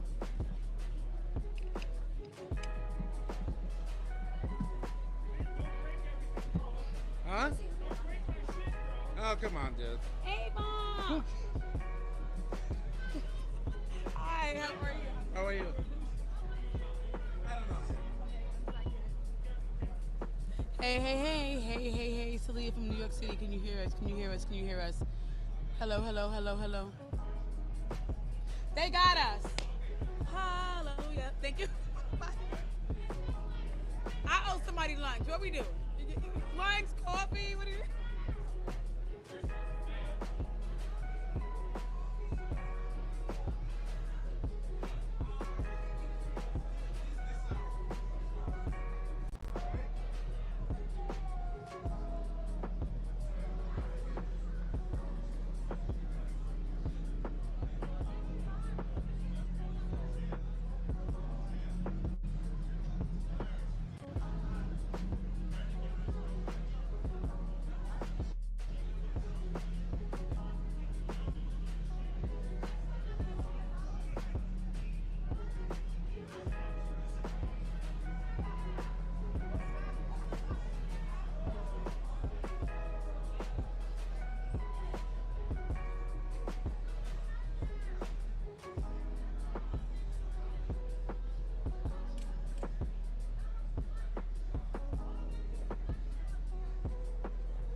The government was just, Miss Slavic was.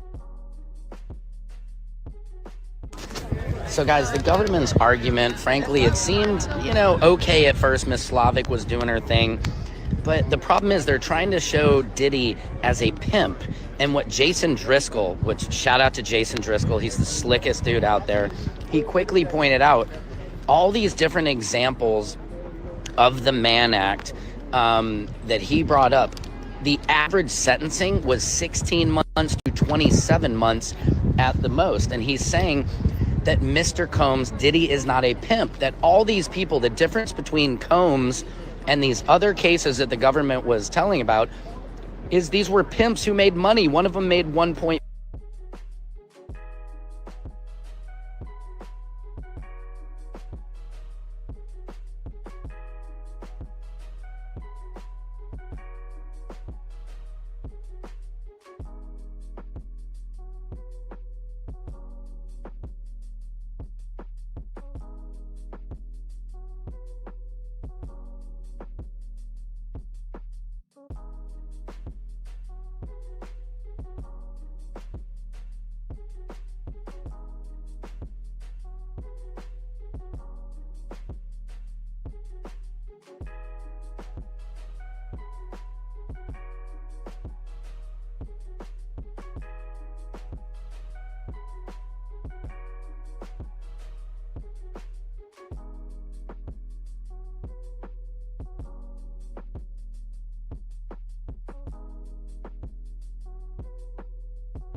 $4 million. Another made $1.8 million.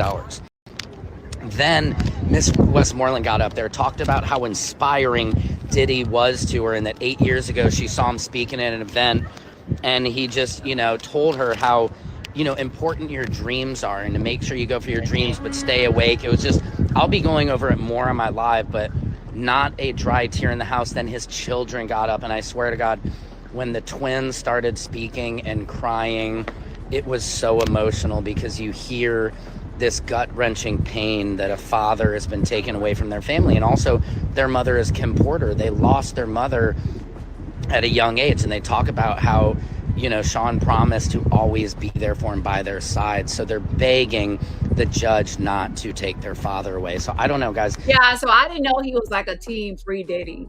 But also he's acting like the man act. You have to be some sort of pimp. In that sense of he's thinking of a pimp.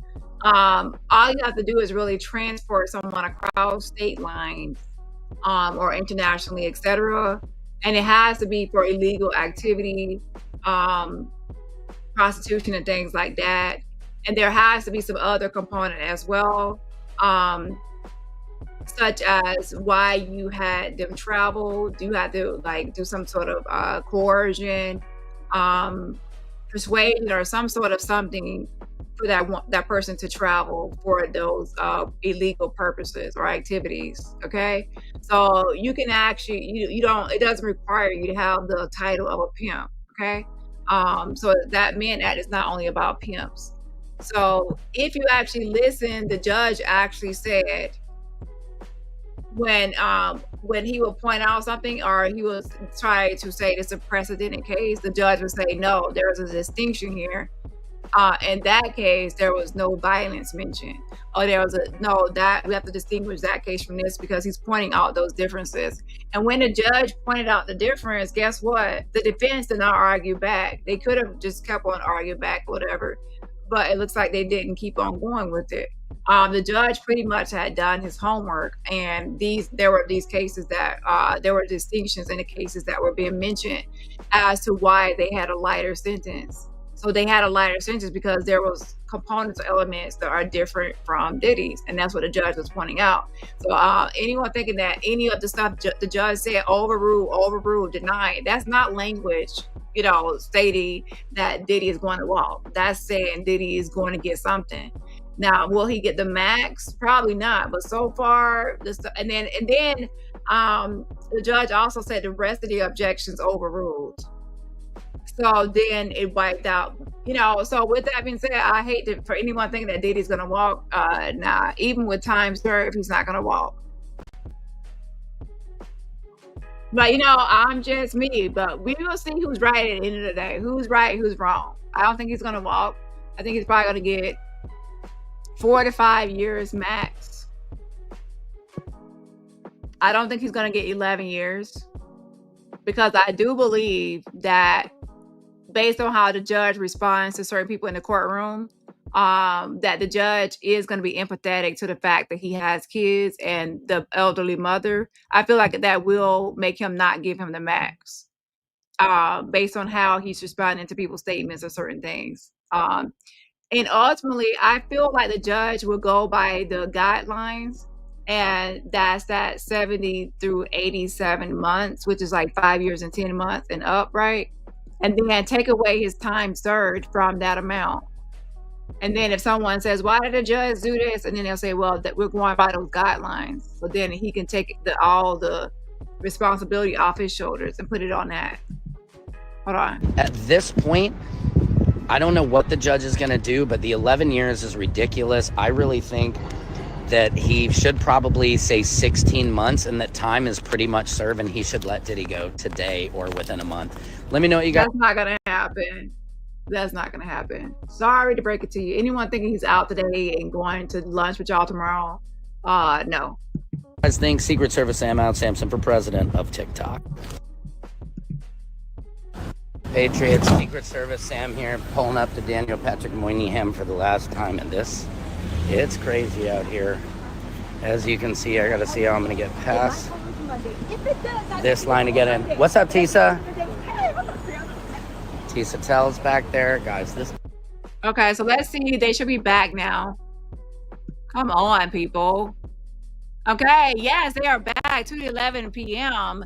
Judge, Mr. Steele, calm still. I am honored to practice in this majestic courthouse. This ain't freaking Disney World. Majestic.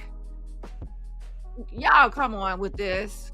Majestic courthouse. You're kissing the judge's ass like it's a majestic courthouse. It's not like a fucking mansion or some sort of castle.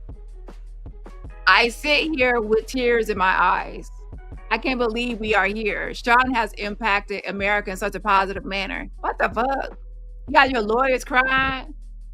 Y'all get paid over there eating them damn steaks and lobsters. Okay?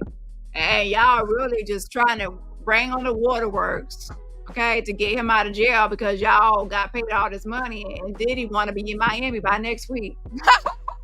Y'all done told him that he could have an event in Miami next week, and that ain't happening. You should have known that from the first day when someone said like in the chat. When, you know, they say turn himself in, they'll have him back out on pre-trial. He turned himself in and his ass been stuck in that damn jail. So those same lawyers, you be putting the trust in them, you're gonna be in that jail cell next week and you ain't gonna be in Miami. Miami. Okay. So let's see. They're back though. So everybody trying to cry to get him out of jail. Everybody a to-be actor. Yeah. But who knows? They could have became besties and friends and pals by now. Shout out to KK in the building. Thank you so much for the fan funding. Yes, I appreciate the support again. Shout out to KK. She says, we appreciate you, Dani. Thank you so much. And sending a single virtual rose right back at you. I appreciate it.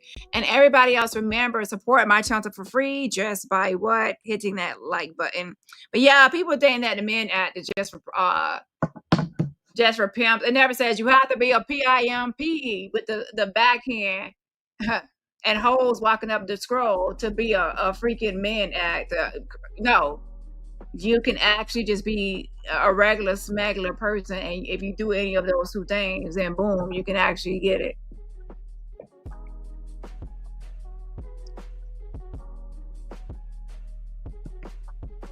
Hold on.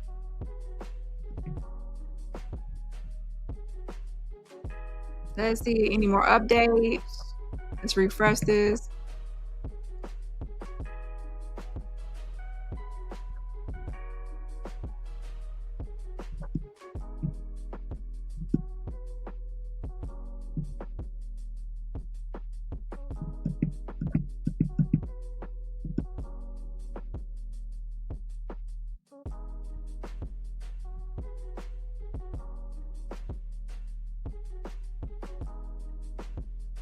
And no updates. Child, they really are going to be on snail time. Hold on.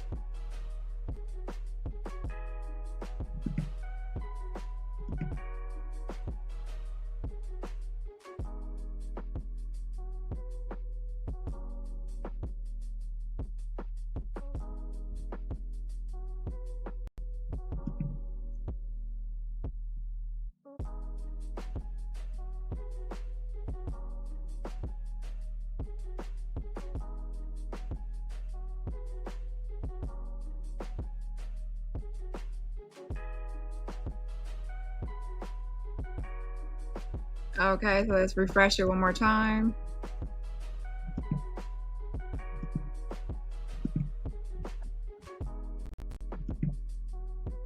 They need to do it just like they did with the kids, and it was back to back. Just everyone did their statements and then moved on. Keep that same momentum and path, okay? Calm still. The jury has spoken. We have been convicted of 2 counts of the Men Act.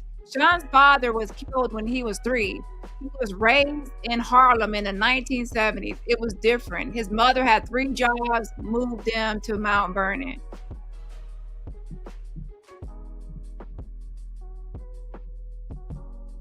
Child, let me tell y'all something. Y'all know that the judge has already had this decision already.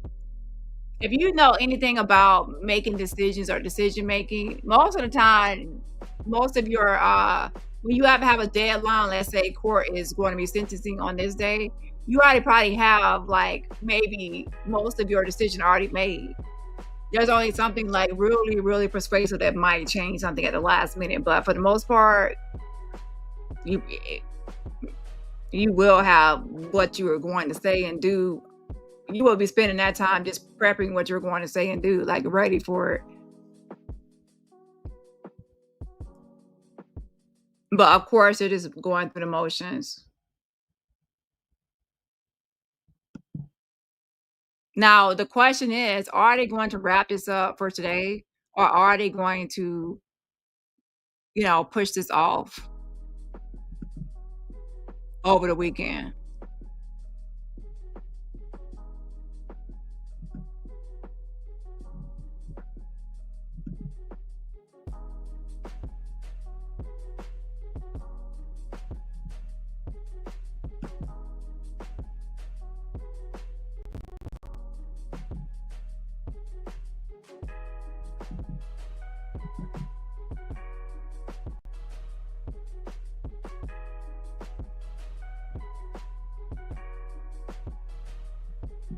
Just a second.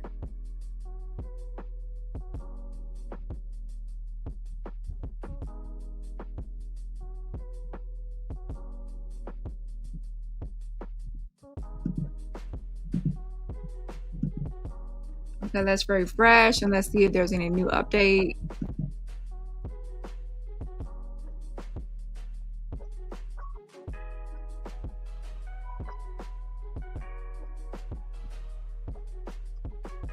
Nope, there's no new update there.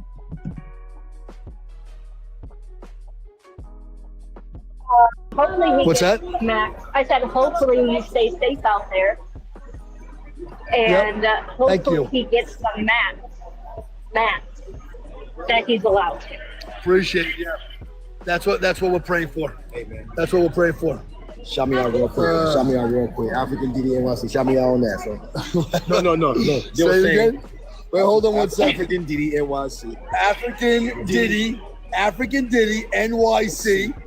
Yeah, my boy, Midnight. I'm just talking about my live right now. African Diddy NYC hanging out with the Midnight. 1, 2, 3. Woo! Well, that's the reason why I said that, because I love that slogan. You just keep fucking me up tonight. You're good, like, bro. Love you too, pal. Anyway, Courtney, I'm so sorry about that. People keep wanting to do interviews with me, but go ahead. All good. I just said I hope he gets the Max. He deserves it for what he's done. Right. Agreed. And that's what we're all praying for. And we're praying that, again, to the last girl that was on here, that we are leaving it in God's hands, that he's watching over this courthouse, he's watching over the judge, and that he guides the judge with the proper sense of what this man has done, and to the souls and hearts that he's taken many people. Okay, so let me actually see if I get a different angle, but let me see if there's any more updates first. Now, I think that there's obviously there's more updates to be had, but he's not going to just post everything that's being said in the courthouse. Okay, not everything is going to be that relevant. Hold on.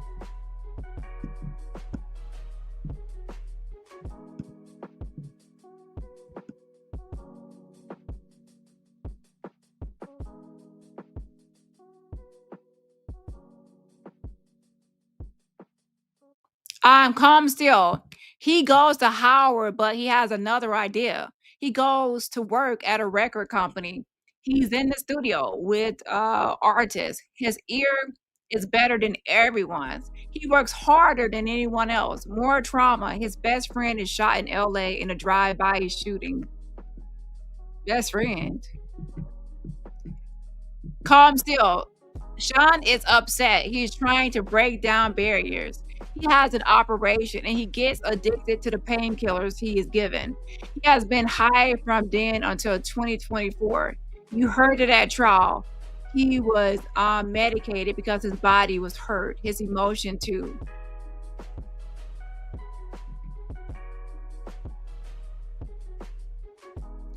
On one occasion, he would hit the woman he loved. He loved Miss Ventura. I have been with Sean more than my family since I met him. He has taken responsibility. He would have pled guilty to the Mann Act, but they wouldn't offer that.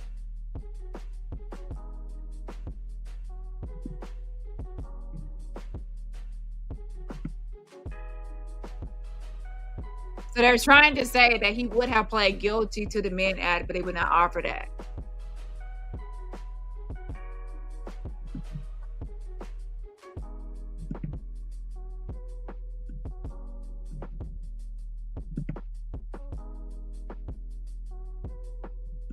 Okay, so let's see, wait for some more updates. I'm inside the courtroom.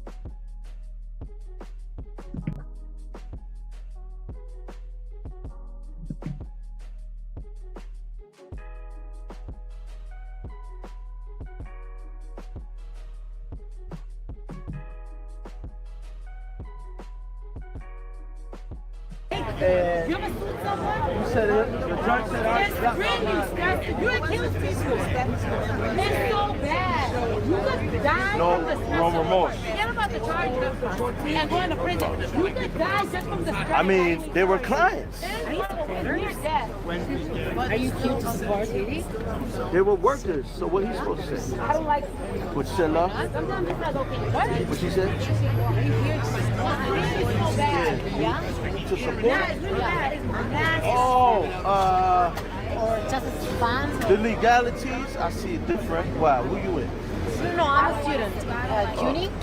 Oh, yeah. And I'm So what you doing- trying to do? You want to interview or not? Yeah, you too.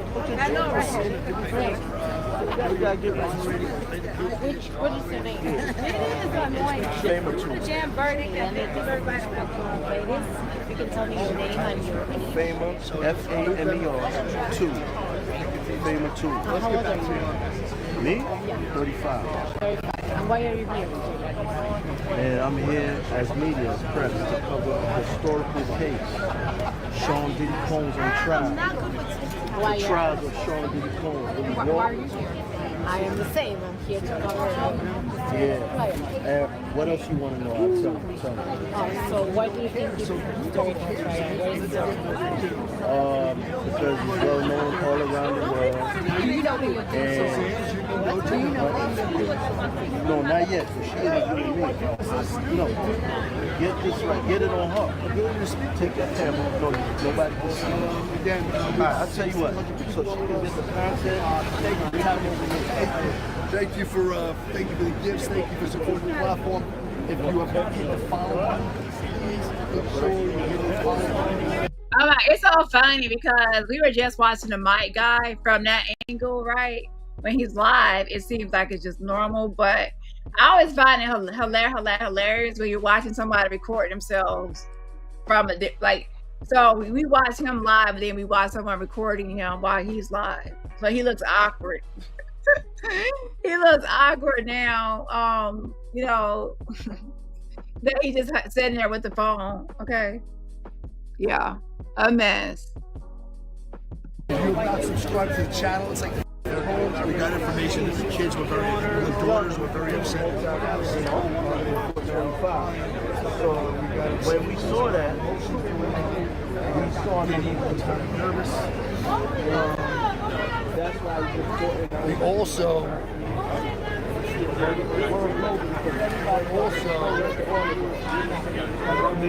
breaking news came in. I like that. That's weird. That's early. I like this. Every Friday. What's your story? Me? Yeah, you Puerto Rican. I ain't Puerto Rican. Dominican. Nope, wrong.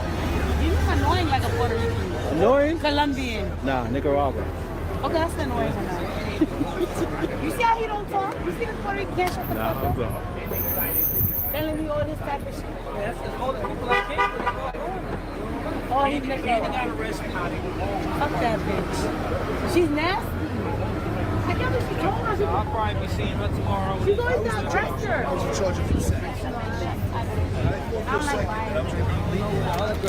Okay, let's go back to the courtroom and see what they're doing.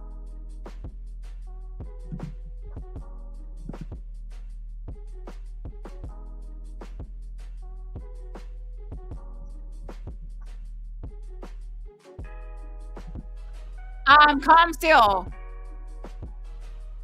I have been there when Sean has prayed for healing for anyone he has hurt. It is now 12 months and 17 days in MDC. There are certain people who gain prestige if they hurt him. The guard stopped a man with a shame. He eats out of bags, chips. Calm still. He lives with 25 people in one room. There's a TV area, a supposed bed. There are drugs there. He has not taken drugs. There is violence. The water is polluted. You have to boil it. There are screams day and night. So there's actually drugs. I knew it. Contraband. There's drugs getting into it. And people say, well, how do drugs get in there? Visitation, people putting stuff up their rectum. Drugs can get in there through correctional officers. Yeah, sometimes correctional officers probably get, some money to sneak something in there. Visitation is another way. Either way it goes, drugs find their way in there. And who's to say he didn't have any? Okay, drugs are there. He has not taken drugs. There's violence, of course. They're complaining about it. Now, how often have y'all actually complained about these jailhouse issues? Because he could have been a voice for MDC if he had spoken on it earlier and throughout this whole time. Why are you just now bringing this up at the sentencing? This should have been a main topic. Diddy's in jail. Water is polluted. You have to boil it. There's screams all day and night. There's a broken washing machine. Like the jail conditions, you could have been a voice or advocate for those other prisons in there. But obviously, you're not saying anything until it suits you when you need to have a sentencing argument, right?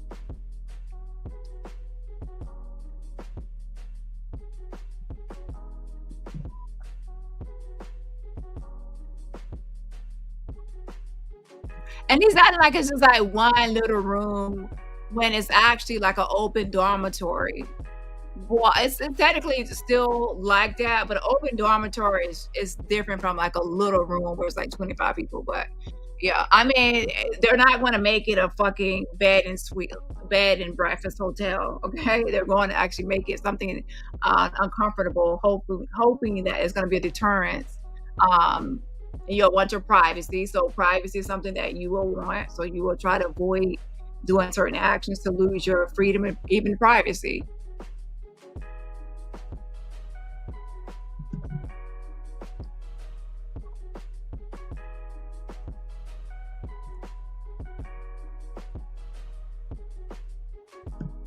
So we are waiting for more courtroom updates. And also, Judge, what are you doing? Still, it's over his time. How much time does he have? Because since y'all came back from lunch or break, whatever, that extended break, still has been talking or whatever. So, yeah, wrap up still. Wrap it up, Judge. Wrap him up. Okay? Hold on. So I got word. It's in the filing, pal. Good to see you. Good to see you, man. Same here, bro. They don't want to come out. They want to do something. That's what it looks like. They don't want to come out. He's like, his lawyers are really good. I wonder if he's going to come out, bro. Yeah. All this lawsuit, all this money spent. And what? You see where his kids come in? You might not be broke when they come out. That's a high lifestyle. All right. Is that IG?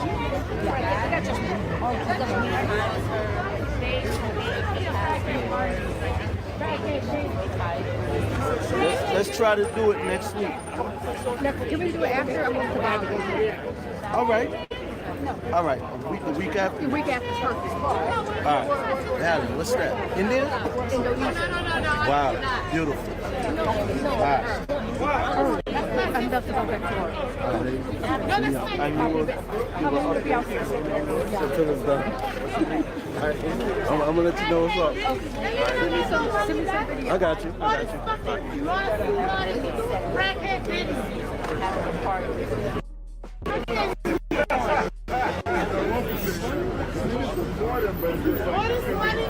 You think that white man gonna come here for free? You see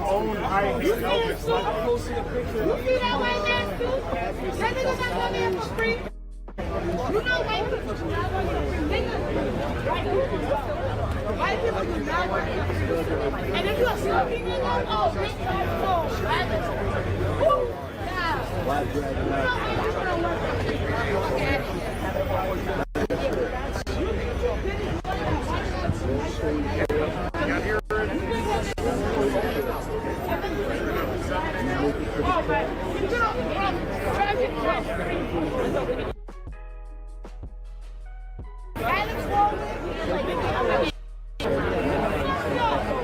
There are no new updates yet. We're still waiting.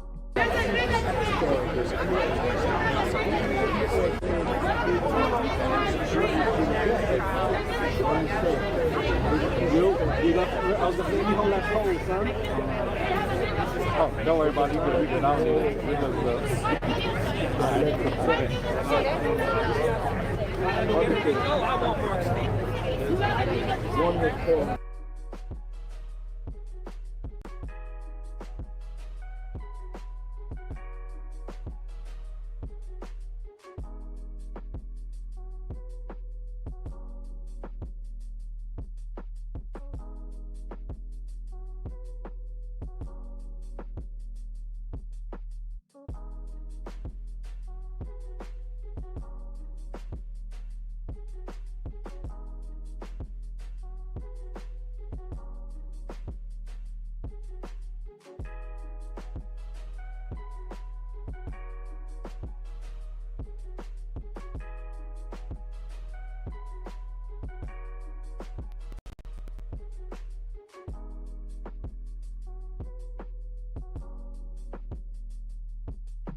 Combs is so remorseful, defense attorney says. Sean Diddy Combs is so remorseful, defense attorney Brian still told the judge. I have been with Sean, I already read that part. So CNN pretty much has the same update.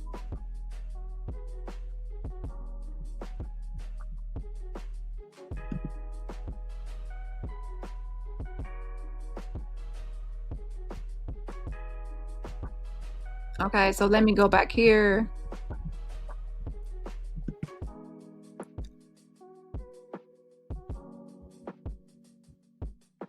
And there's still no other update. Interesting. There's screams day and night, and still no updates in the last 10 minutes.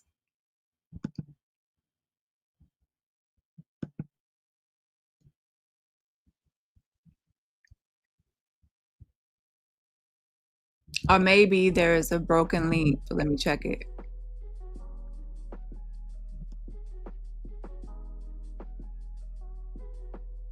Okay, so yeah, there's a broken link.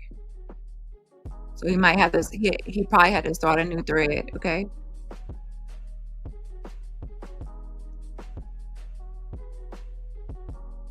No, not really. They're still, though it's not a broken link. It's just no updates.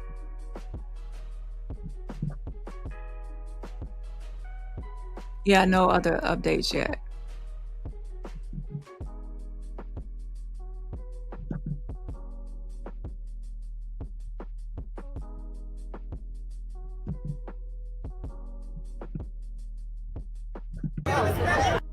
I believe I'm African. I'm African.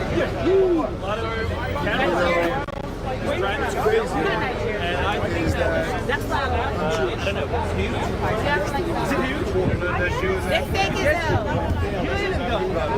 We don't know because he has to. Okay. So many for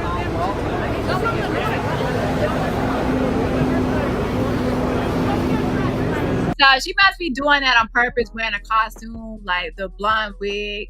And I know that's not her real niece with that much ash or whatever she put on her knees. So that person must be playing some sort of character or something, okay? Because that, yeah. That has to be something up with that, okay?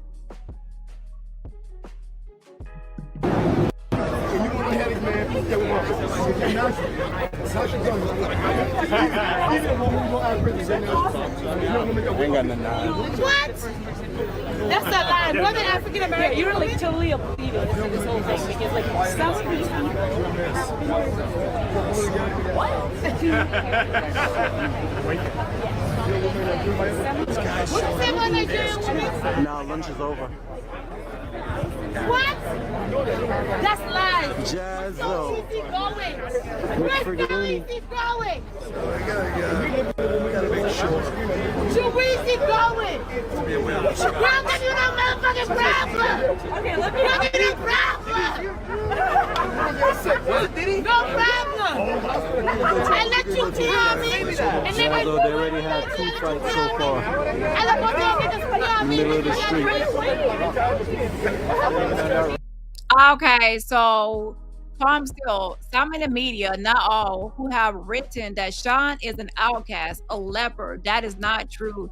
He has done things I would only dream of doing. There is a man released to his home, Charles Scruggs. He can speak. He is by the phone now.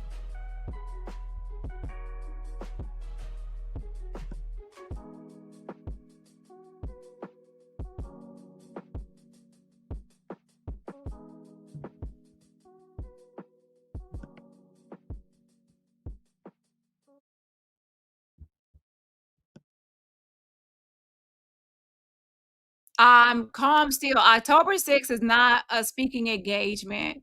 It is that people realize he is different. He can speak about drugs, about putting your hands on a woman. He can change people's lives. It is not a speaking engagement. It is a healing. So October 6th, he has an event, and they're saying it's not a speaking engagement, it's a healing event, or it's an event. Event is anything that you have planned, scheduled, and it's going to be something public, or other people are going to be there. So y'all already have something that he has a scheduled event. It's oh my gosh, y'all are so crazy. Y'all literally have this man, begging the judge for sentencing this and sentencing that. And y'all literally are already out here like having him plan an event as if the judge is going to let him free. That's how they're very optimistic, okay? And they are really believing they have this one in the bag, okay? Yeah. Poor Diddy, but not poor Diddy in that sense, like poor Diddy. I'm saying that he's really thinking that he's getting out. And he's all thumbs up, thumbs up. You're not getting out of there, okay? You're going to be in there at least. I would say they're going to follow that probation guideline. They're going to give you maybe that, probably the minimum, probably 5 years, 10 months. They're gonna take off time served, and then you're gonna, you might have like 4 years. But I don't really think you're going to get. Yeah, you're not gonna walk free. Now, some people think that he'll just get probation. I don't think so. Now, I have seen people have serious crimes and they get sent home, but then they get like really supervised. And they get really heavily supervised on probation. I don't think that will be him. I think the judge will. I don't think the judge wants him to walk out because there's going to be a lot of people highly upset at that, obviously. And I also don't think he wants to have him in there forever. So I really think that it's going to be like an in between.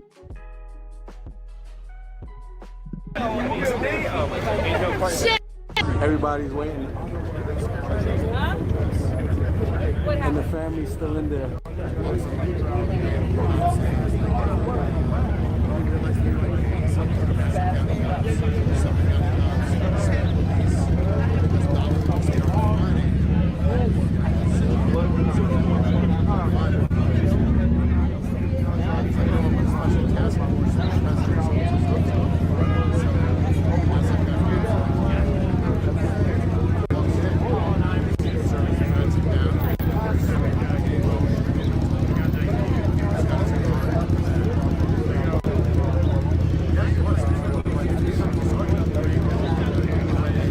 not looking too good. Starting this morning, because the letter that he wrote, the judge didn't like it too much.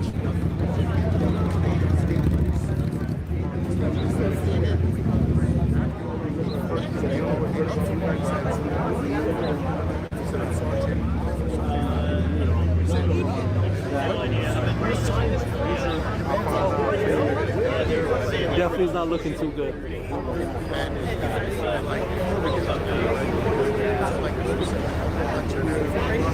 So Judge Submarinian was pissed off at the beginning this morning. Jazzo.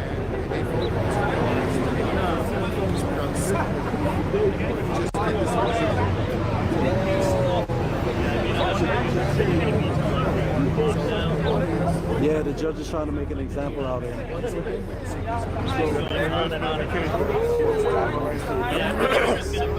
Yeah, he's definitely amazing sometimes.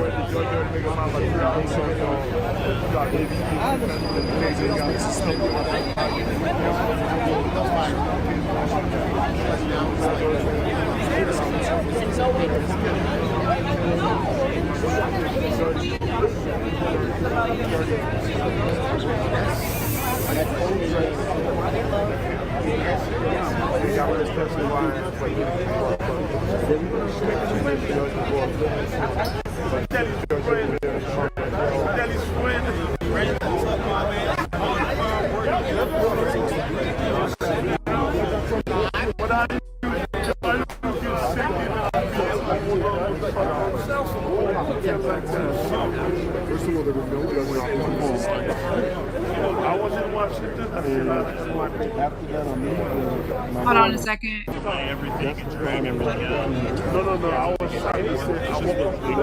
Yeah, basically, that's all he was doing.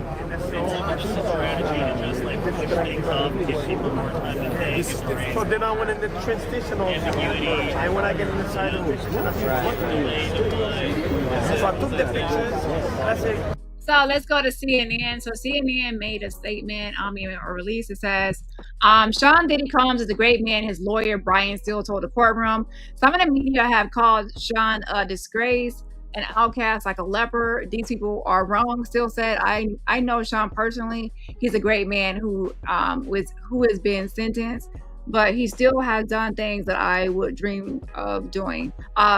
Steele said that Combs has punished himself more than anyone will ever be able to punish him. It will stay with him for the rest of his days, the lawyer added. Steele said Combs' loved ones all say that off the drugs, he's a different person. The drugs affected his thinking. And we went over those letters, and a lot of those letters are like that. Now, for people that are shout out to RC117 for sending gifts, YouTube and even the streaming software I'm using, they have to do updates because I cannot see when anyone sends me anything. It doesn't update me of anything being sent. So shout out to my mom for letting me know. But yeah, I don't get notifications of those. Okay, hold on. And everybody else, remember, support my channel for free just by what? Hitting that like button. Let's see if there's any updates. Okay, y'all have let Steele go on for too long. It's like, is he doing like, oh my gosh. So Combs Steele says this was a voluntary sexual encounter consented to by adults. I agree with Ms. Shapiro. This is issue preclusion, double jeopardy, due process violation. So yeah. So anyways, based on how they're letting the defense go on and on and on, I don't really see an ending today, y'all. I don't. Because it's almost 3 o'clock in New York time. It's 2:47 New York time. And at this snail pace, I don't really see it ending. I don't. And that's unfortunate. I was, sentencing day. Yeah, like they were on the right path, it looks like, until now. Brian still is like, he's still going on and on. Hold on.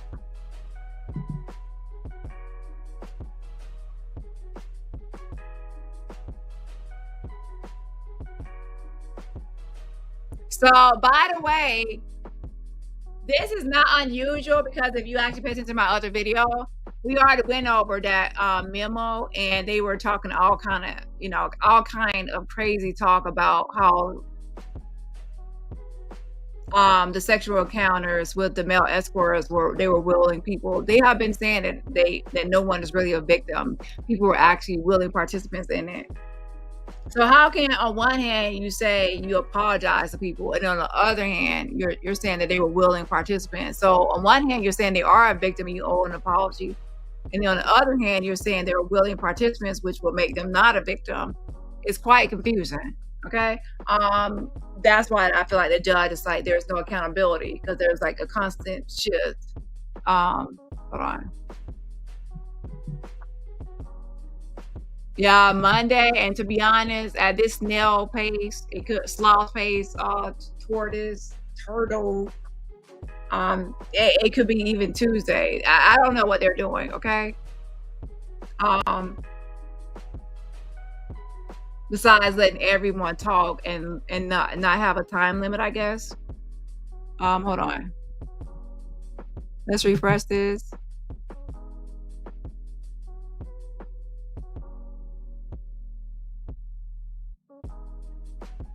Okay, so there's no updates there.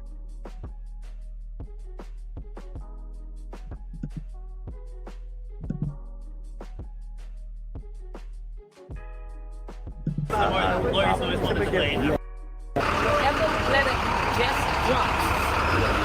Ever let it drop? The judge knows that it was very bully. He said bully. He used the word bully. And for me, when lawyers and judges use certain words, it's key words. You understand? So for me, that's what I look and listen to. Key words. You understand? Fucking cross. And the attorney. And on both sides. On both sides.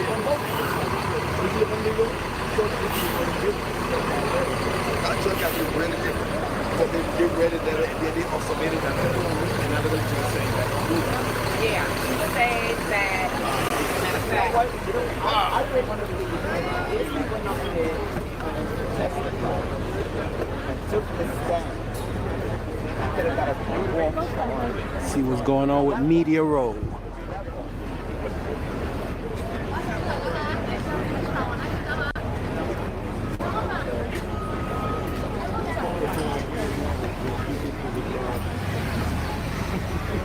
Different angle. I want to go to a party.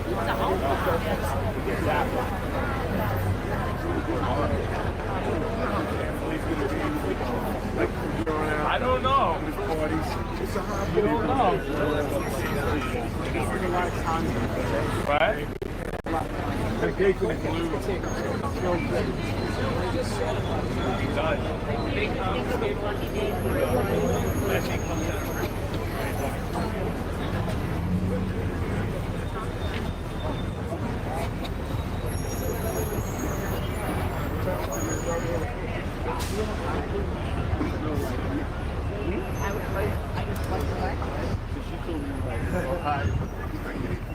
So that's outside the courthouse.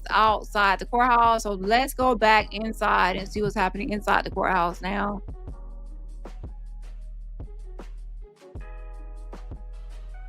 Calm still. We asked John to be able to have a 14-month sentence. He has taken full accountability. He's not using drug addiction as a crutch. He is saying he wants to repair. He will never be a danger. He is a civil rights leader. He is a civil rights leader. Now y'all doing too much. Okay, I'm about to log out now. You really just said that he is a civil rights leader. Oh my.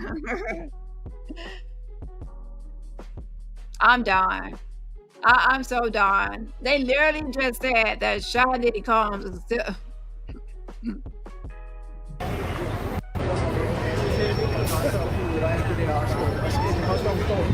You were saying before anyway. Where do we go? They haven't.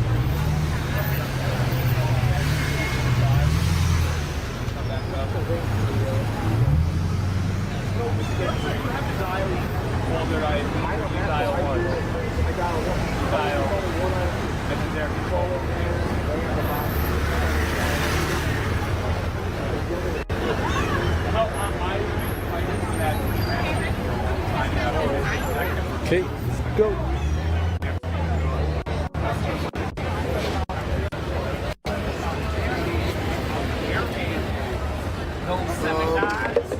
They were transported with Cassie, Working with them. and they're all victims. Okay, you get it? Now you got it? You understand? Don't shoot the messenger. I'm just looking at my notes. Even if they're not pressing charges. Even if they're not pressing charges under that law. And I believe under that law. So let's see, child. Yes, they wrote. Mr. Till just said it. The audacity to stand up in that courtroom and call Sean Diddy Combs a civil rights leader. How dare you? Seriously? You put this man in the same breath as MLK and freaking Rosa Parks.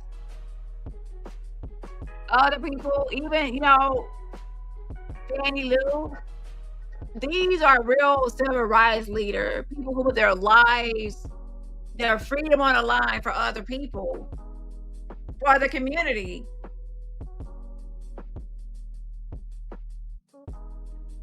People that actually practice, you know, civil rights actions for, you know, you're gonna say, oh, he did rock the vote. No, no, no, no. Fighting for, that's like telling people to vote, not voting rights. There's a difference. Voting rights, you're trying to get people to have the permission to actually vote. Telling people to vote is not the same. Okay? Equality, fighting for freedom, and things like that for real civil rights leaders and people. Flying in escorts across state lines for prostitution and doing putting your fingerprints all over the wall, baby oil fingerprints all over the wall in all these hotels from California to Miami, New York, whatever. That's not what this is all about. MLK had a dream and Diddy had a dream about baby oil, but that's not the same, okay? So yeah, I don't know why he even said that, but it's ridiculous. Rosa Parks,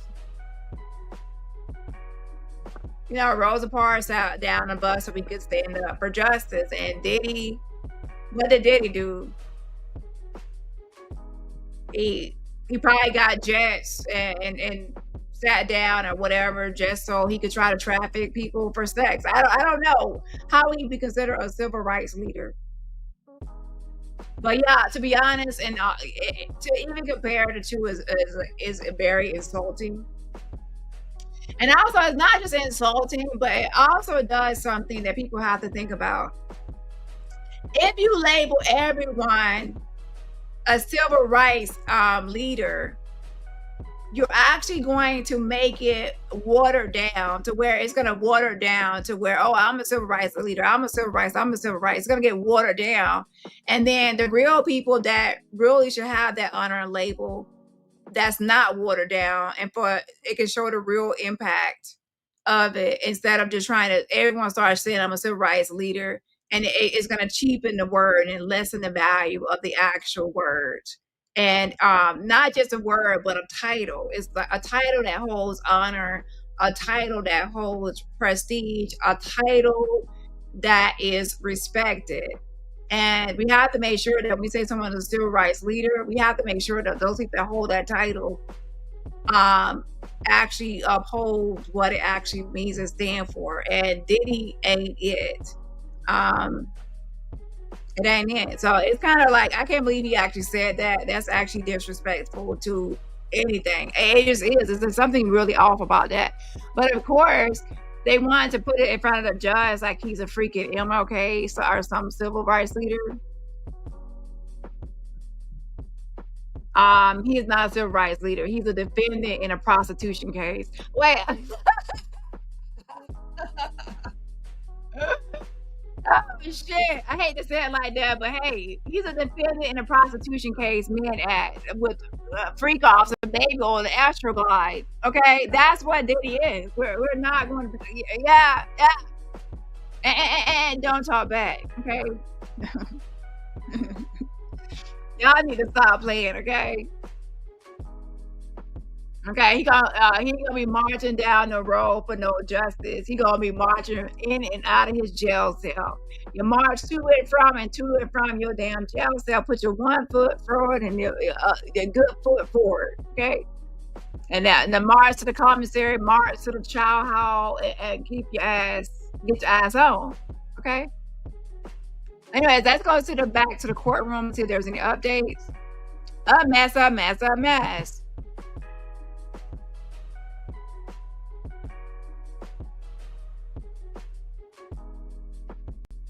Now, y'all have my hopes of some sort of sentencing today, but now I'm kind of like, what's happening? Calm still. We can now hear, oh my gosh, calm still is finally done. You took an hour. They have literally been back an hour. You took a whole hour. Brian, still come here, boy. Okay, calm still says, we can now hear from the Reverend. Now, let's see how long the Reverend's going to talk. I'll be personally responsible for seeing him rehabilitated, says the Reverend. I close with this. As Michael Jordan said, these sneakers are just not sneakers, but when my son put them on, Sean needs an opportunity. Yes. Anyways, they didn't put the whole statement about the Reverend. Let me go to CNN and see if they told more about this Reverend. Wrapping up his presentation to the judge, defense attorney Brian Steele said if Sean Diddy comes, his good outweighs his bad by far. Yeah, Brian, you are getting bankroll. You've been eating good in the neighborhood. You've been out the lobsters and steaks, and you've been enjoying that been on that Diddy payroll, and you don't want that money to end. You want him out of jail so you can stay his lawyer. Combs plans to move to Miami to be close to his mother if he's released, defense says. If Sean Diddy Combs is released, the rapper plans to move back to Miami to be close to his mother, defense attorney Brian Steele said, adding that, said the Miami area has the resources available for Combs to get the therapy and counseling he needs. Steele said Combs would then be used by the community in a positive way.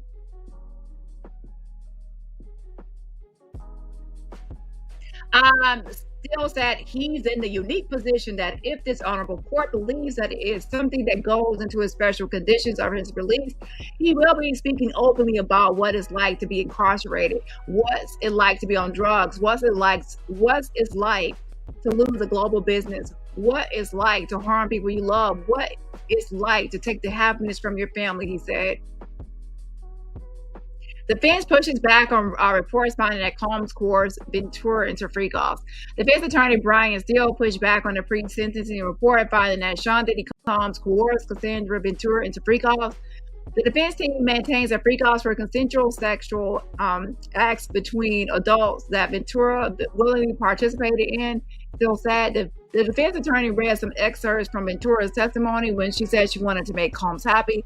Now, Intercity probably didn't report all of that and tweet all of that because it's redundant and repetitive. And if you actually watch the trial, that's something that was already posted, okay?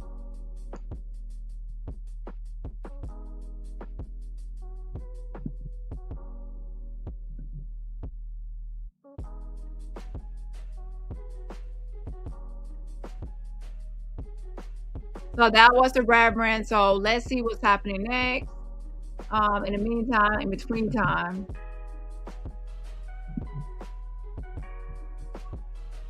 That is.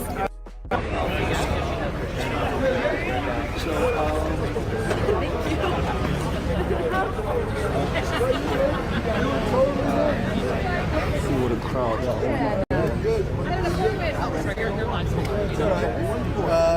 Yeah, smiley, happy girl next to me. Where are you from? Canada. You're from Canada? Yeah. Have you been paying attention to this trial?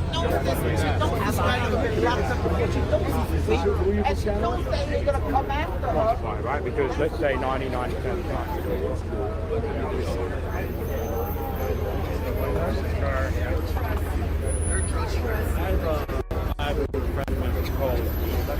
Yes, Aaliyah swag is all like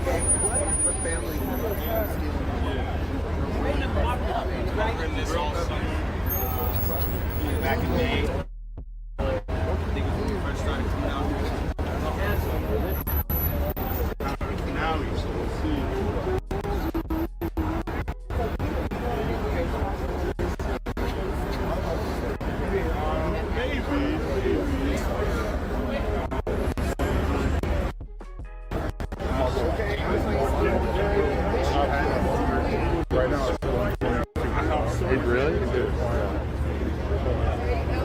It should be coming out either this one or that one.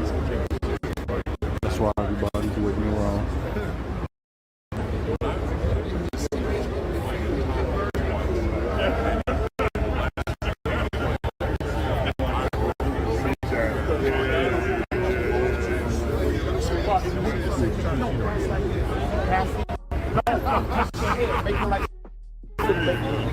Do it this way.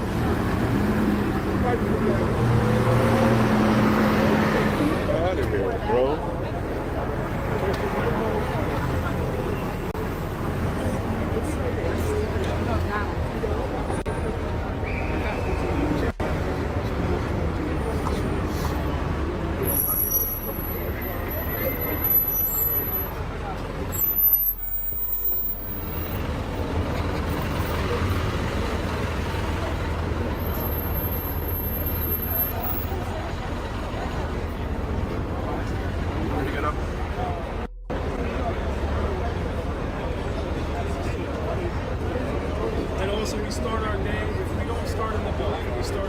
So inside the courtroom, Reverend says,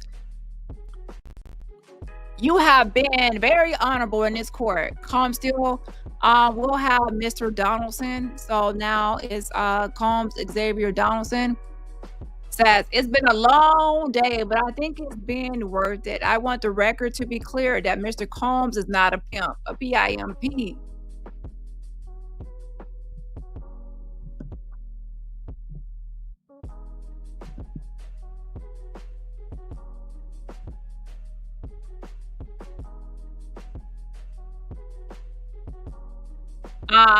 But you don't have to be a pimp for the Mann Act, though, like that official labeling. And also, how are y'all defining pimp? So I think y'all are defining pimp in the way of movies. Hold on.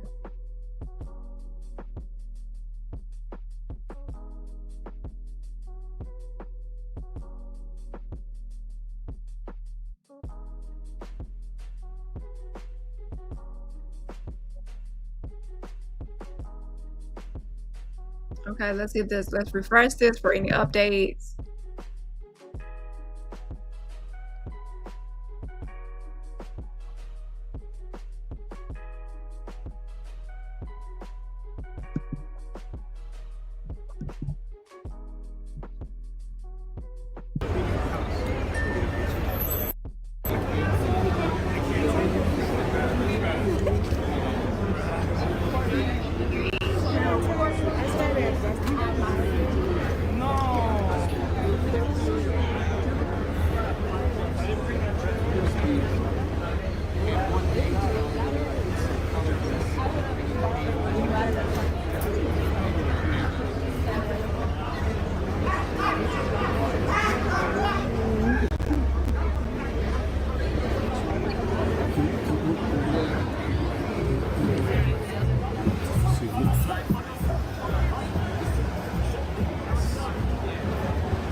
Rich and famous is where the devil plays. That's the devil. You're right. Y'all ain't gonna be like, hey, I'm gonna make you known everywhere.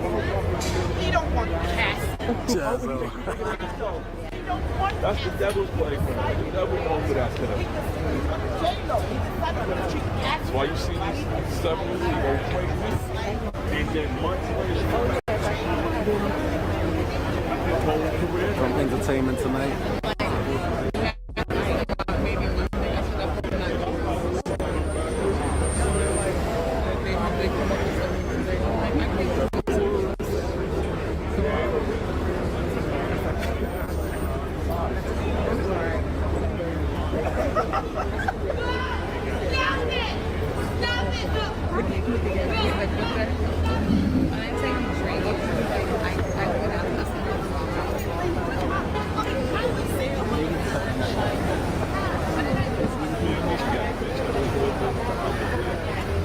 So let me go to CNN. So CNN pretty much is saying the Reverend Gary Johnson has spoken in court on behalf of Sean Diddy Combs. Johnson said he's seen members of the community supporting Combs.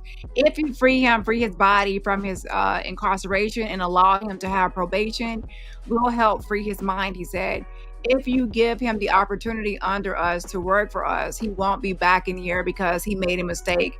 He'll be back in here to tell you thank you, he said.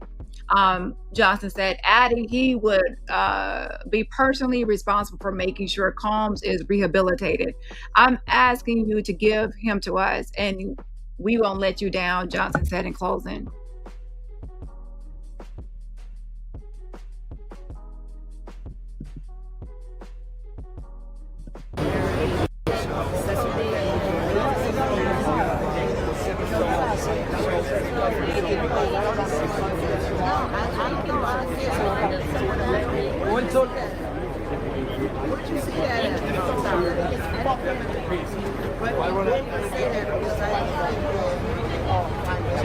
So Combs Donaldson also says inside the courtroom, here in the Southern District of New York, which is acronym SDNY, we have had U.S. senators prosecuted here. I dare anyone to say anyone else in the past 30 years did what he did in the MDC. The true Sean Combs came back. Yeah, that was all about publicity and trying to say, hey, what can you do while you're incarcerated to make yourself look good and to help your image. So that was all. That's what that's all about. Okay, it wasn't just out of kindness of his heart. It's just to give for this very moment to use in court.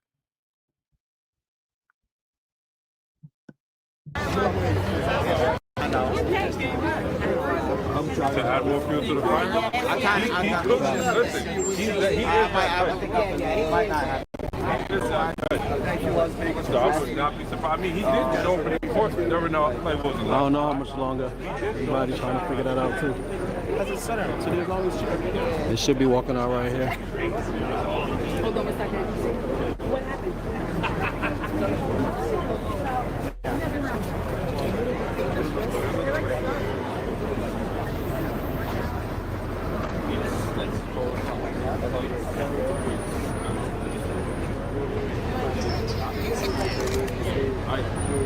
She's definitely. No,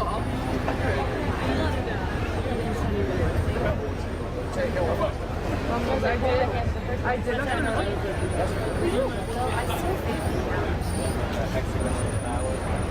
You look like.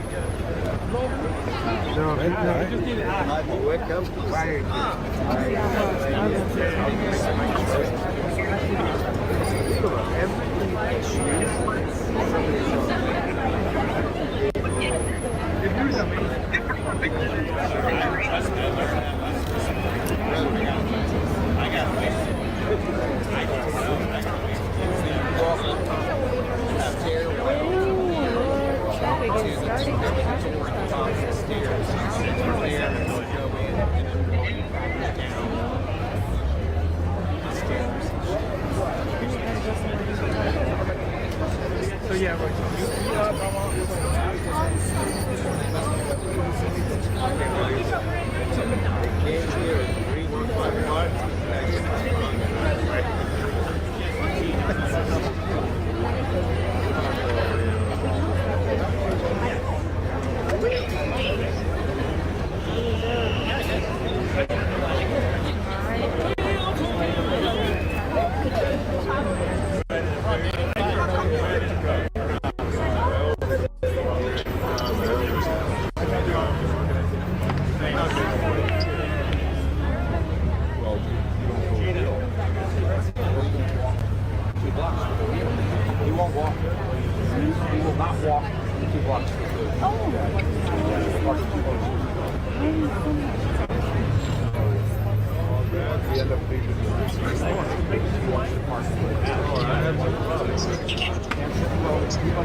Okay, so let's see now if there's any updates. Hold on. Yeah, I feel like this is going to spill over until at least Monday, okay? Now, there is still time to wrap this up in the next 2 hours, but I don't know. They're moving at a slow pace, in my opinion. Palm Donaldson says, here in the Southern District of New York, we've had U.S. senators prosecuted here. I dare anyone to say anyone else in the past 30 years did what he did in the MDC. The true Sean Combs just came back. I already read that. Combs Donaldson says, I spoke to chiefs of police in Miami. I spoke to superintendents of education in Miami. Everyone said this is something different. Let me close with this. People like me are supposed to be here to show that we can do it.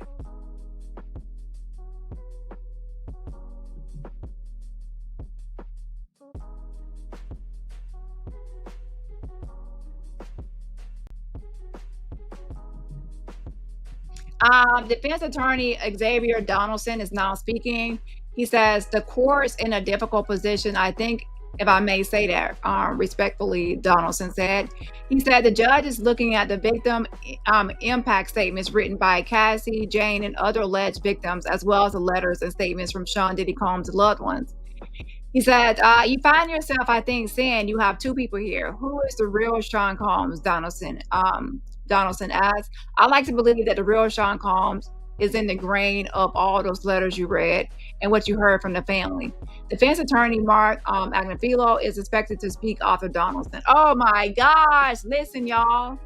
Mark Agnafilo talks too much and too long. And also, to be honest, he's kind of like, his tongue is kind of, he doesn't care what he says. He's like, he doesn't have a filter. So I don't know. We'll see what Mark Agnafilo says, but child, he's a mess. Okay. And I feel like he's going to be another long-winded person. Okay.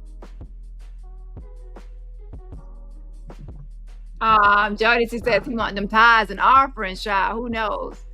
Lisa says, the judge already knows what he's doing. The judge already knows what he's going to do. So let's just get it over with already. Exactly. You have to go through the formalities. Simple as that. But yeah, the judge already knows. Truth Pay says fighting for baby or rights civil leader. I don't know, but he's definitely not the civil rights leader that we would expect. Okay.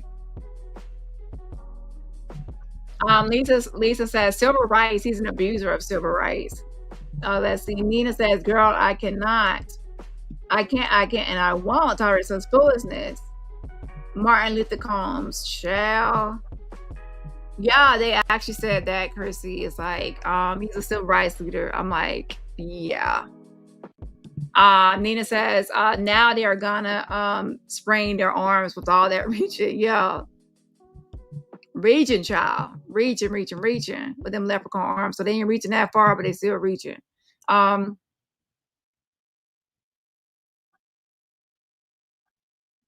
So let's see here. So Mark is up next. Let's refresh this for any updates.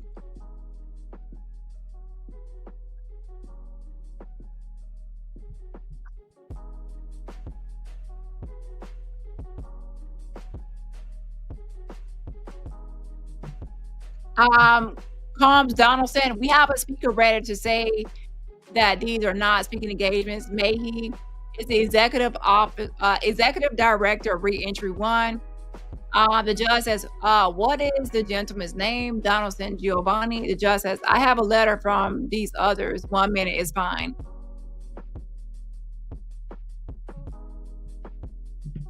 Give them all the time limit. 1 minute, 2 sentences, 5 minutes, you're done. But of course, to be fair to the defense, they have to have their time. Even though I feel like the judge has already made up their mind, but hey, okay.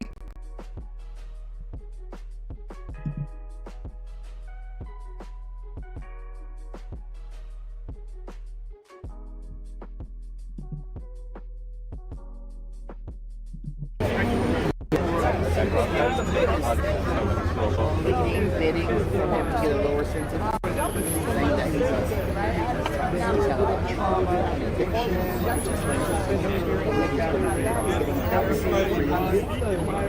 He's going to have a pastor as a mentor. All the things.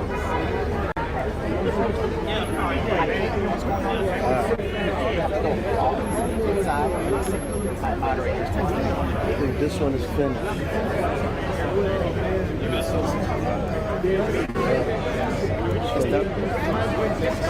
Okay, so guys, I'm going to turn off the moment until I get back from the break. Because I can't moderate. And so, 3,400 people who are watching. Remember to tap.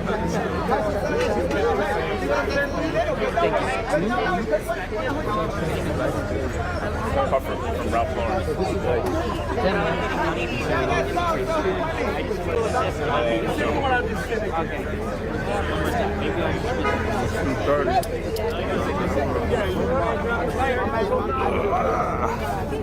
Your father has two child, right?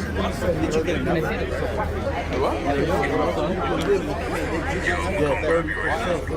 I'll take it. Come on. You know, like it's winding down time. They got to be coming out soon. It's winding down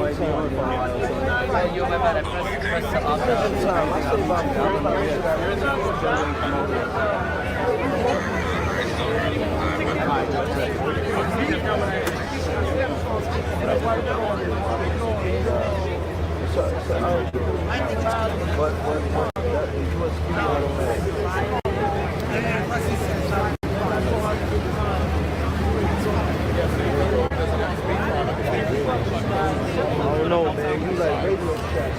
I have everything. How many times you're in radio? That's a good point. A lot of these She'll be walking out soon. I heard.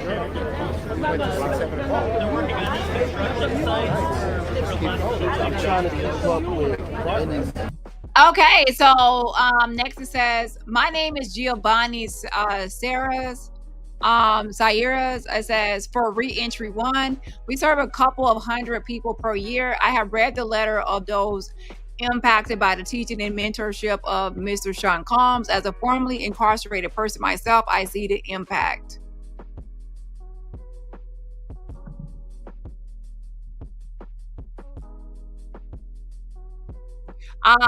When a person creates his own program while incarcerated, it shows something. I know, I've done it. Not even a parking ticket sense. I work with probation. I speak at many different functions with the private prison operator that we worked with.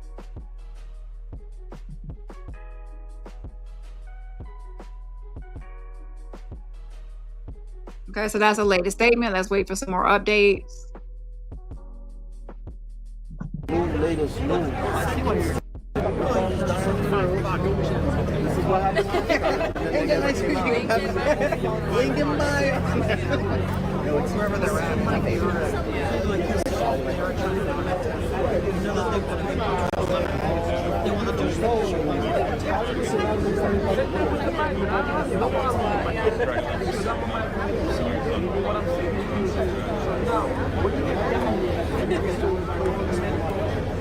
I started out.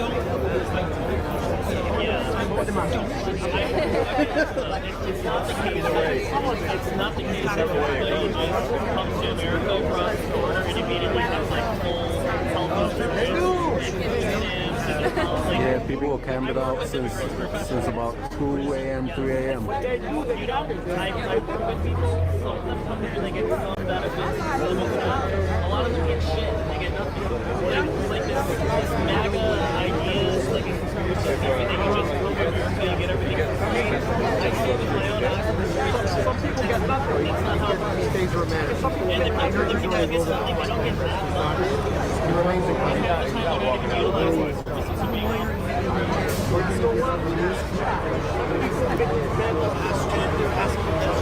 some people brag about Yep, we out here till it's over. I don't think it's wrong for us to allocate some amount of money to help people to get on their feet. And I don't think it's a splurge on our budget. I don't think it's affecting the organization to our compared to the money that we spend on it. Okay, there is no updates. It's trickling in slow. So again, hold on a second, okay? I don't have the. And like, I wouldn't even consider it like charity because like they can buy the lottery. Charity is like if you travel down. Well, they can work in So I can capture that moment on camera.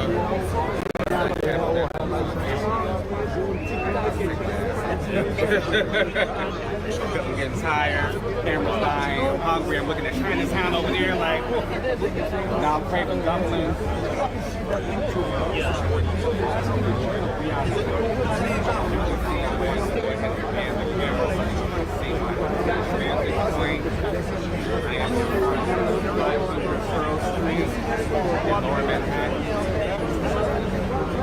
How old were you when you started construction?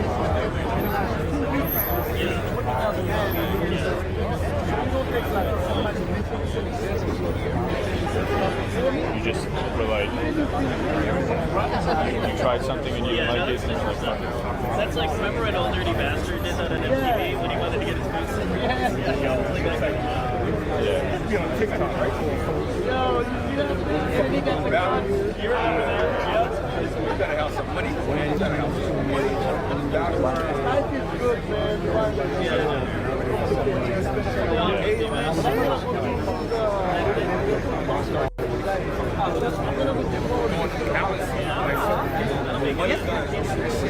No, yeah. Galaxy, that's $10. But also, I don't want to speak cliche because I thought for sure Hillary was going to win in 2016. So you never know what's going to happen. But I mean, I don't see any ways around that. Everybody Well, they did say it was going to be all day. I have a feeling they might be done by 4. He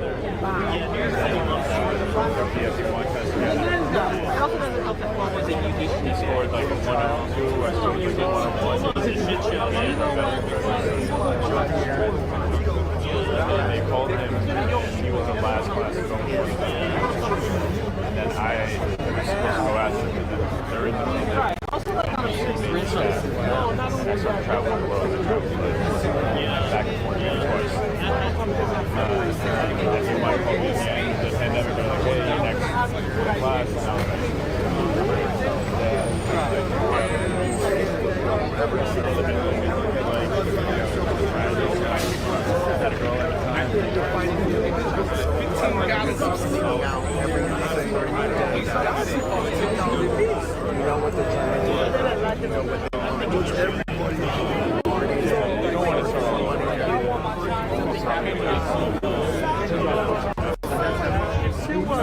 Okay, so let's go back. Giovanni says, we are eager to work with Mr. Combs in the same way we have established engagements in communities in need. Lastly, our mission is centered in the idea that those closest to the problem will solve it. The judge says, okay, thank you very much. And we're not even at Mark Agnifilo yet. So now Combs Agnifilo is here. It says, it's getting late. I'll be brief. Oh my gosh. You're gonna be brief? Let's see. What's your definition of brief? Okay, let's see. I started in the Manhattan District Attorney's Office in 1990. We mostly had to put people in jail. In 1996, the Center for Court Innovation started. John Jay did a lot of studies. DV tends to some to some from childhood trauma. Now, why are you going into this historical stuff? Like, just get to the point. This is not giving me that you're going to be brief. Okay, it's giving me long-winded sermon. Okay, yeah. So, someone, oh my gosh, listen. The first comment on this page, it says, someone put, says he will be brief and starts an old man story all the way back in 1990. And that's my exact sentiment. Like, you said you're going to be brief, and then you start off like, oh shit, fuck shit. Like, you're literally going way back. And we all know what that means. A long time ago, back in 1990. This is, oh Lord, we're going to be here all day. Okay, the collard green is gonna get cold. Okay, hold on.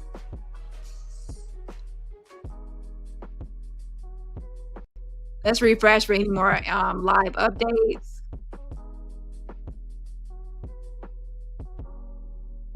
And there's none so far. Okay, let's go back over here really quick.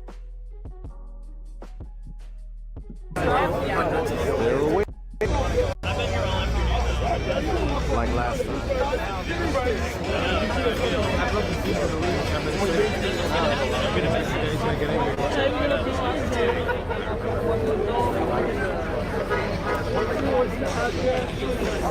But the judge hasn't like said definitively. We're also waiting to see if he's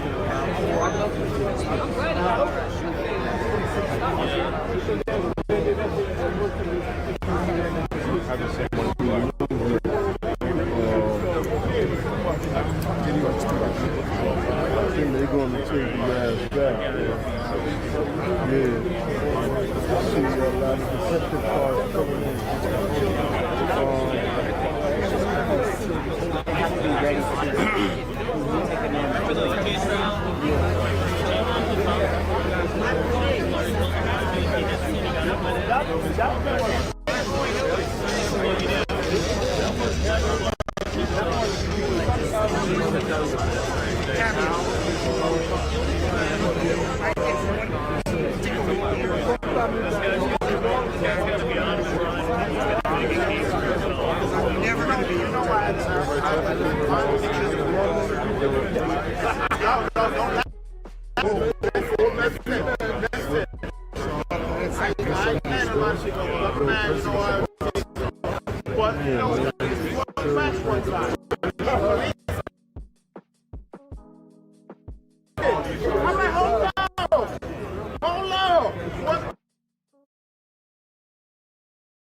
Combs Agnafilo says, hold on, let's go down. Doctors found that Sean had PTSD. He grew up without, let me give him a country accent. He grew up without a father. His father was murdered when he was a baby. The family didn't tell him how his father died, but he picked it up from the street. He gave a commencement address at Howard in 2014.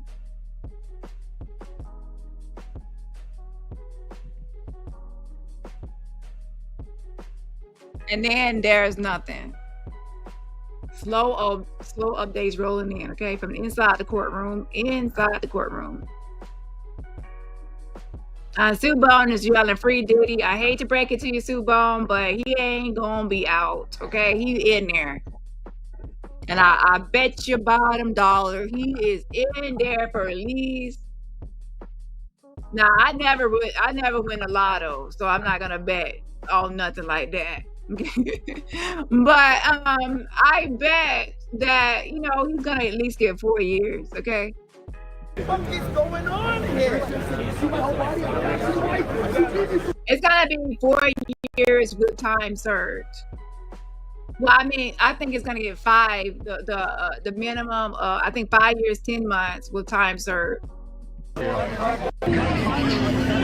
ultimately serving way less, about 4 years.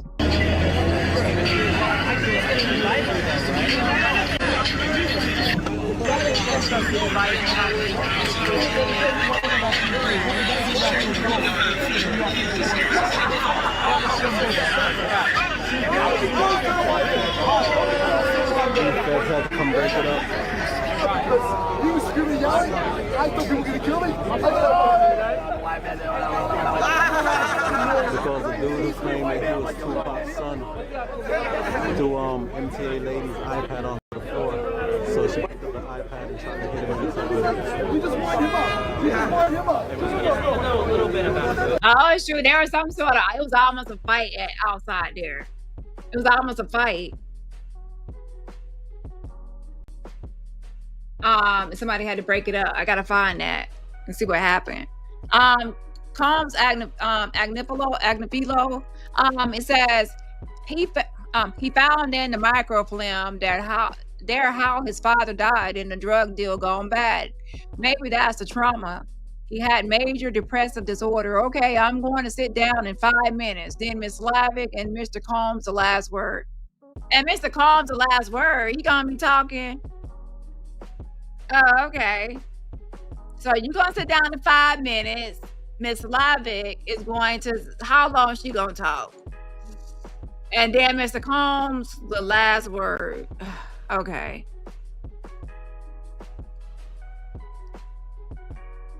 So that's the next. Let's go back here.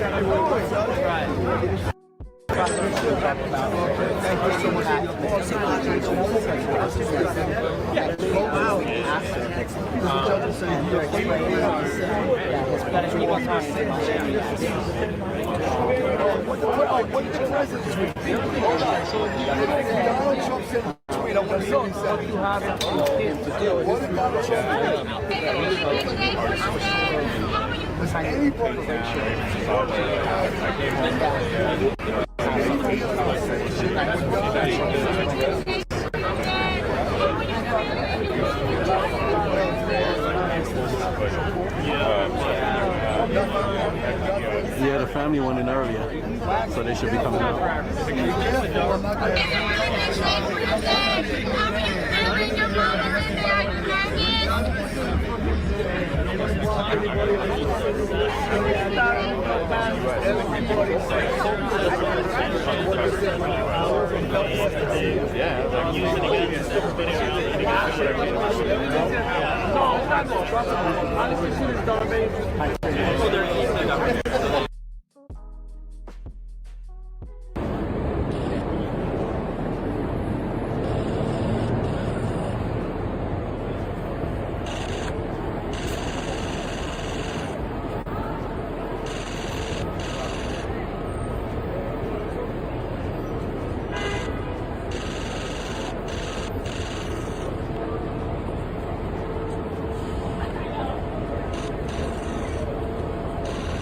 Morning, guys.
Okay, let's see if there's any updates here. Combs Agnafilo says, I am asking you to release him today. He has been punished publicly. Everyone knows every twist and turn in this case. This is also a form of general deterrence. The publicity that he got, Miss Ventura's lawsuit, it destroyed his businesses.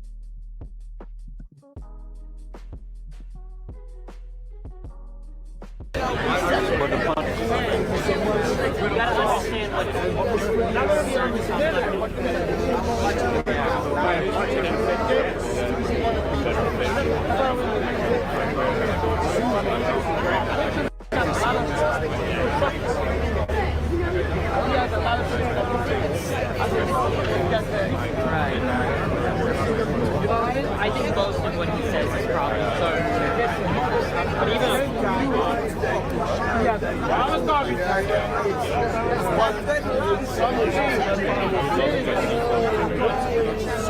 But Word, 8 years? I haven't heard that yet. I'm gonna find out. even a bad clock is 3 days.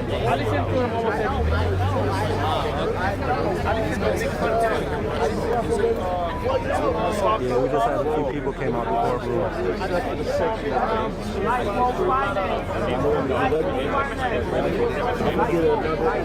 Maybe.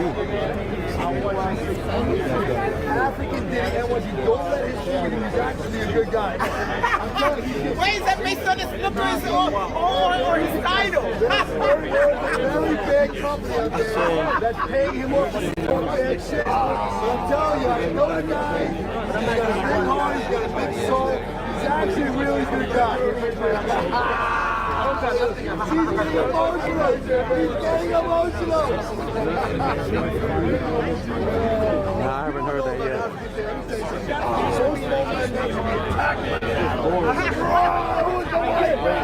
Who's the racist dancing asshole guy? Did he give you chance? Let's see what it is. You don't donate, I'm blocking. You're already in the hot seat. Don't make promises for the peace, and I know you're controlling. Let's see. You said today? No, do it now. Do it now. I'm blocking it. Do it now. We got 10 minutes. Okay, 50%. We got halftime.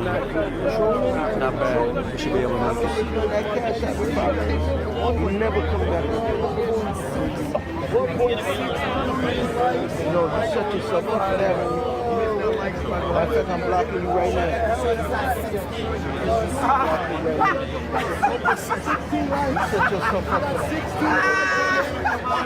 Right. Don't come over here and no one there.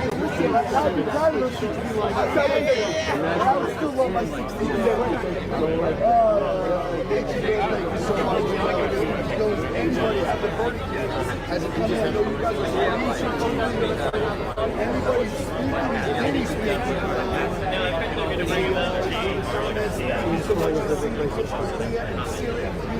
I stand these niggas, man. Stay away from me. Major thing, the super thing, they're all getting on the shoulders, they're getting up and ready. People are just getting ready for this. They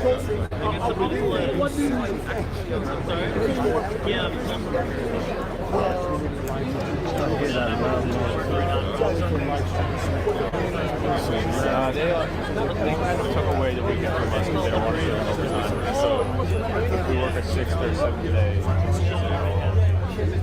My weeks are Monday to Friday. Usually I don't really know what we're doing. Front row. You got front row. Different assignments every Justice for Brittany. So like yesterday I worked like 12 days. Several times.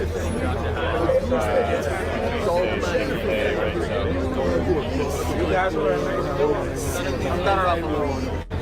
But I'm gonna be here fighting for Britney Spears.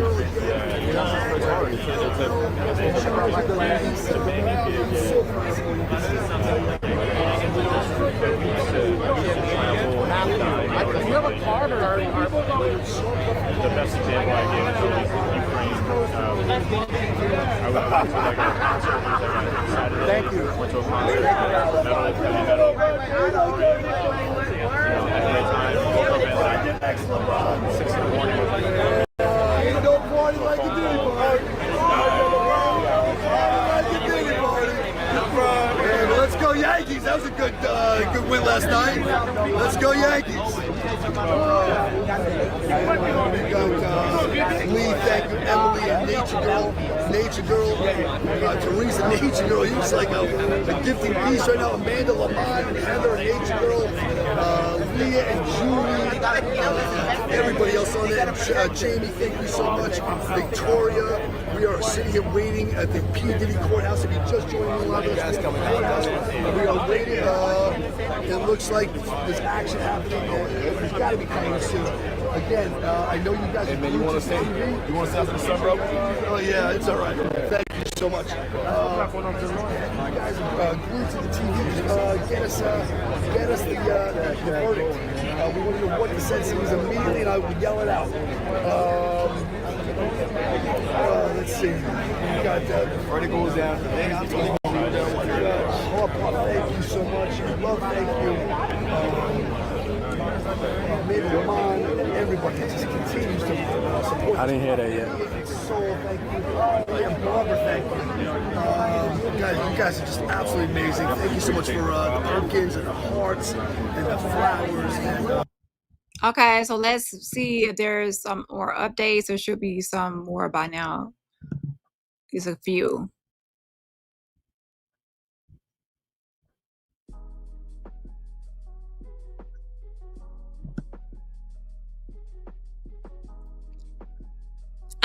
Combs Agnafilo says, we are proposing mental health treatment, domestic violence programs. Sometimes group programs are the best. October is Domestic Violence Awareness Month. I'm not asking for a light sentence. I'm asking for mental health, the root problem. I'll stop here and turn it over to the government. I think it's only fair that Mr. Combs has the last word. Miss Slavic. So now it's finally the government's turn, but come on, it's like y'all only have like an hour, a little over an hour or something till 5. So Miss Slavic's turn. The judge says Miss Slavic, and it's AUSA Slavic. Going back a few hours to Mr. Driscoll, we have cited cases with sentences of 135 months based on abuse. And back to the Dylan Jordan case, let's zoom out. Why did Judge Cronin take into account the previous sentence? Because Jordan knew it was wrong. He quit the business before he was prosecuted. Here, the defendant continues crimes.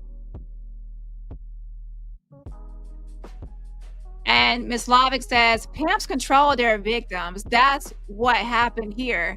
1.4 million would be 90-some freak-offs. There were more than that here. Mr. Driscoll challenged us to find abusive text, like he quoted, but this case has physical abuse on video.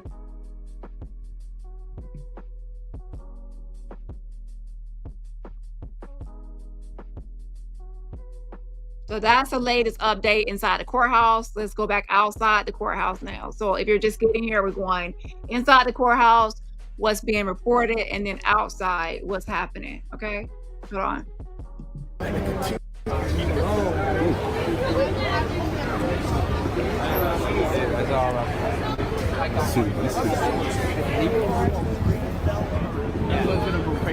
Everyone's gonna be. I have a keyboard, a chord. What else? What? I have a drum machine. I also use my keyboard for drum patterns. That's how it works. Let's see what Martin and Philo had to say to TMZ. Oh, that's actually old. It looks like that's old. Never mind. That was something recent. But I still want to see it because I never saw it. Much, but is Diddy in good spirits? Is he feeling hopeful? I miss you guys. Yeah, we miss you too. Welcome I miss back. you all. I miss you all. Thanks for braving the rain. You guys on the way out. Welcome back.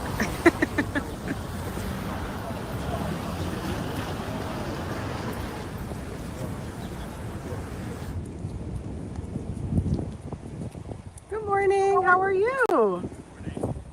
How are you feeling going into it today?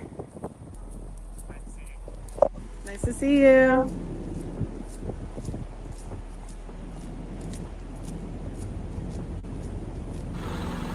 Tiny, you look so adorable. Oh my goodness.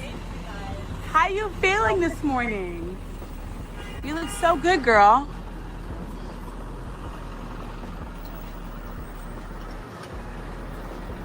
Hi, Miss Agnivolo. How are you? It looks like she's pregnant.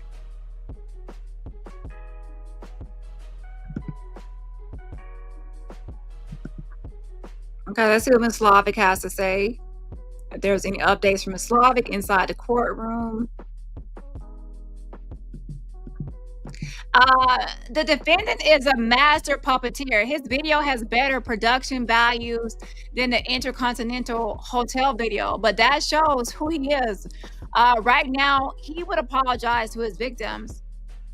5 lawyers spoke for him. Mr. Steele said Cassie wanted it. Yeah, it's like y'all are delivering mixed messages. Like y'all, on one hand, I'll take accountability, but on the other hand, you're saying that nobody's a victim. So how can you take accountability if nobody's a victim? To take accountability for a harm or something wrongful, there has to be someone harmed. It doesn't make any sense. Okay? So it's circular and it's crazy. Miss Slavic says, we asked for a significant sentence here. Judge says, thank you. Says, thank you, Mr. Combs. And then Combs still says, can we take a comfort break? No comfort breaks. Get Diddy over here and let him speak. Let's get to it. You want to give him a little prep speech and you want to like make sure he got his lines correct and make sure he nails it. If it's coming from the heart, he doesn't have to, practice. But, he has to practice, make sure he got it right. Here we go. So I guess Combs is up next. And then maybe we could get to the freaking sentencing before 5 p.m. Is that possible? Let me go ahead and order my dinner. So it'll be here by the time this live ends, okay? Yeah. Hold on. So what do y'all think? Is this going to be wrapping up? I'm sure the judge would allow like a quick break, but maybe 5 minutes. Don't give them too long. You'll need 15 minutes.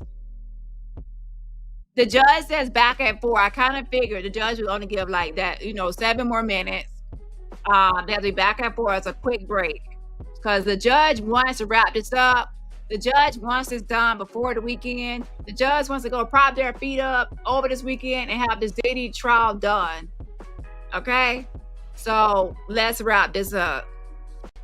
So now they are on break till 4 p.m. So let's go back to outside the courthouse and then we'll be back. Okay, hold on.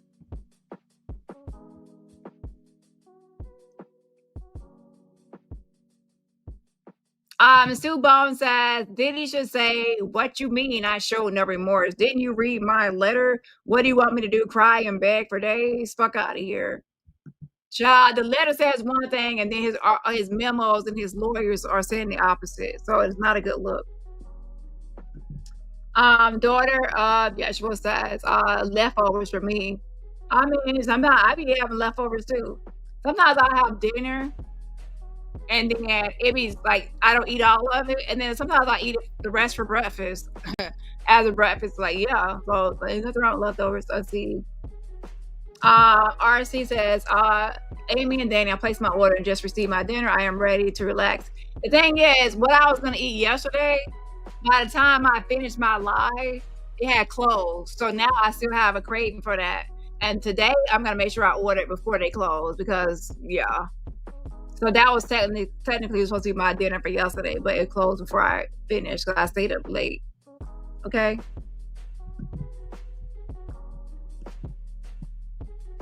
Okay, so they're gonna be back. So let's go outside the courthouse really quick. Justice, would you like to speak before I lay this? Yo, That's a the damage. video. The video is damaging. That video. That's a real blow. Was the damage. There's no more. The sentencing is already done. The judge has already sentenced this man. We don't know what it is yet. No. But he could. But if he's credible and goes up there and apologizes how sorry I am and I'm a changed man and I'm going to advocate for women in domestic violence and trafficking. And That's all that idiot got to do. Huh? What I was saying, what Diddy, I did not say that. I said Diddy got to do what? Repent, right? And soon as he come out, do something for domestic violence. That's what I said. It's common sense, man. It's common sense. So when he go up there, all he got to talk about is what he gonna do for domestic violence and sex education, all that shit. If he don't do that, then nigga, you just trying to wiggle your way out. I got you. That's it. You gotta talk about the fact he's been sober for years. That's because the judge already rejected his letter. The judge already said, yo, your letter is not remorseful enough. Mac is killing you. See? So Diddy just so used to getting away with shit. Does Diddy know how to be remorseful? Yo,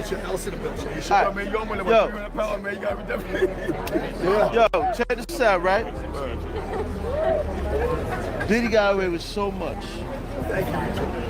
Thank you. Does he really know how to convey a message of remorse? Let's say he really truly is. But when you never had to be remorseful your whole fucking life, thank you so much. It's going. But look, he did not sway the judge with his letter. So what was missing? He wrote a letter to the judge, and the judge said, "Man, you're not remorseful enough." To the victim. So. Like me, I know how to beg and be, I'm sorry, I'm gonna do this, that, because I've been there before, but Diddy never got on the chopping block. Look at all these things he's connected to, all these crimes, all this shit, right? Because even the thing with Shine was on the chopping block, not Sean Diddy Cole.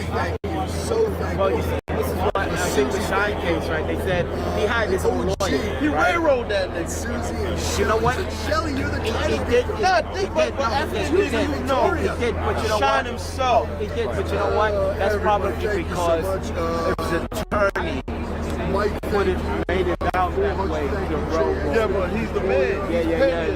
He could have said, nah, fuck that, I'm gonna take it. No. Nobody believes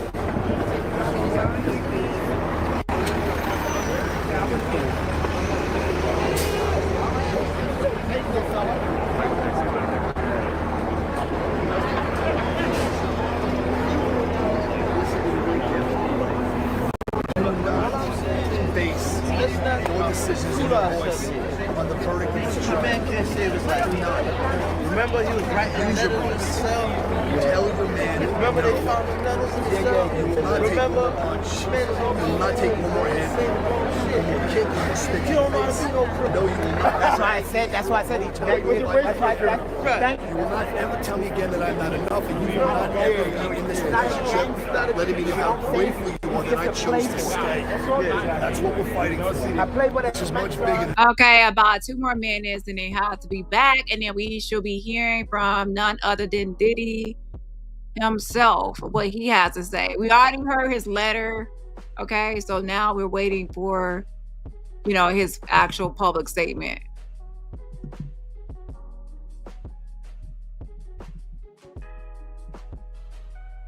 Then he comes. You know what he's talking about?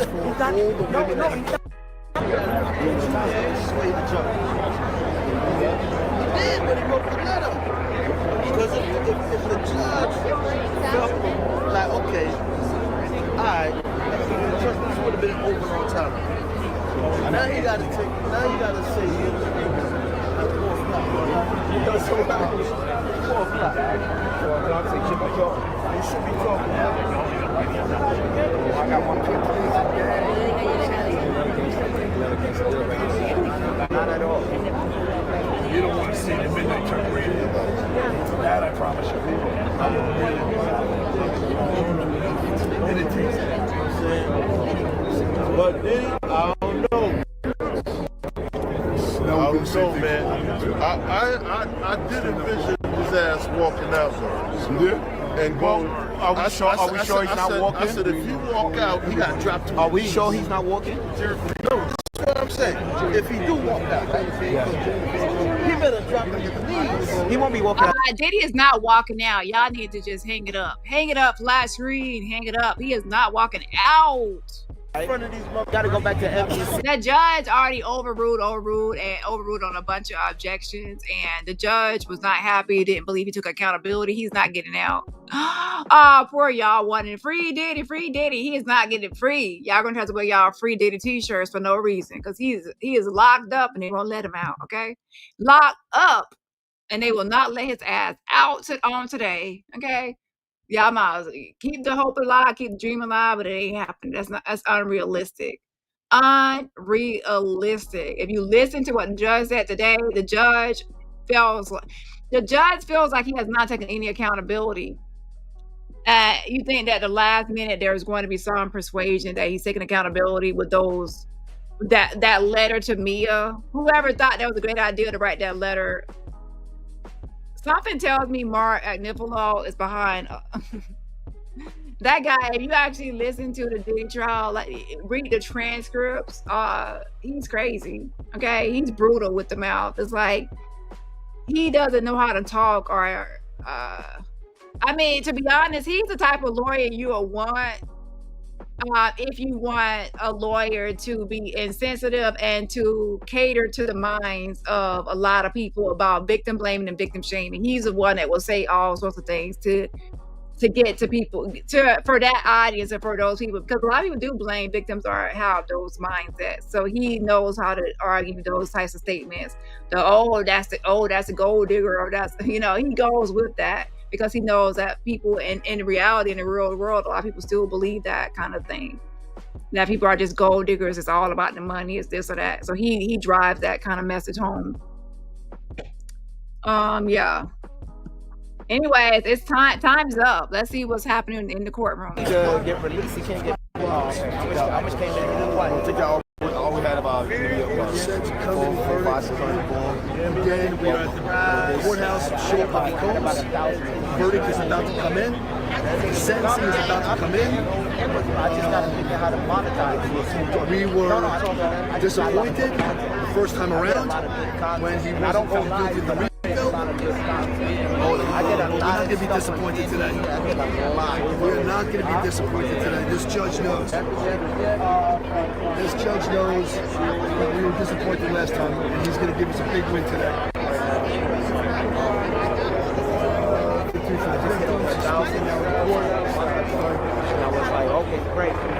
So yes, like I said, I believe he's going to get the minimum 5 years, 10 months, and then they're gonna shave off more from that. They're gonna take off his time served, so then he's gonna get less. Hold on. The 11 years, and I don't think so. Hold on.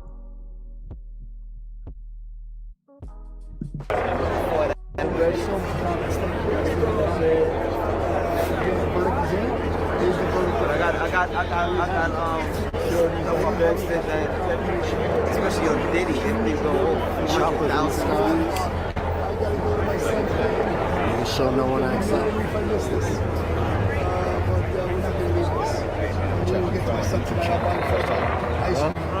From YouTube channel. Wait, you can go live on YouTube? Yeah. You good? Yeah, but I didn't know. So yeah, I think he's gonna get like 4 years, like 4 years and 8 months. So a ballpark 4.5 to 5 years is what I think he'll get. But who knows? The judge could be nice and shave off more time, but yeah, I'm thinking 4 to 5. That's what we're I didn't get nobody. Do you guys know if we're going to get a sentencing I tonight? opened up TikTok after, but Twitch has been doing this. Well, I don't know. I don't know about that because he has kids and the judge could be sympathetic towards that. Not always, but I don't know. 45 years if the judge is just point blank period without any, thinking about the 2-year-old or the mother that is 84 that she said, I don't know how much longer I have to live and all that. But there's no accountability. So if he's nice and lenient, he'll probably get like 4 years and then time served, and then he'll only have about, a short amount of time left. After they take off the time served, I believe that he'll only probably serve 2 to 4 years after time is served, like off the time, shaving off the time served. I don't know. So my last answer, I would say, 2 to 5 years, between the ballpark of 2 to 5 years. I don't see it being over 5 years. So I would say 2 to 5 years is what I expect in that ballpark. And that's 2 as being the lowest as far as, no, I'm not talking about 2 years, like point blank. I'm talking about 2 years. I'm talking about 2 years, 2 to 5 years after they shave off time served.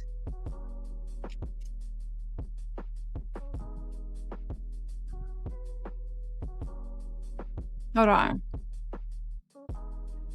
So once time is served is shaved off, then he'll only have 2 to 5 left remaining.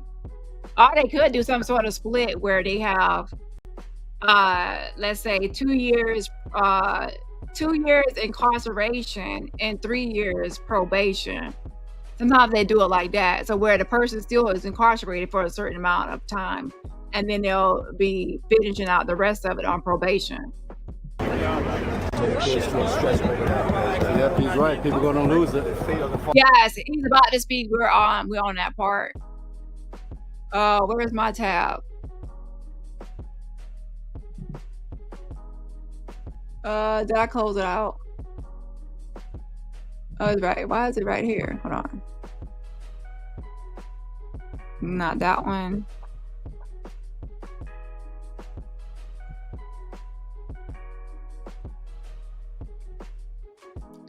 Okay, I guess I closed it, so I have to reopen it. Hold on.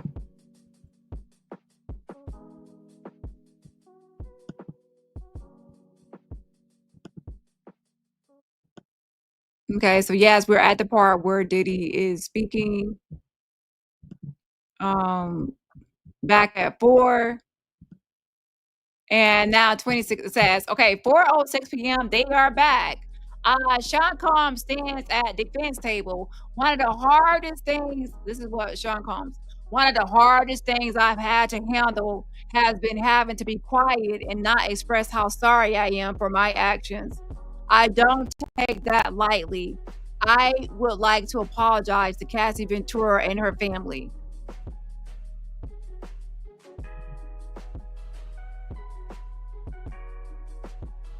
So that is starting his statement. So let's wait till everything rolls in, okay?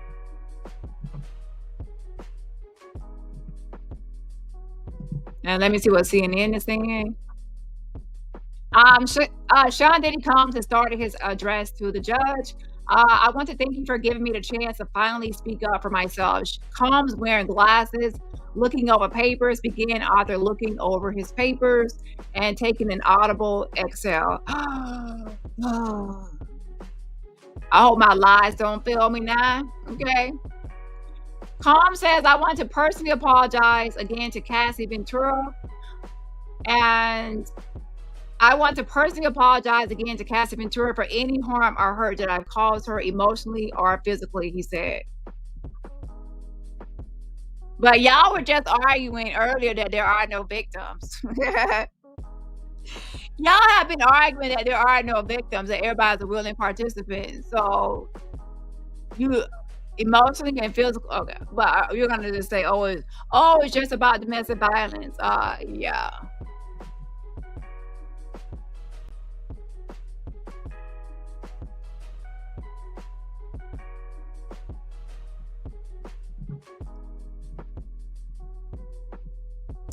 I apologize to Jane for bringing you into my mess. I would like to apologize to all the victims of domestic violence.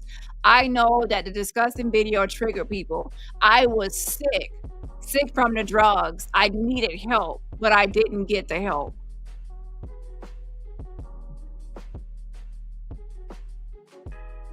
I knew better. My faith taught me better. I'm not this larger than life person. I'm just a human being. I'm trying my best. I lost my freedom and the opportunity to raise my children and be there for my mother. I lost all my businesses.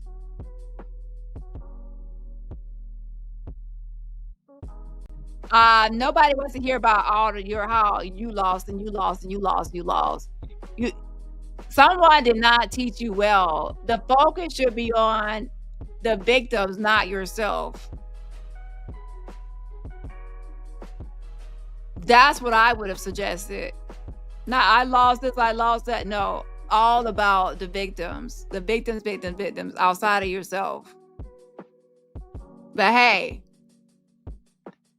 do your thing.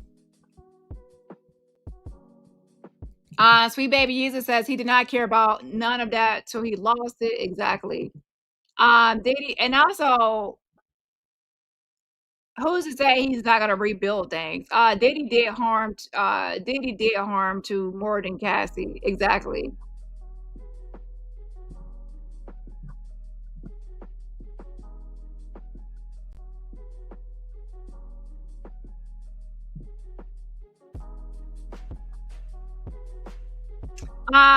You say accountability is subjective. In my opinion, not really.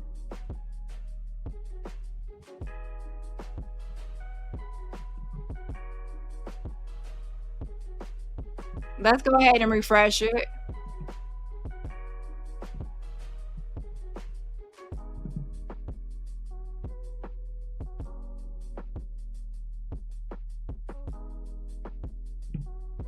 Sean Combs says, I hate myself right now. I've been stripped down to nothing. I want to apologize to my seven children. I'm so sorry. You deserve better. To my mother, I feel you taught me better.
I let down my community. I wanted to show we could take care of our own problems.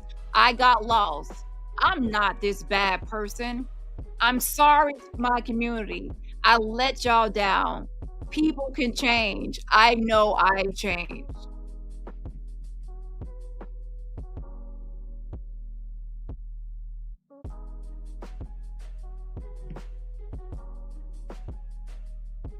Sometimes you have to go through life experiences These are not excuses. I can't change the past, but I can change the future.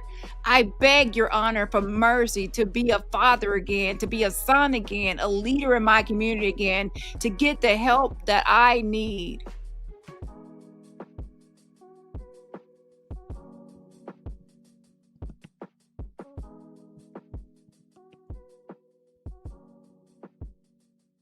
And in the court, he turned again to his mother and said he felt her as a son, his voice breaking as he said this. I'm sorry, he said. I felt you as a son. So yeah. That was a part of the whole script that he was supposed to turn to his mother and voice break. I failed you, mother. I let you down, my mother. Okay. And scene. So now let's see. Now, to be honest, that is quite embarrassing, this whole trial and your mom knowing all your fetishes and kinks. Sean Combs says, I don't want to let God down. I have no one to blame but myself. I know I will never put my hands on another person again. I'm willing to comply with any conditions. Me sharing my story is not a scheme to get less time. This story is tragic.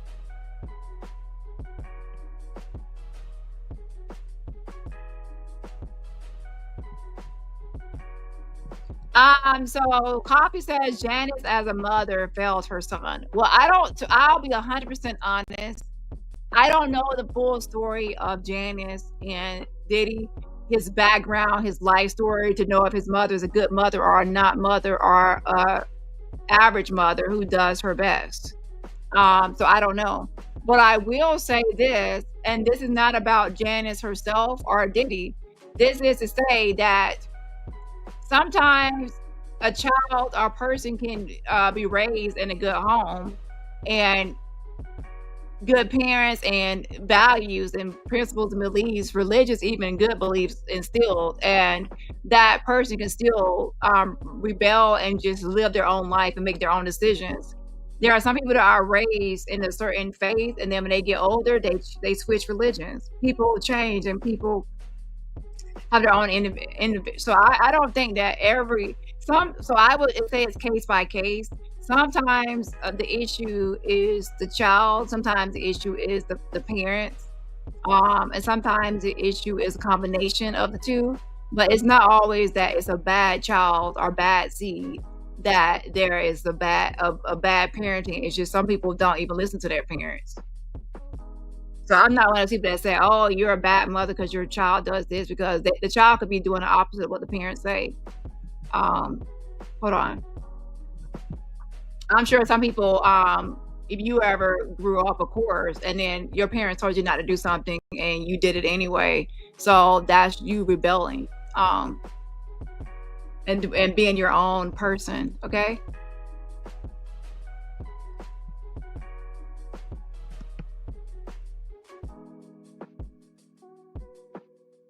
Now there is that one person that's different, that Tania person, but that's a whole different okay. Now that type of person right there, I will blame 100% on parenting. Her daughter act just like her. Okay. That's soft white underbelly. That's a whole different topic. Some people know, some people don't. Sean Combs, if your honor gives me a chance to share my story, this has a positive impact. Thank you to the jury. Your honor gave me the confidence in the jury to believe that I did not have to testify. They sacrificed 8 weeks. I thank them for not guilty. Sean Combs says, I take full responsibility for my Mann Act convictions. So he's now realizing that the judge was not feeling like he took accountability. So now he's saying, I take full responsibility for my Mann Act convictions. That's not what y'all were saying days ago in that long memorandum and all that other filings. They want you to make an example of me. I want you to think about making an example of what a person can do if they get another chance. Consider the beautiful children who spoke for me. Yeah, using his kids to get sympathy. My cheering, my cheering.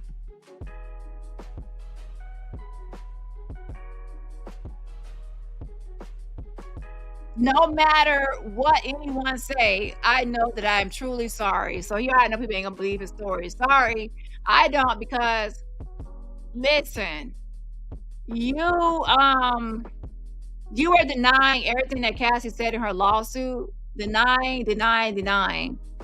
Saying that it was all a lie. And then boom, that 2016 Intercontinental video leaks, and there you are beating her up, dragging her, kicking her, hitting her. And there's the proof. And then others started to come out and corroborate her stories. And there's the truth. And then, of course, you come out then crying and then now admitting it, only because you got caught and you got exposed by a fucking surveillance. So now you expect us to believe that you're sorry because, is this a sorry because you got caught, or a sorry because you're trying to get out of trouble, or sorry because you're truly sorry because y'all were just trying to argue that there's no victims, but then now there's a victim and you need to apologize to yeah. So anyway, it says, thank you, Your Honor. So I guess that wraps up Sean Combs. So what's next? The judge says, let's take 5 minutes. All right, now, Judge, can you go ahead and wrap this up? Let's get this done in like 39 minutes. You can do it, Judge. Wrap this up. Get this done. Get her done. Why am I talking like that? Yeah. Hold on. Please, Judge, let me out. I got an event next week. You ain't going to that event next week, okay? You're going to go to the chow hall, okay?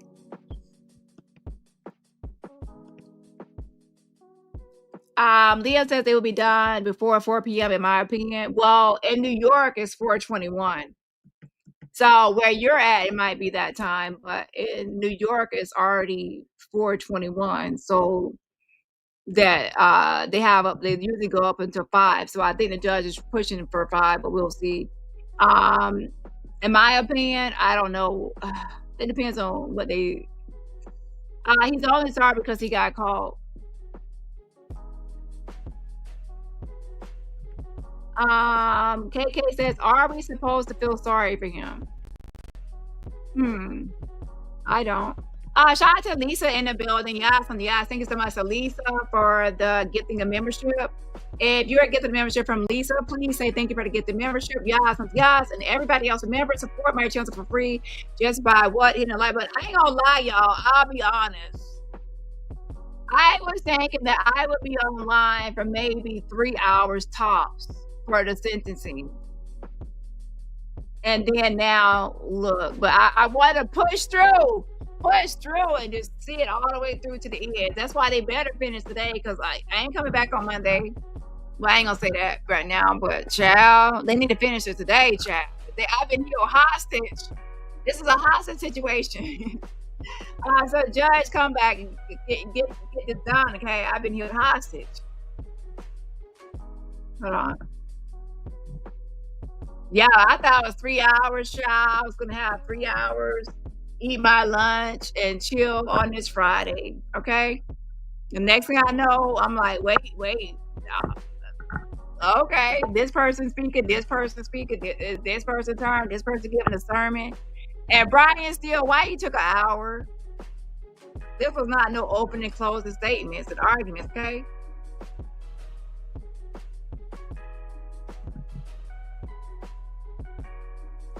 Leah says some people get massive pimples from overeating. Who get massive pimples? Who are you referring to? Leah. I was like, who is that? What you talking about? I see what you're talking about, but yeah. That person, I was saying a thing, but to be honest,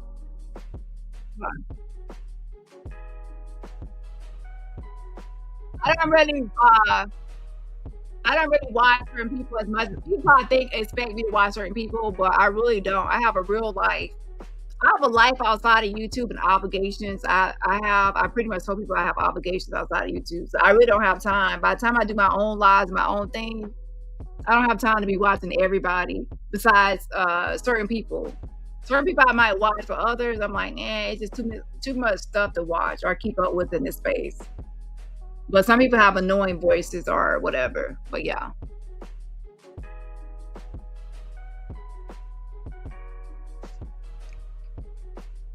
Hold on 1 second. So they said 5 minutes, so we're waiting.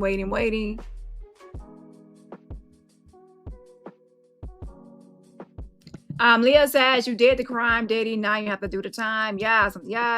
Messiah is laughing. Sweet baby Jesus says, push through. Yeah, I'm pushing through, child. Lord have mercy.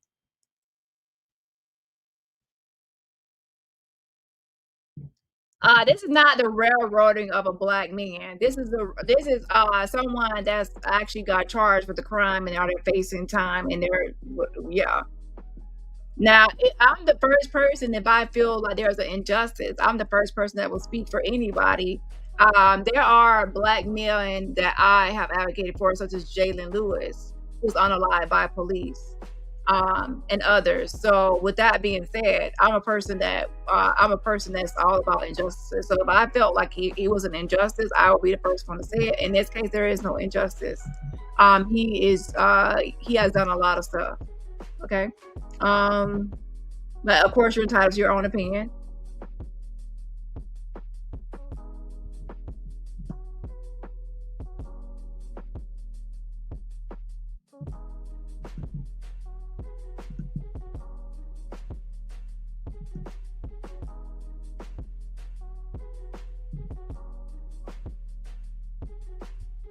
Hold on 1 second. Has it been 5 minutes, shot?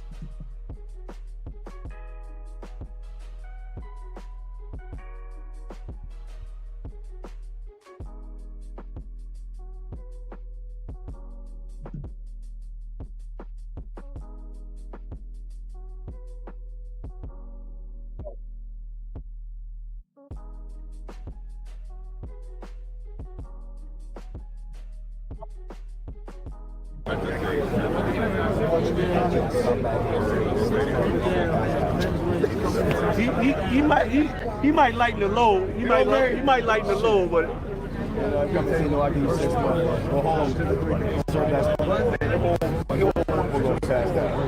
So that and not missing your son's game. When we get to my son's game, he's gonna be good on TV.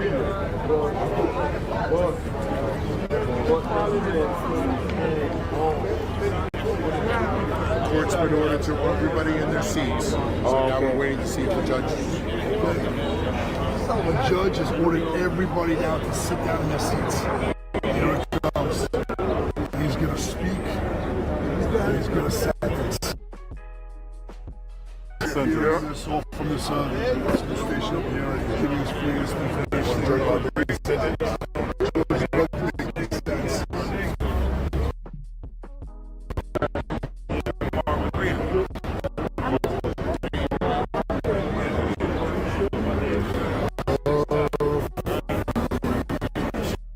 Okay, your connection is not real.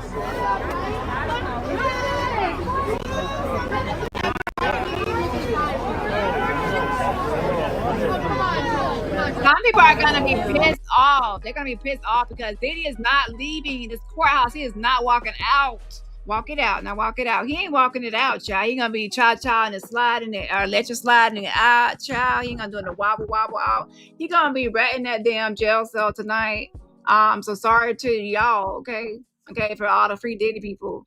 Okay, the judge did not seem. If the judge actually rules opposite what I'm saying, then the judge fooled me, because what I'm seeing, the judge is not too happy with him.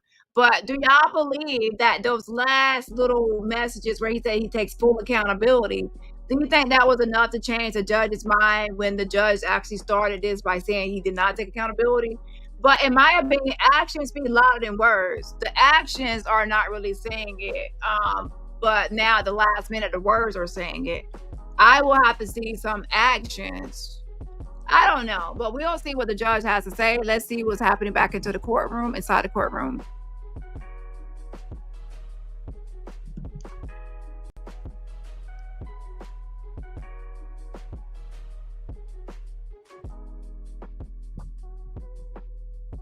Okay, let's see what's happening.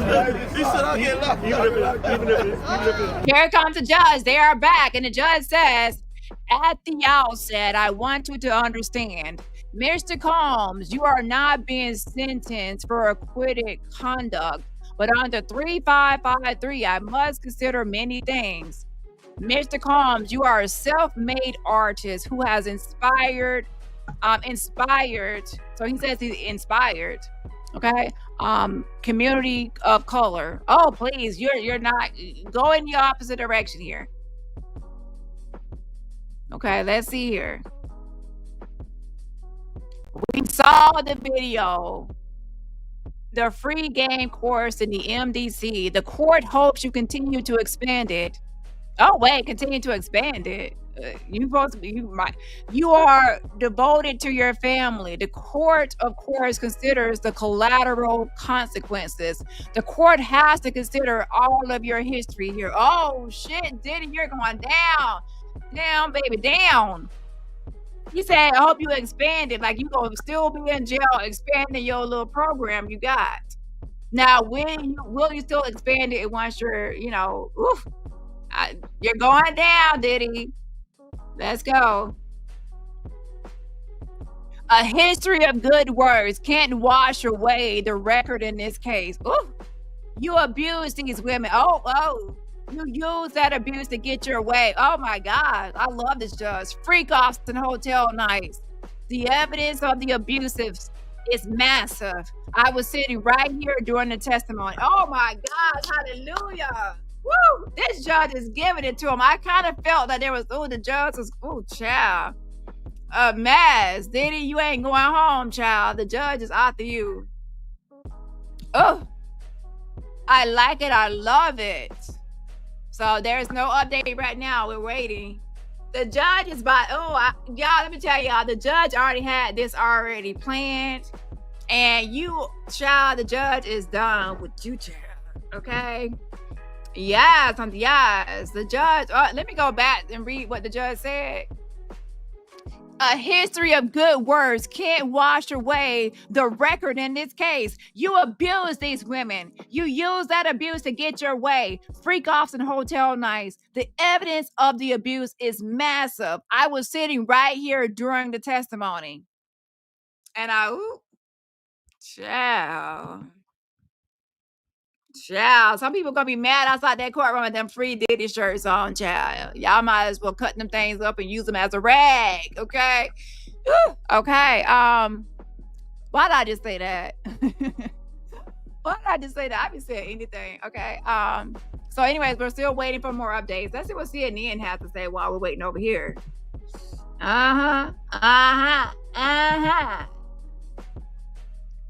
Judge says he considered the fact that Combs inspired and lifted up communities.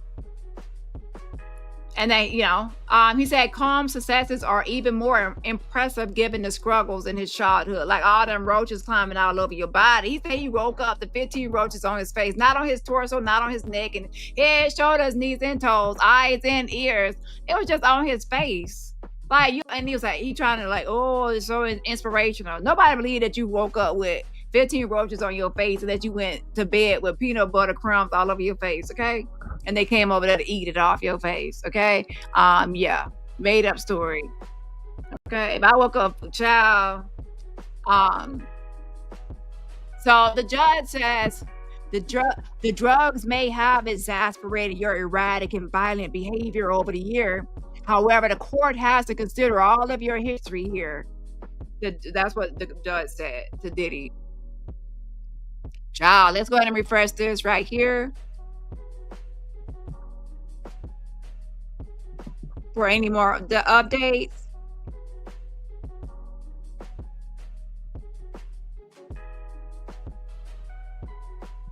This was subjugation. That is the reality of what happened. These offenses are irreparably harmed, irreparably harm to women. You plied them with drugs. Why did it happen so long? You had the power and resources to keep it going. You were more than a John. Oh, you are more than a John, child. Irreparable harm done. So people kept on saying, oh, he's not a pimp, he's not a pimp. Guess what? Guess what?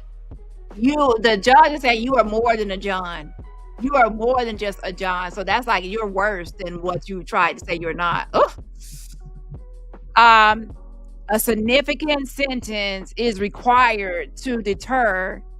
You say you're sorry and you won't do it again. After Miss Ventura's civil lawsuit was filed, after the video was public and an investigation started, you had a brutal hotel night with Jane, punched her in the head. Oof. After the investigation was underway and after that civil lawsuit by Cassie, you were still out here acting the fool and acting the donkey. Let me translate for y'all, okay? Ciao. So the judge is saying, even after Cassie sued you with all her complaints, the civil lawsuit, you still was misbehaving and doing this sort of behavior. After that civil lawsuit. And even after you knew you were under investigation, you still continued this behavior. So what is going to change now? And pay attention to what the judge said. The judge said a significant sentence is required to deter. So the judge feels that he has to have a significant sentence. So significant doesn't mean like the maximum, but it has to be significant enough to deter. Ciao. So I don't think he's gonna get on the max, but he's gonna make sure it's significant. It ain't gonna be lenient like a slap on the wrist. So I would say there's middle ground here. Jane says he told her, take this pill, go out there and suck his dong. The judge actually was saying this in court, like actually just saying the exact words.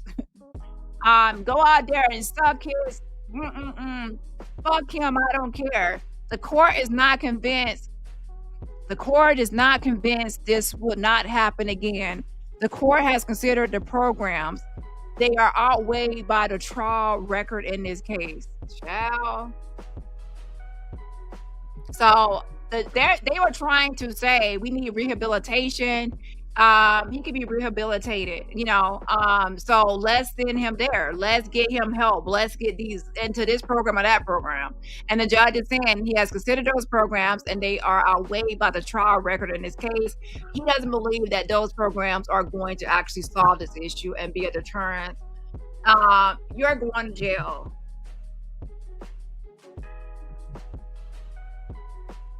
Let's go with what CNN had to say.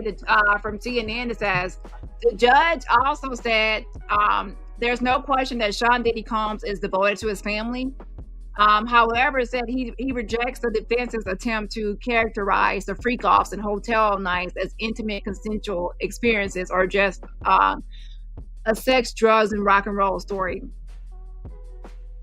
The judge added, I was sitting right here during testimony from Cassie Ventura and Jane. And don't forget, people have to understand that there's evidence that is sealed evidence that only the jurors, the judge, and the lawyers, they were able to view. And some of these are actually freak-off tapes. So we never got to see a freak-off tape. I mean, I don't want to see one, but we never did. So they are privy to more information than we have. So if the judge is ruling and saying these things, those freak-offs there has to be something in those freak-offs that he's like, that he is understanding this. And more so than a juror, that he would understand coercion and how that works, because he even used that word on the onset. Yes, exactly, Chrissy T. The judge knows what's up. Okay, let's see if there's any updates.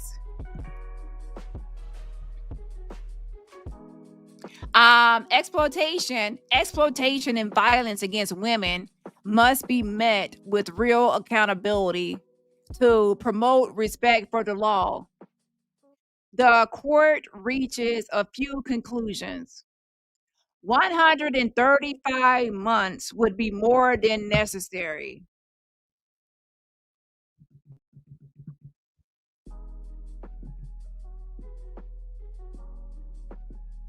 A sentence over 11 years is not reasonable. Even the probation department recommends a sentence less than half of that. But 14 months time served would not be sufficient.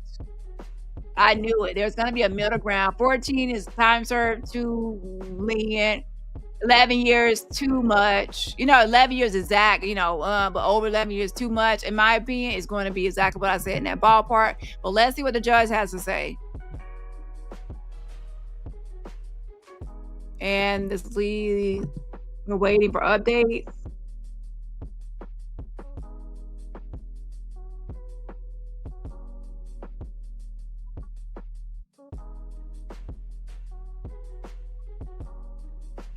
The judge also said, according to CNN, that he said that acts of sexual violence are unfortunately common, and a substantial sentence must be given to send a message to abusers and victims alike that abuse against women is met with real accountability.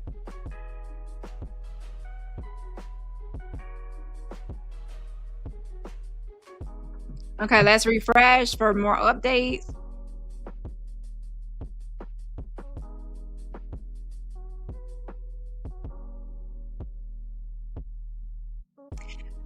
Here, the data shows a wide variety of sentences.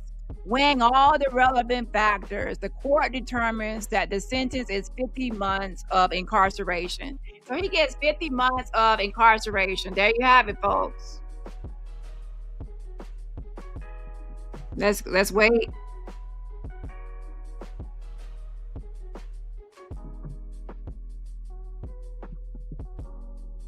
$50 months. I told y'all he's not going home.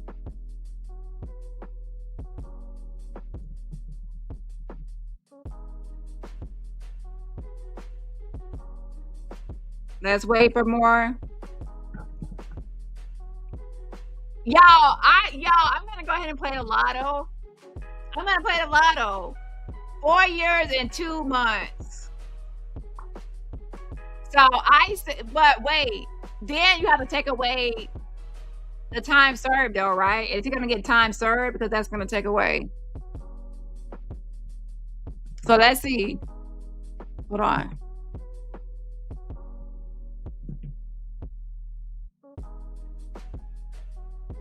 So is that gonna be 50 months with time served, or is that he's already, or is he gonna consider that?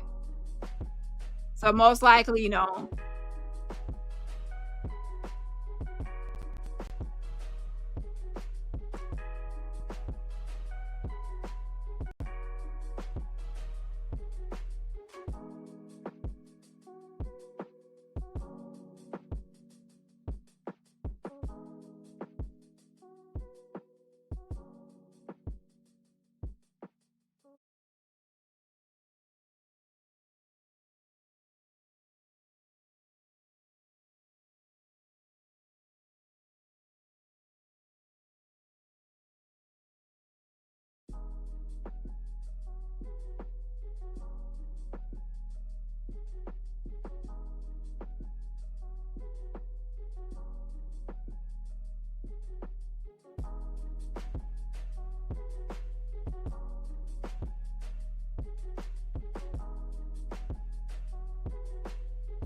okay, wait 1 second.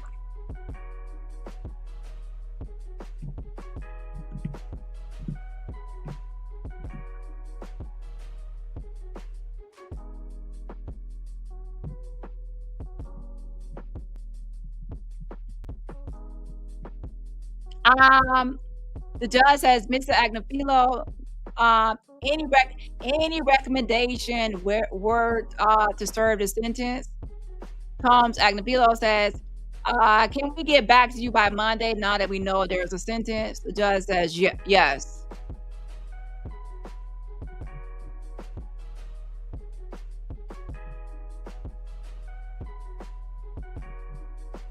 So if he has 50 months and then they give him time already served, which is about 13 months, going on 14 months. That's why they were trying to say 14. 13 months. So let's say he has 50 months, and then let's say they take away the time served. Let's say 13 months. That will leave him with about 37 months left. So then that's about 3 years and a month left remaining after that. So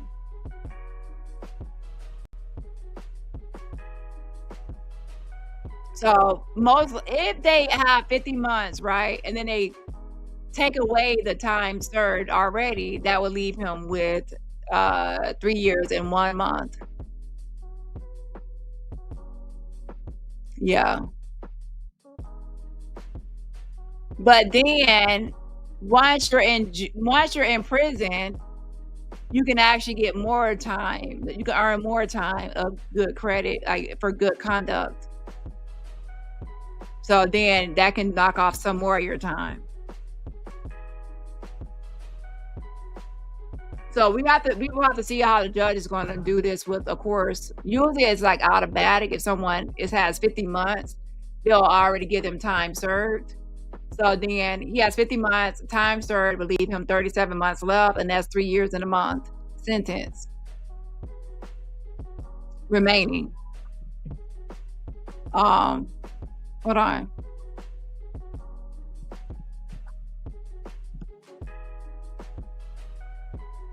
Let's see what's happening outside the courtroom now that people know the verdict.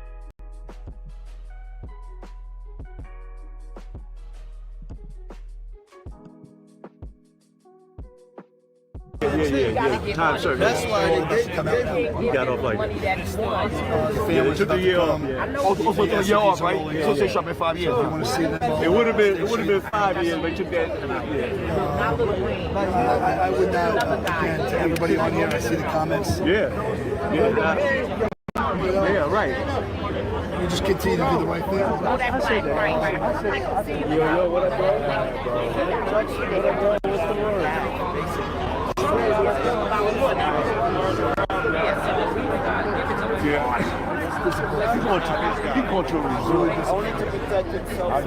Okay, so now the judge continues. The court imposes a fine of $500,000, including to defray the cost of imprisonment. There is no restitution, but there is a forfeiture.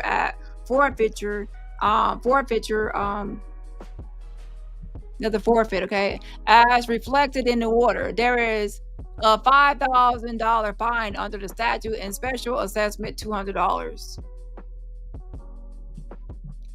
I want to speak to the strong women who came forward. I want to speak to the strong woman that came forward. Miss Ventura and Jane, you've been through trauma we can't imagine. Miss Ventura said it was forced sex and degradation. I want to say we heard you. We heard you.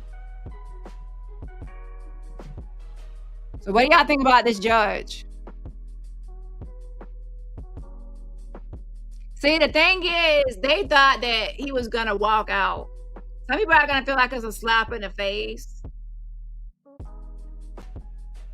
And here's the issue with the whole thing. The issue is that based on a lot of the precedent, there's like a maximum and minimum for these, like for the whole thing. But based on precedented cases of people convicted under the Mann Act, they have to make sure that it's in tune and in alignment with previous convictions.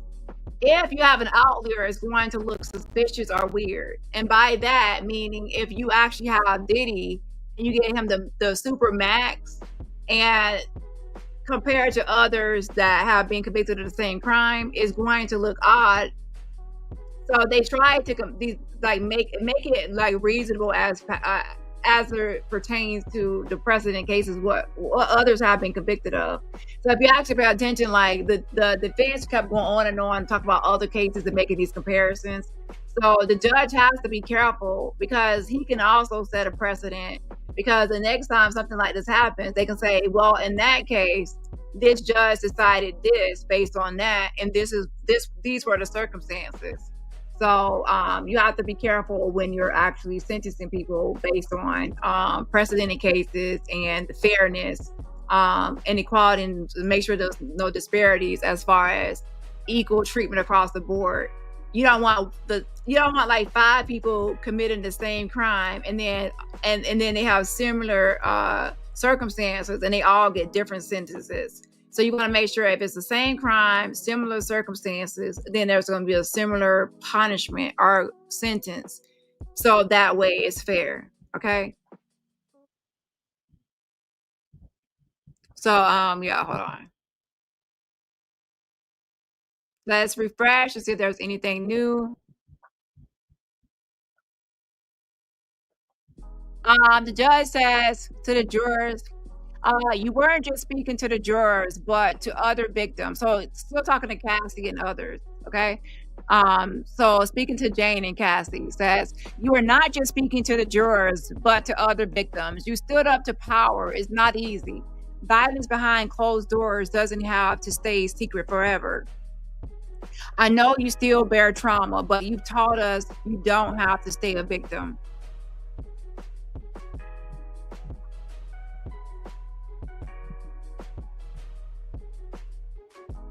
So we're waiting for updates on that. Hold on. Get that cash app going. Okay. Support the platform. It ain't over. It ain't over. These got to really come. You know, that's what it is. So let's keep going.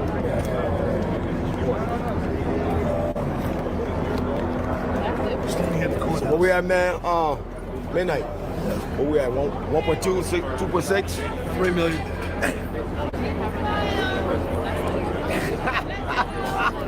It's so crazy. Yo, man. Your thing ain't gonna stop.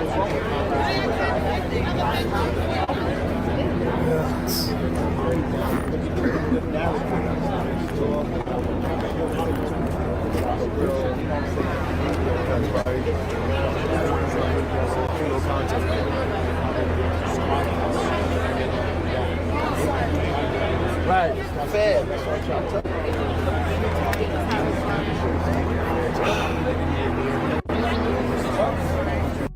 So I want to actually get a different angle because this guy might just not be looking all the way around, but I want to make sure I get a good view of everything from outside. People are going to be wanting the lawyers to come out. Martin Agnifilo might, he's not gonna be he's gonna be okay, but not all the way happy with this verdict because they had already promised Diddy he was going home today and that he will be at some event in Miami next week. And he was all happy, all smiles, thumbs up, but that's not happening. I told y'all, there's no way. The judge says, oh my gosh, look what the judge says. As Dr. King told us, out of the mountain of despair, a stone of hope. So you had the wrong thing, Brian Steele, comparing Diddy to civil rights leaders. So even the judge probably frowned and like, oh my gosh, you literally say he's a civil rights leader? And look, now the judge says Dr. King. Gotcha. Out of the mountain of despair, a stone of hope. Mr. Combs, your mom writes that you have always been a good son. The same power that enabled you to hurt these women, you could use to help. And Combs is sitting with his hands folded.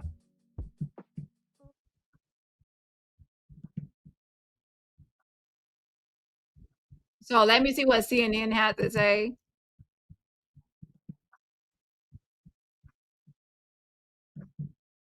After handing down the sentence, the judge addressed Sean Diddy Combs directly, saying he knows Combs is likely in a dark place right now, but that he and his family would get through it. There is light at the end of the tunnel, the judge said. These letters, all those letters that I saw, show that you have a universe of people who love you, the judge said. Let them lift you up now, just like you've lifted them up for so many years. Oh, the cast of shade. Like, look, all those people that said you lift them up over the years, now let them lift you up. And you have a community of people that can help you. Universe of people who love you that can help you through this time, child. But you got to do your time.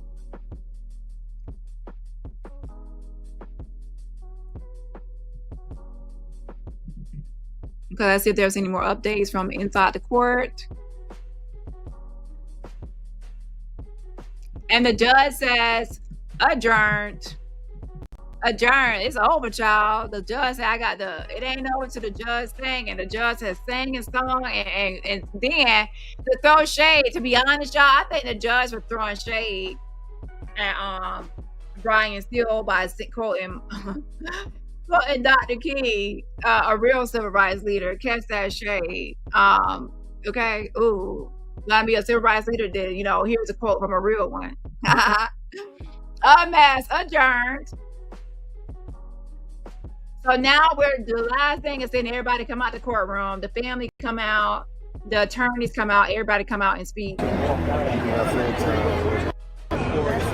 for the transportation of prostitution and so forth. Just look at the charges itself.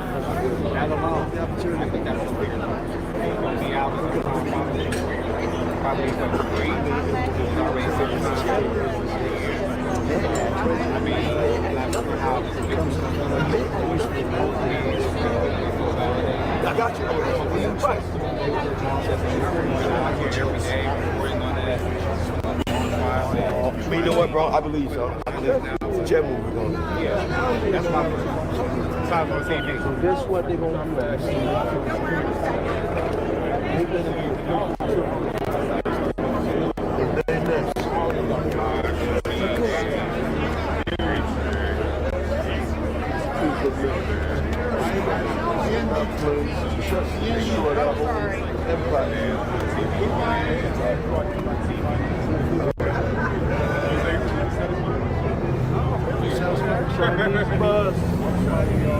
It's a win for him, right?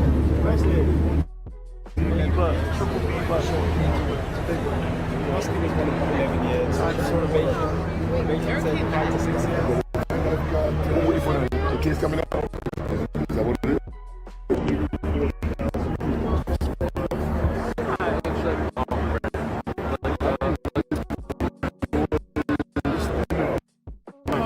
Okay, just a second.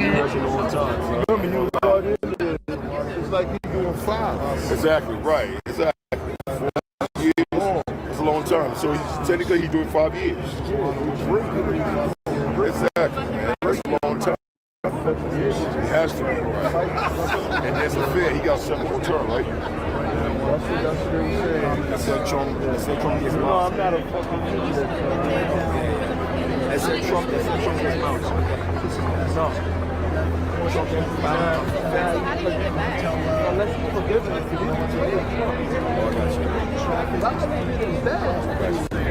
you don't remember?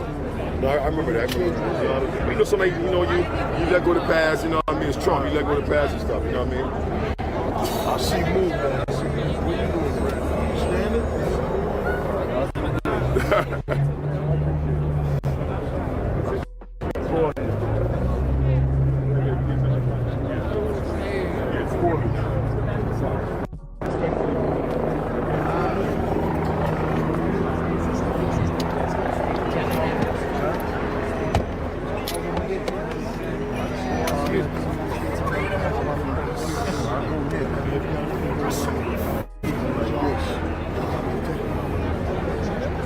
It's crazy, man. I ain't gonna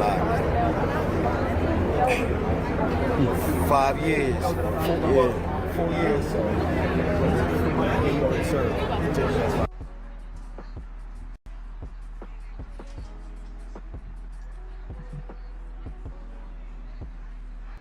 Okay, we're waiting for people to come out.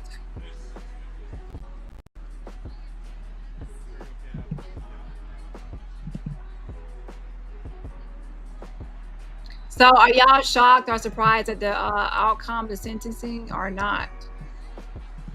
Shout out to Empress Queen. Thank you so much for the fan finding guys on the guys. I appreciate it. Sending some virtual roses right back at you. Shout out to you and everybody else. Remember, support my channel for free just by what? Hitting that like button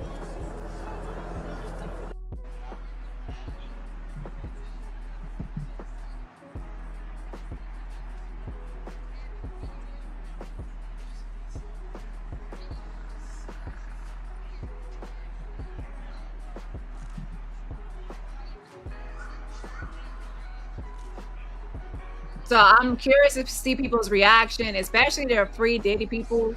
How are they going to be reacting to what just happened?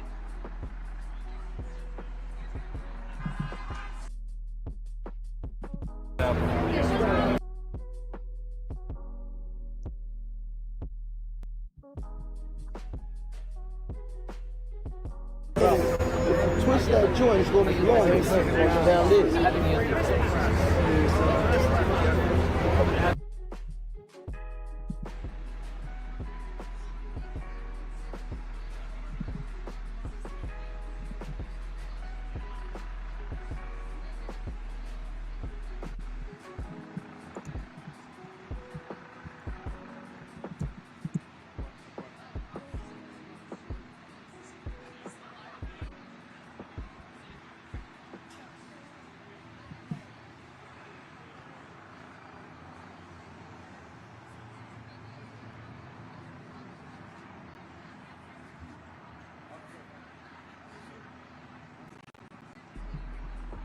So this is the main cool shot.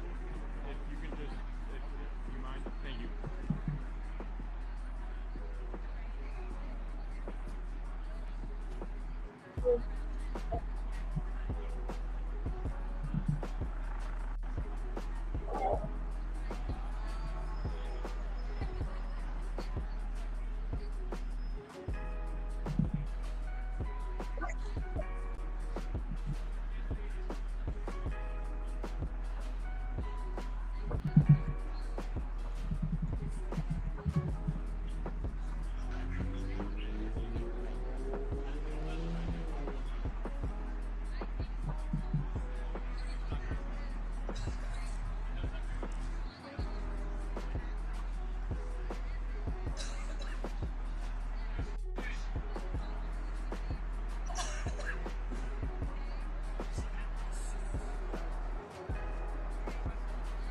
Long game court control.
Sentence 50 months.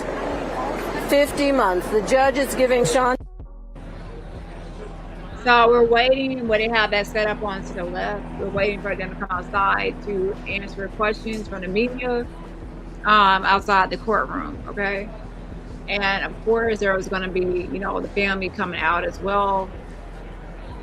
And, it's not what they expected. They expected him to be out and going to Miami next week. And that was not going to happen. I told y'all that was not going to happen. In these situations, usually there's going to be middle ground, not too lenient and not too, hard or strict or whatever. But still something that's going to be significant.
women don't wear underwear. Black girls don't wear underwear. I don't approve that message. I don't approve that message.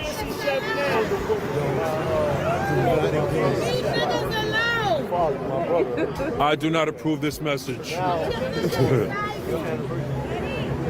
That is a myth. Give her an edible. Put your finger in it. Give her an edible. How about that?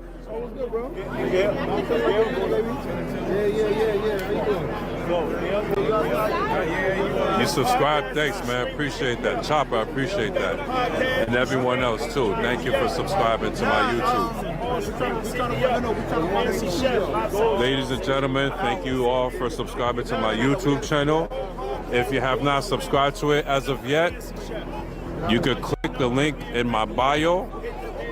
You could click the YouTube link in my bio, and you can subscribe from there. Thank you all. Greatly appreciate it.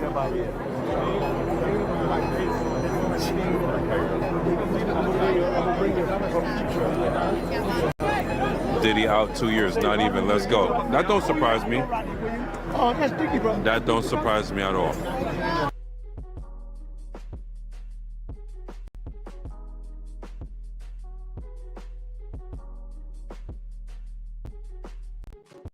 So it looks like everything is okay outside the courtroom. It's not like a lot of, it's not a lot of stuff going on. Huh? Oh, that's what. Yeah. So basically, he got.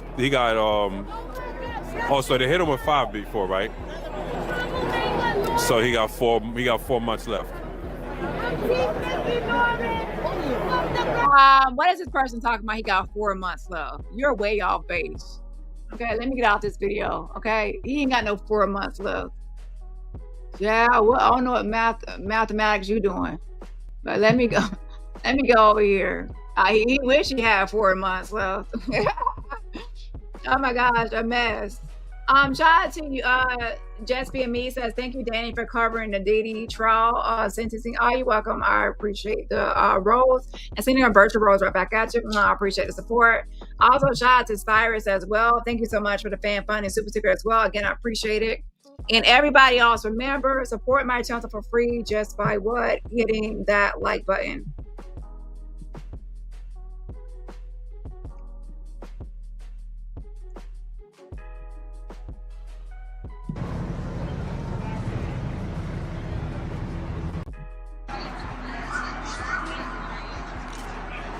Cap. Okay, the prosecution wanted him to spend 11 years in prison. The defense, his lawyers, wanted him out basically immediately. They were asking for 14 months, and they had booked speaking engagements for him. But the judge kind of split the difference. I mean, giving him 4 years and 2 months, somewhat of splitting the difference. I mean, the judge had said that, I don't take this lightly. You have to pay for your crimes, basically. I mean, you were convicted by a jury of your peers, and, you were convicted of prostitution-related charges. You're not just going home with your family. You're going to go to prison, and you're going to do, in the judge's words, and I quote him right, hard time. You're going to do hard time, but you're going to come out and you'll be a better man. And don't be disappointed. Still, he's not going to see the light of day for the next 4 years. So don't be totally disappointed. We've got this. We've absolutely got this. And this will be a foundation for the next piece of shit that we're going to go after.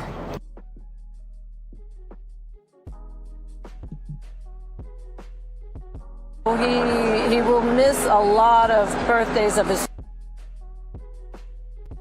children, a lot of special occasions of his children. He's got a 2-year-old. He'll miss a significant amount of her life. But the judge said you will come out and you will still have a life. Yeah, and I think there's an interesting, several interesting things about how the judge arrived at this sentence. Judge Arun Subramanian seemed very moved by the testimony of the women who were in court on the witness stand. Cassie, the R&B singer, and Sandra Ventura, the former longtime girlfriend of Sean Combs, and a woman named Jane, who also testified.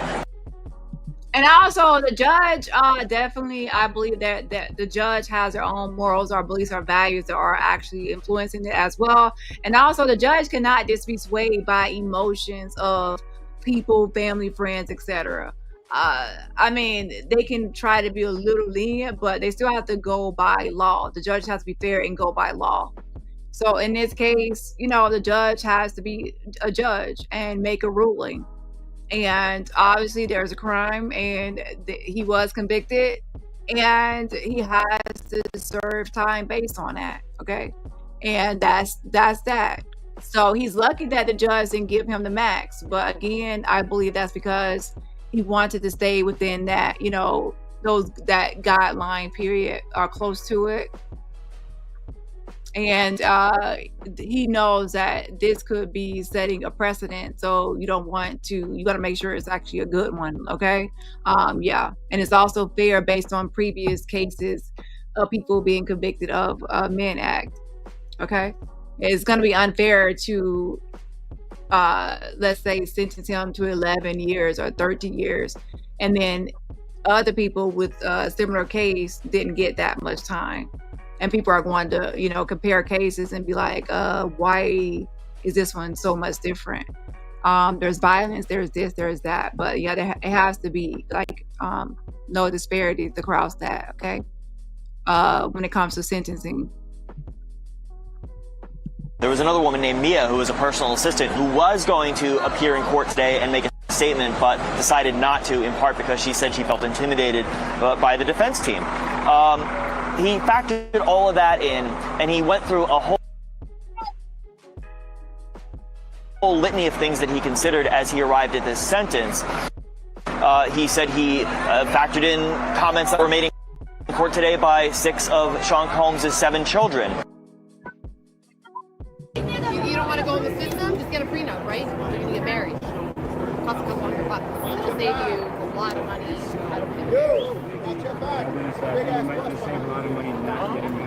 That's smart. That's $25. See, that's what I did. Yeah. Right. But my divorce was more than $25. $25 to get married. I got 18% battery life, so my life is gonna end pretty soon, actually.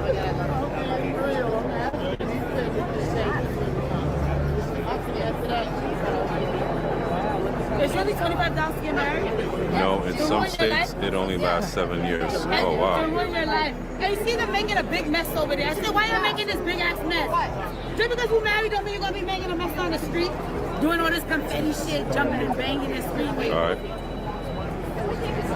I don't like marriage. I'm scared to marry anyone. I'm scared to marry anyone and live with anyone. It is. I never heard. Okay, so it's not a lot of stuff happening from these different angles outside, and there's not a lot of action here yet either.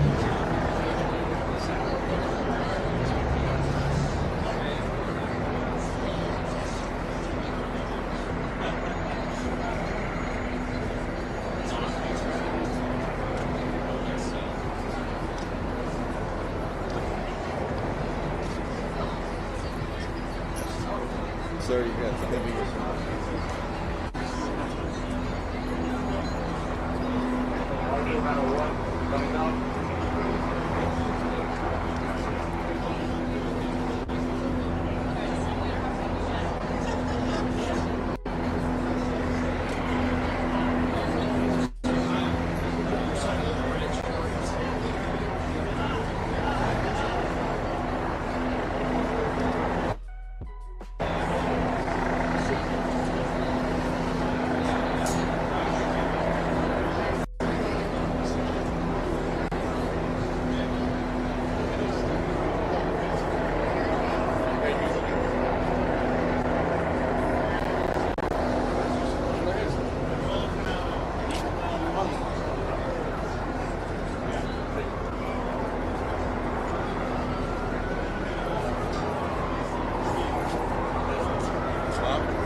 It looks like police are trying to secure things. Before people come out, they're trying to secure things, make sure things are right. Police and security.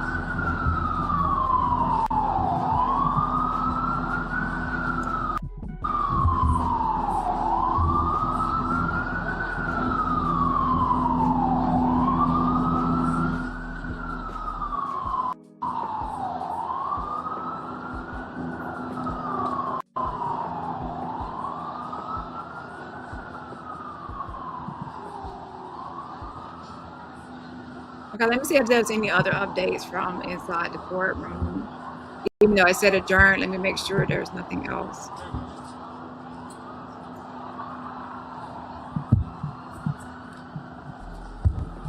Okay, that looks like that's it.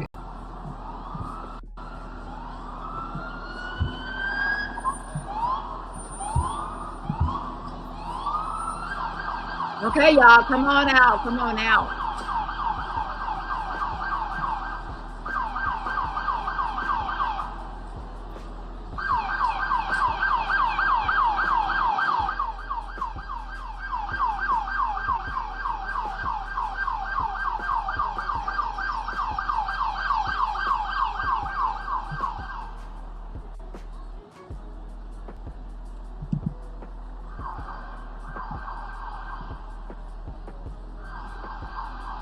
This is the longest time they have taken to come out.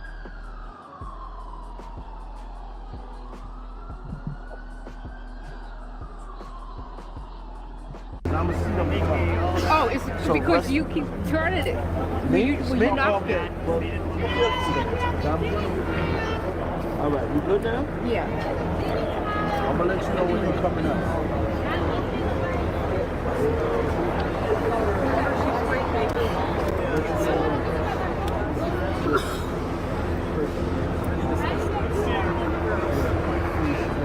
That's what I want. I want to take Now he got 50, like 50 cents, 50, not 50 months. Well, who we want to take home? We want to hit the ass. So yes, we're just getting here. He got 50 months, but remember he was in jail for like 36 months. So he was also probably getting the time served. All right, So yo, being that that's gonna probably shave off Diddy, it's down to showtime. 37 months. So then that's like 3 years of probation. Showtime. We get the scoop on how you're feeling. Your dad just got sentenced for 15 months. Is there anything that you What's up?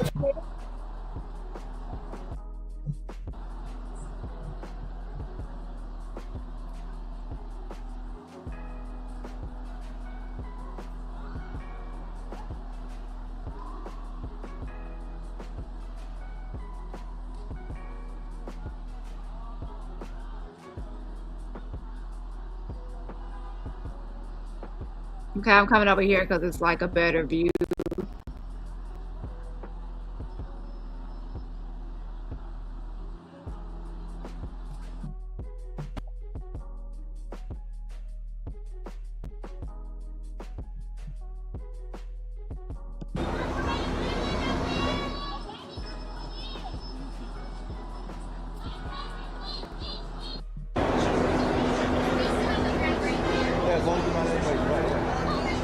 So pay attention, this is when the family's coming out, okay?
They're saying the same thing I've already been saying. That there's going to be middle ground between what both sides wanted. That he was pretty much going to go by the guidelines. So if anyone actually complained about his actual sentencing, he could say this was based on the probation guidelines, that ballpark.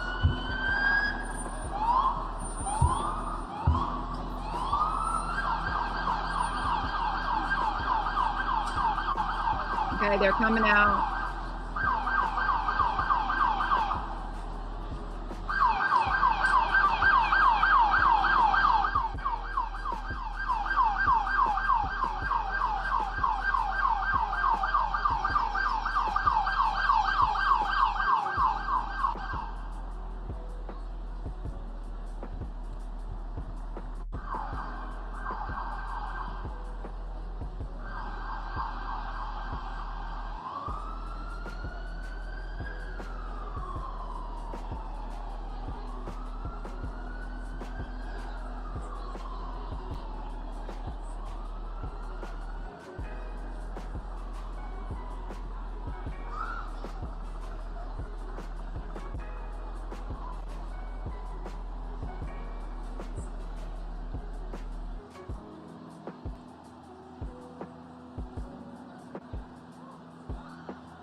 So there goes the twins right there in the white suit. The sister right there.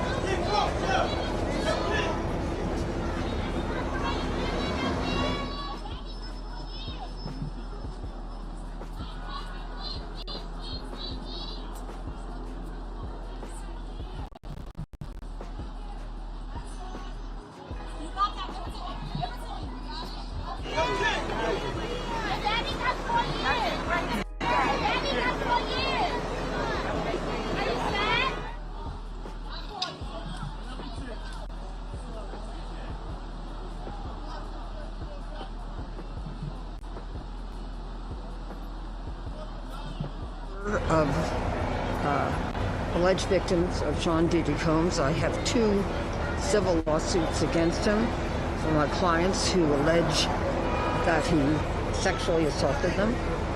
And also I represent a number of victims or alleged victims who spoke to law enforcement, the prosecutors, but the court did not allow many of the witnesses who were willing to testify,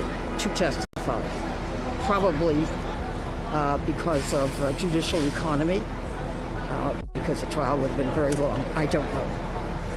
148 months is what the sentence was. I think the judge was very thoughtful.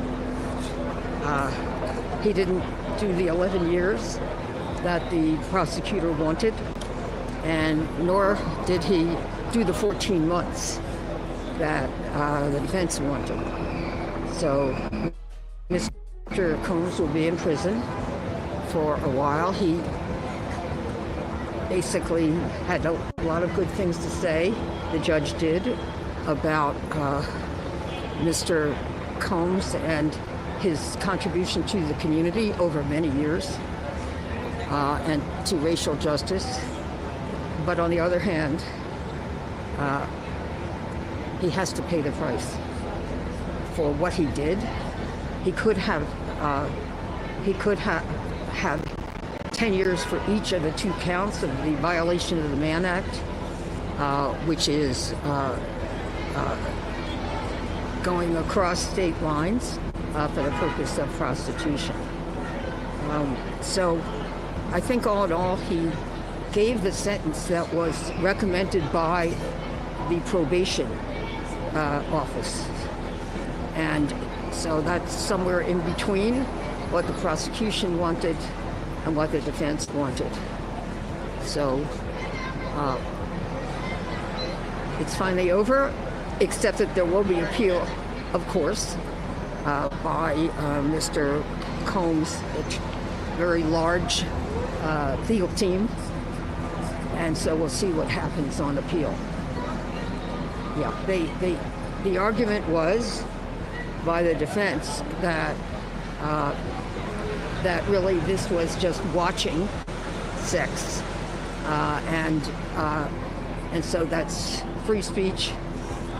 But the judge did not agree to that argument. It wasn't about filming. He said you can't launder an illegal act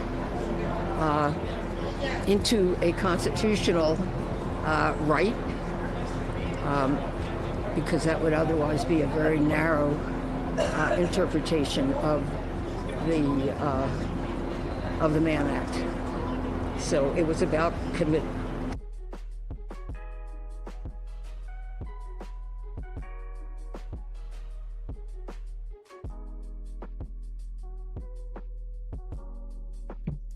Yeah, it's common sense to just follow the guidelines. So if someone complains about the sentence, you can pretty much say you follow the guidelines or in that ballpark, right?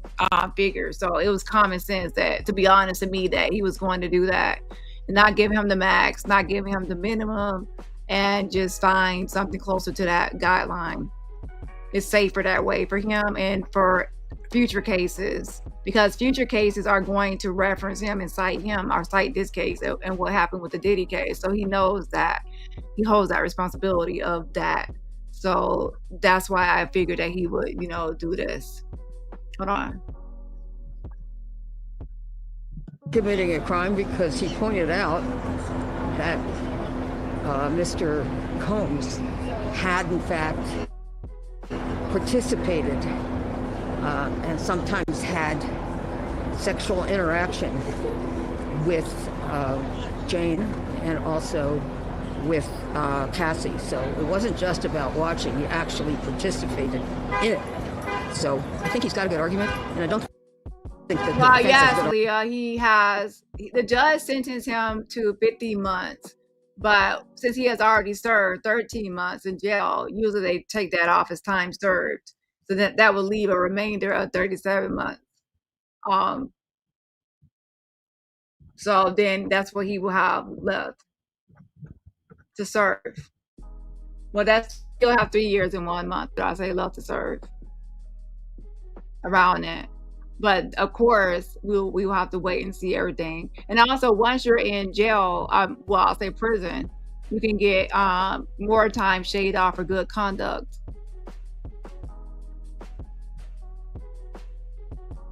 Argument on appeal.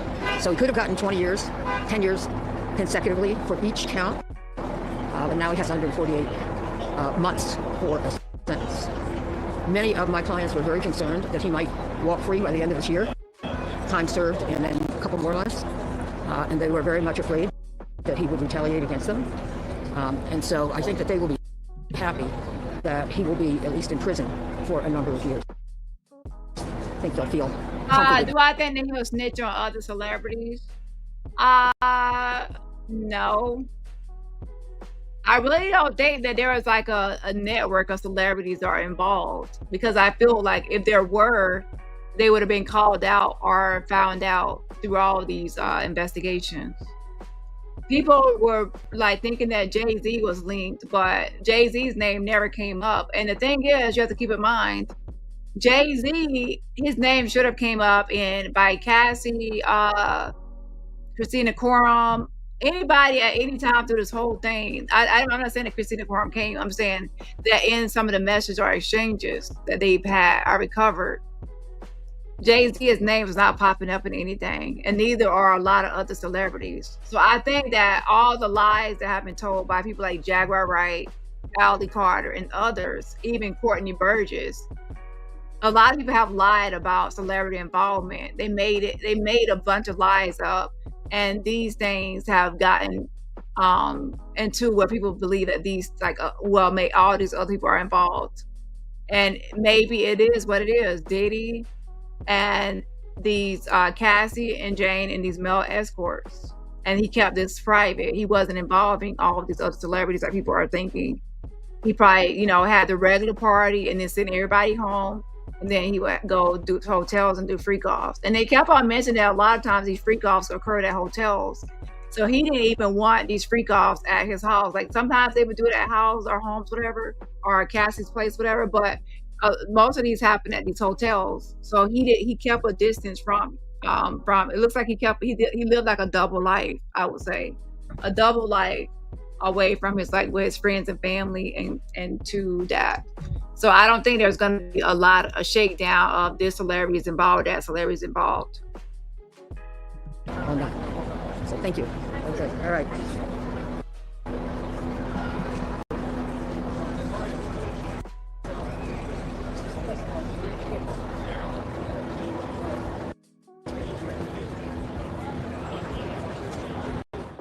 Obviously, very strong feelings and thoughts on this. Now that we have the judge's ruling, what's your feelings? Well, the judge hands down a sentence of 148 months, which is essentially what the probation office recommended.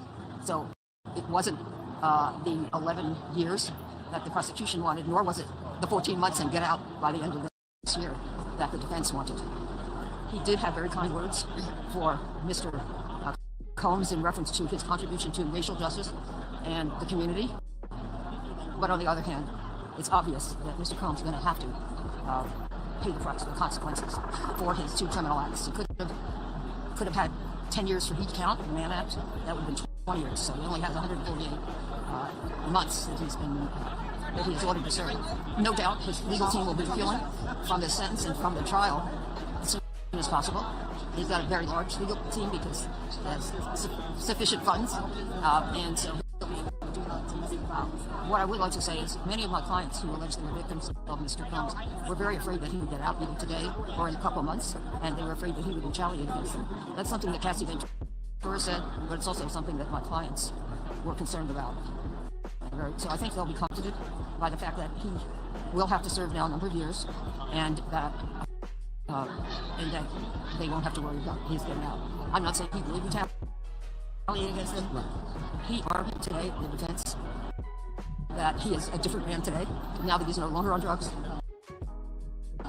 That may be true, but he still has to pay the consequences of what he did when he was addicted. Now, Lord, we moved this down. We moved up forward. What was something about that?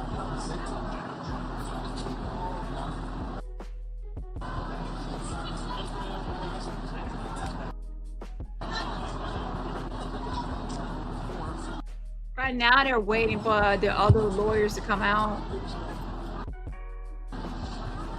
Hold on 1 second.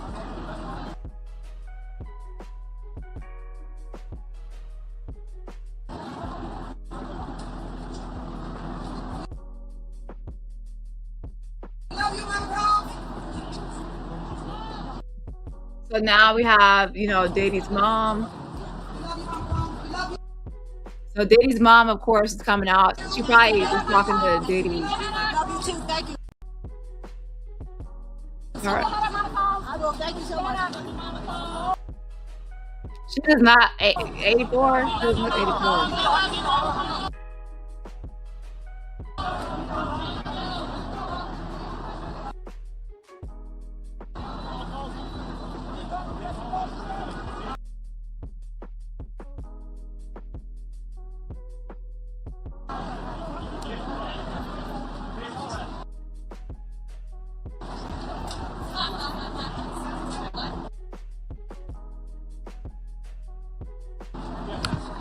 How you feel?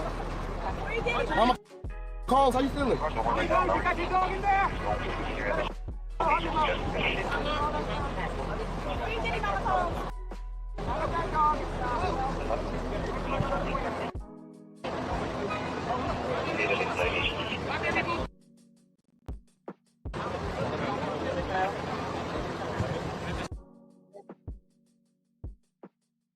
Throw in the bread.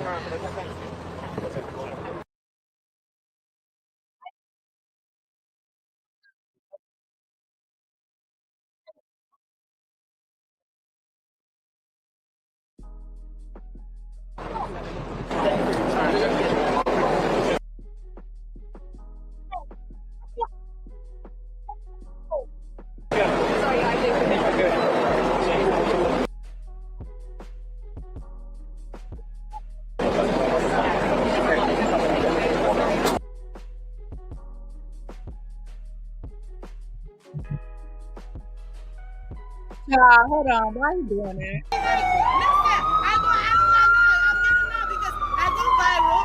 I don't care if I look crazy. You want to sell your book? You should be next to me.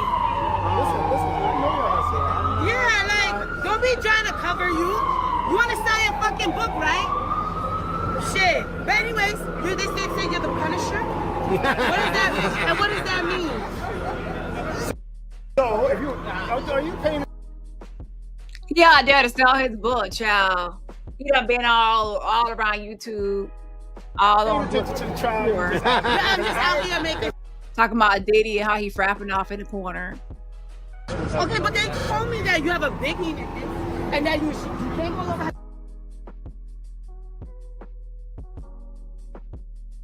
Okay, but they told me that you have a biggie and that you can't go over her chest. Is that true? What's going on? Oh, it will be the trans. Okay, that's over her chest. Is that true? What's going on? Why did you go on that? Okay, that's chapter 4. You skipping chapter 1. If you read the transcripts of the case, there was specific ways that finished. Hold on. What's happening? As he was watching it. That is one of the male escorts. And then what? Like, is this called a freak off? Is this a freak off? Yeah, based on the trial, that's the call they made. How much is it to have sex with you? Let's say if I wanted to hire you for you to have sex with me. How much is it? So the thing was, I'm not actually an escort. I was hired as a male dancer for $200. But when I got there, they propositioned me, and they just gave me $2,000. So you did it. Yes, I did. So you would use baby oil? Were you in the 50,000 bottles of baby oil? It was 2 bottles, and we probably used about. And was Cassie pussy dry? Why are you using all that baby oil? I respect Cassie. So I heard Cassie was calling a guy up to fuck her all the time. Yo. Why is he even answering those questions? Why he even answer the questions? I would walk away. And y'all know that ain't no Nicki Minaj. That's a crazy lady out there. Oh, Lord. Why y'all just popping up stuff on my timeline? Hold on.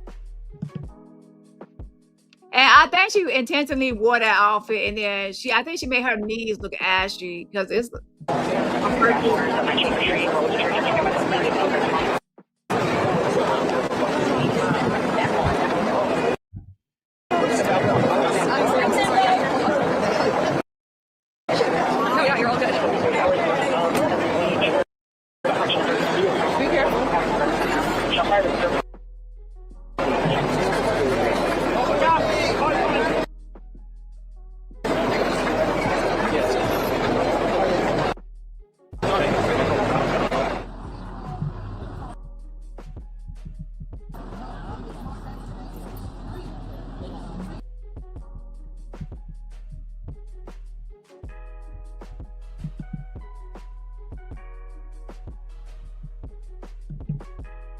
Hold on.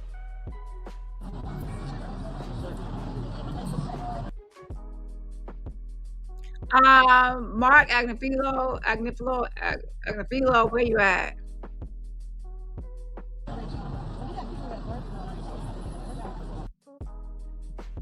Y'all told Diddy he was gonna be out. Y'all told Diddy he was gonna be at the beach next week at some event, child. Y'all had him walking in the courtroom with his thumb up.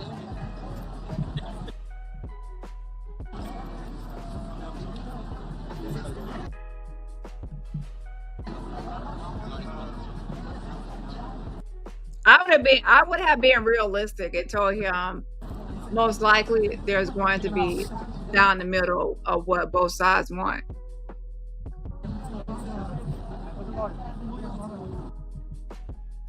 What's the prosecutor?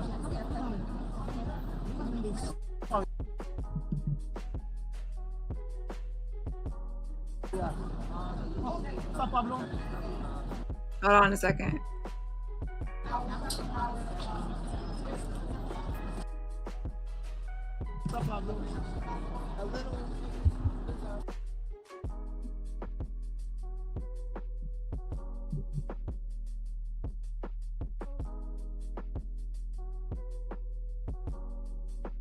Now, Mia was gonna join and make a statement for the actual victims, but by the time they made that nasty letter, she didn't want to do it anymore. And by the way, I read the letter earlier. It was a nasty letter.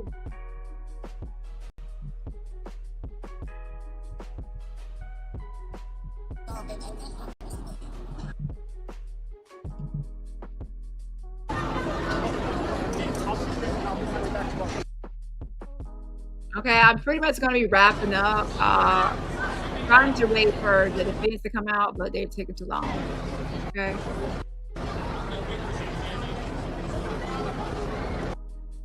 Also, there was like almost a fight. There's a new crazy guy that had like orange pants on. I cannot find the video, but there's a guy that had orange pants on. He was acting the fool. I think that, they did a tag team. No Nuts couldn't make it with his stained blue jacket, so he sent out a replacement with the guy with the orange pants. The almost got in a fight with the girl. I can't find the full video though. Okay.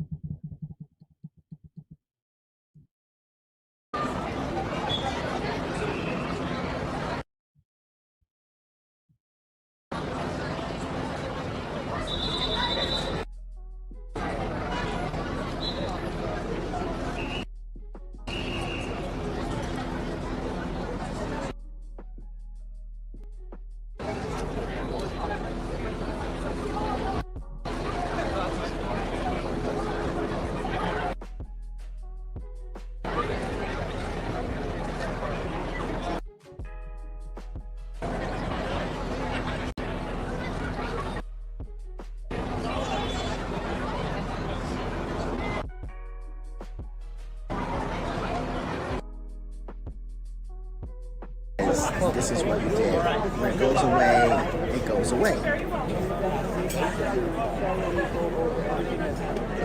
He was faithful. I was like, what's your name? Saul. Are you leaving? I'm gonna put my back. You want this? No, I'm gonna put my back. Thank you so much. I appreciate it. So won't you come here? Huh? No, because I'm going to leave. I used to wander off the floor. Because it's a screen. It's okay. I didn't want it to be stepped It's okay. on. No, I didn't want it to be stepped on. Yeah. That's a screen. Yeah. I saw somebody selling this bagels. Thanks, man. Thank you.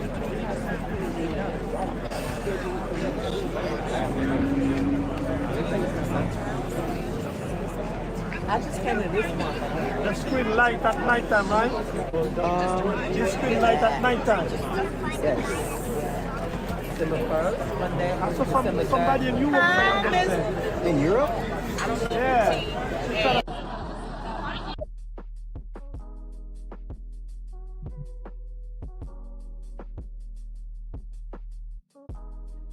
I don't really think the defense really is going to be happy with the actual sentencing, okay?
Hey, Miss Body.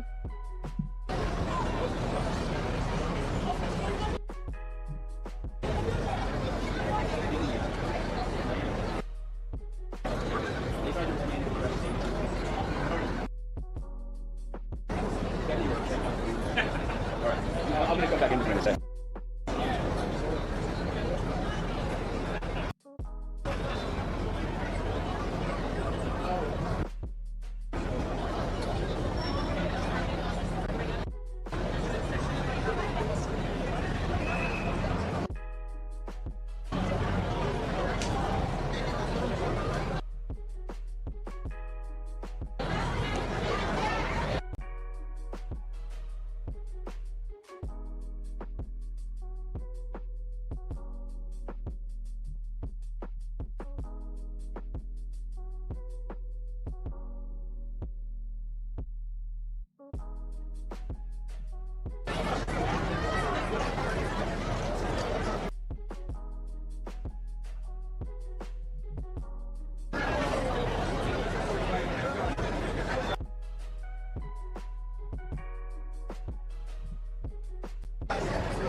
So I don't know. I think they're probably talking to Diddy still and whatever they're doing, but yeah, they're not coming out yet. I'm gonna wait like 5 more minutes and they'll come out, then I will begin 5. Okay. And that's I'm talking about the defense.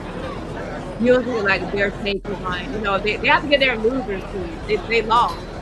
They lost. They told Diddy he was gonna be out and he's not out. So they have to get their speech. Okay.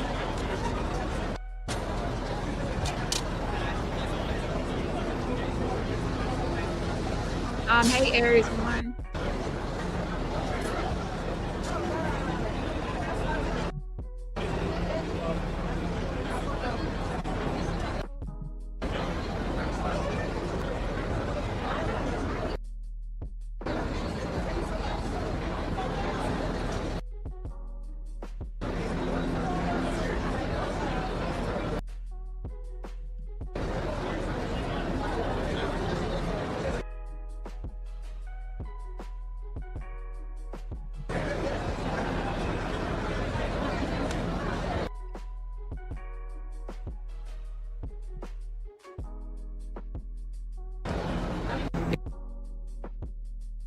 It was a bit of a shock.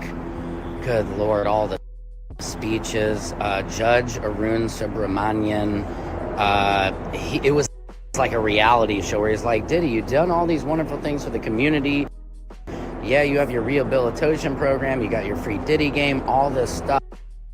However, the howevers and the buts is what kills him. He talks about the severity of these fences. Secret Service, that's what you get. I told you I was right, you were wrong. Free Diddy thought he was gonna come out and it's going his way. It was clear it was not going his way.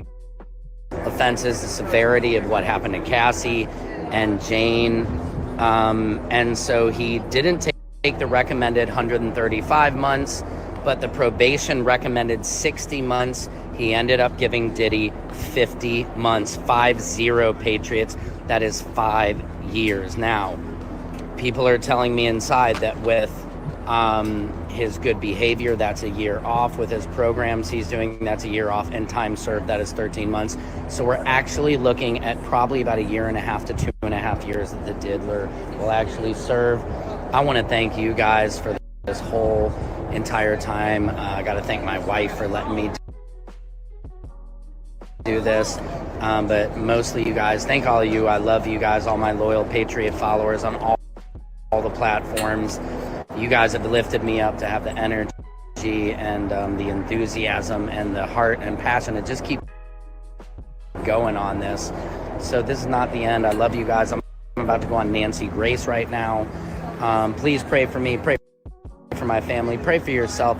And one thing the judge said that was very important, this was a very big win for the victims and the women that came forward.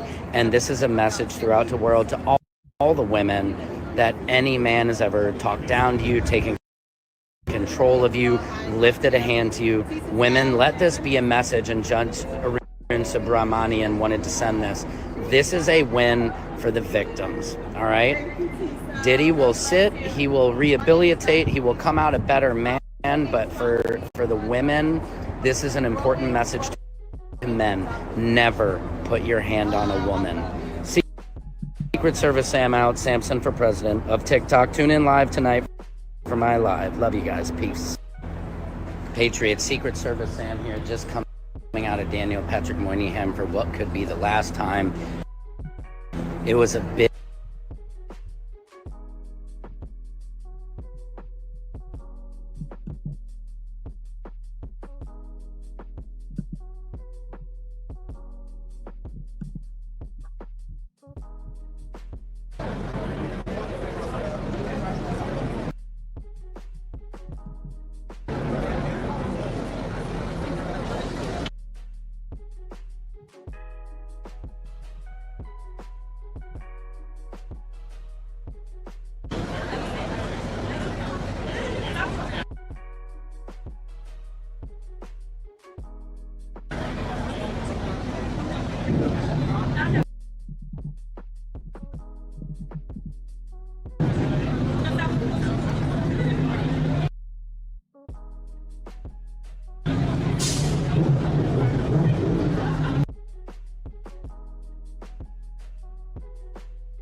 with his client, their incident. Has the businessman committed prostitution? And she was like, no. That was it. The judge was like, okay. Because we all know that it is. And it's like when you do that, the judge feels you're not even being reasonable anymore. And then that becomes a challenge to do with you. And here the judge continued to say, you guys are not you guys, but said Diddy hadn't taken accountability because he wouldn't even acknowledge that he violated the Mann Act. First he tried to say it was just live porn and it's protected under the First Amendment. Then he tried to say, well, it wasn't prostitution. I love your style I always. wasn't paying them. I wasn't paying for sex, I was paying for their time. The judge hated that argument and the judge repeated it over and over. He was like, how can you say that? How can you say that? Is that why the judge said they were inappropriate? What aspect was inappropriate? It says Diddy did not make any money from these freak-offs. That was too much time for a first offense. That's not true. You are right. No, correct. You are right. He did not make money. The judge specifically. Also, what they said was inappropriate. They were talking about the letter. The defense wrote a letter that they didn't feel like Mia should actually speak as that she didn't qualify as a victim under to make a witness statement or anything, or a victim statement, and that she really wasn't a real victim. They pretty much were saying that she was a liar. It was a nasty letter. If you read it, it's really nasty. Okay, but so people found that letter considered to be inappropriate from the defense. So I really think the judge also was sick of the defense because of how nasty they are, not how they handle certain things, and with, like, reckless disregard for victims. Like, they were insensitive a lot of times. But obviously they're a defense, so they're supposed to, you know, hold on. Let me turn this off.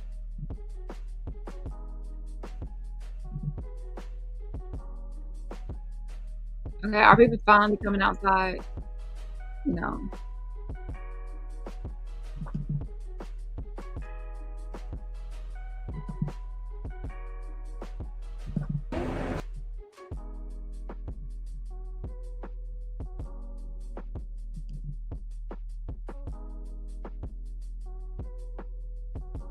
Well, anyways, you can all I'll speak on it in another live, but I'm about to get off. I was waiting for the defense. I'm sure as soon as I log off, I'm sure that's when they'll come. But oh well, I'm just being honest. It's been 8 hours, and that's gonna be it for today.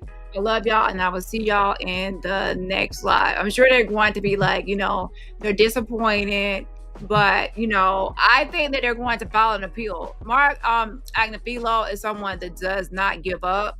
He's someone that's very persistent. So I feel like he's going to try to do something. Yeah. Hold on 1 second.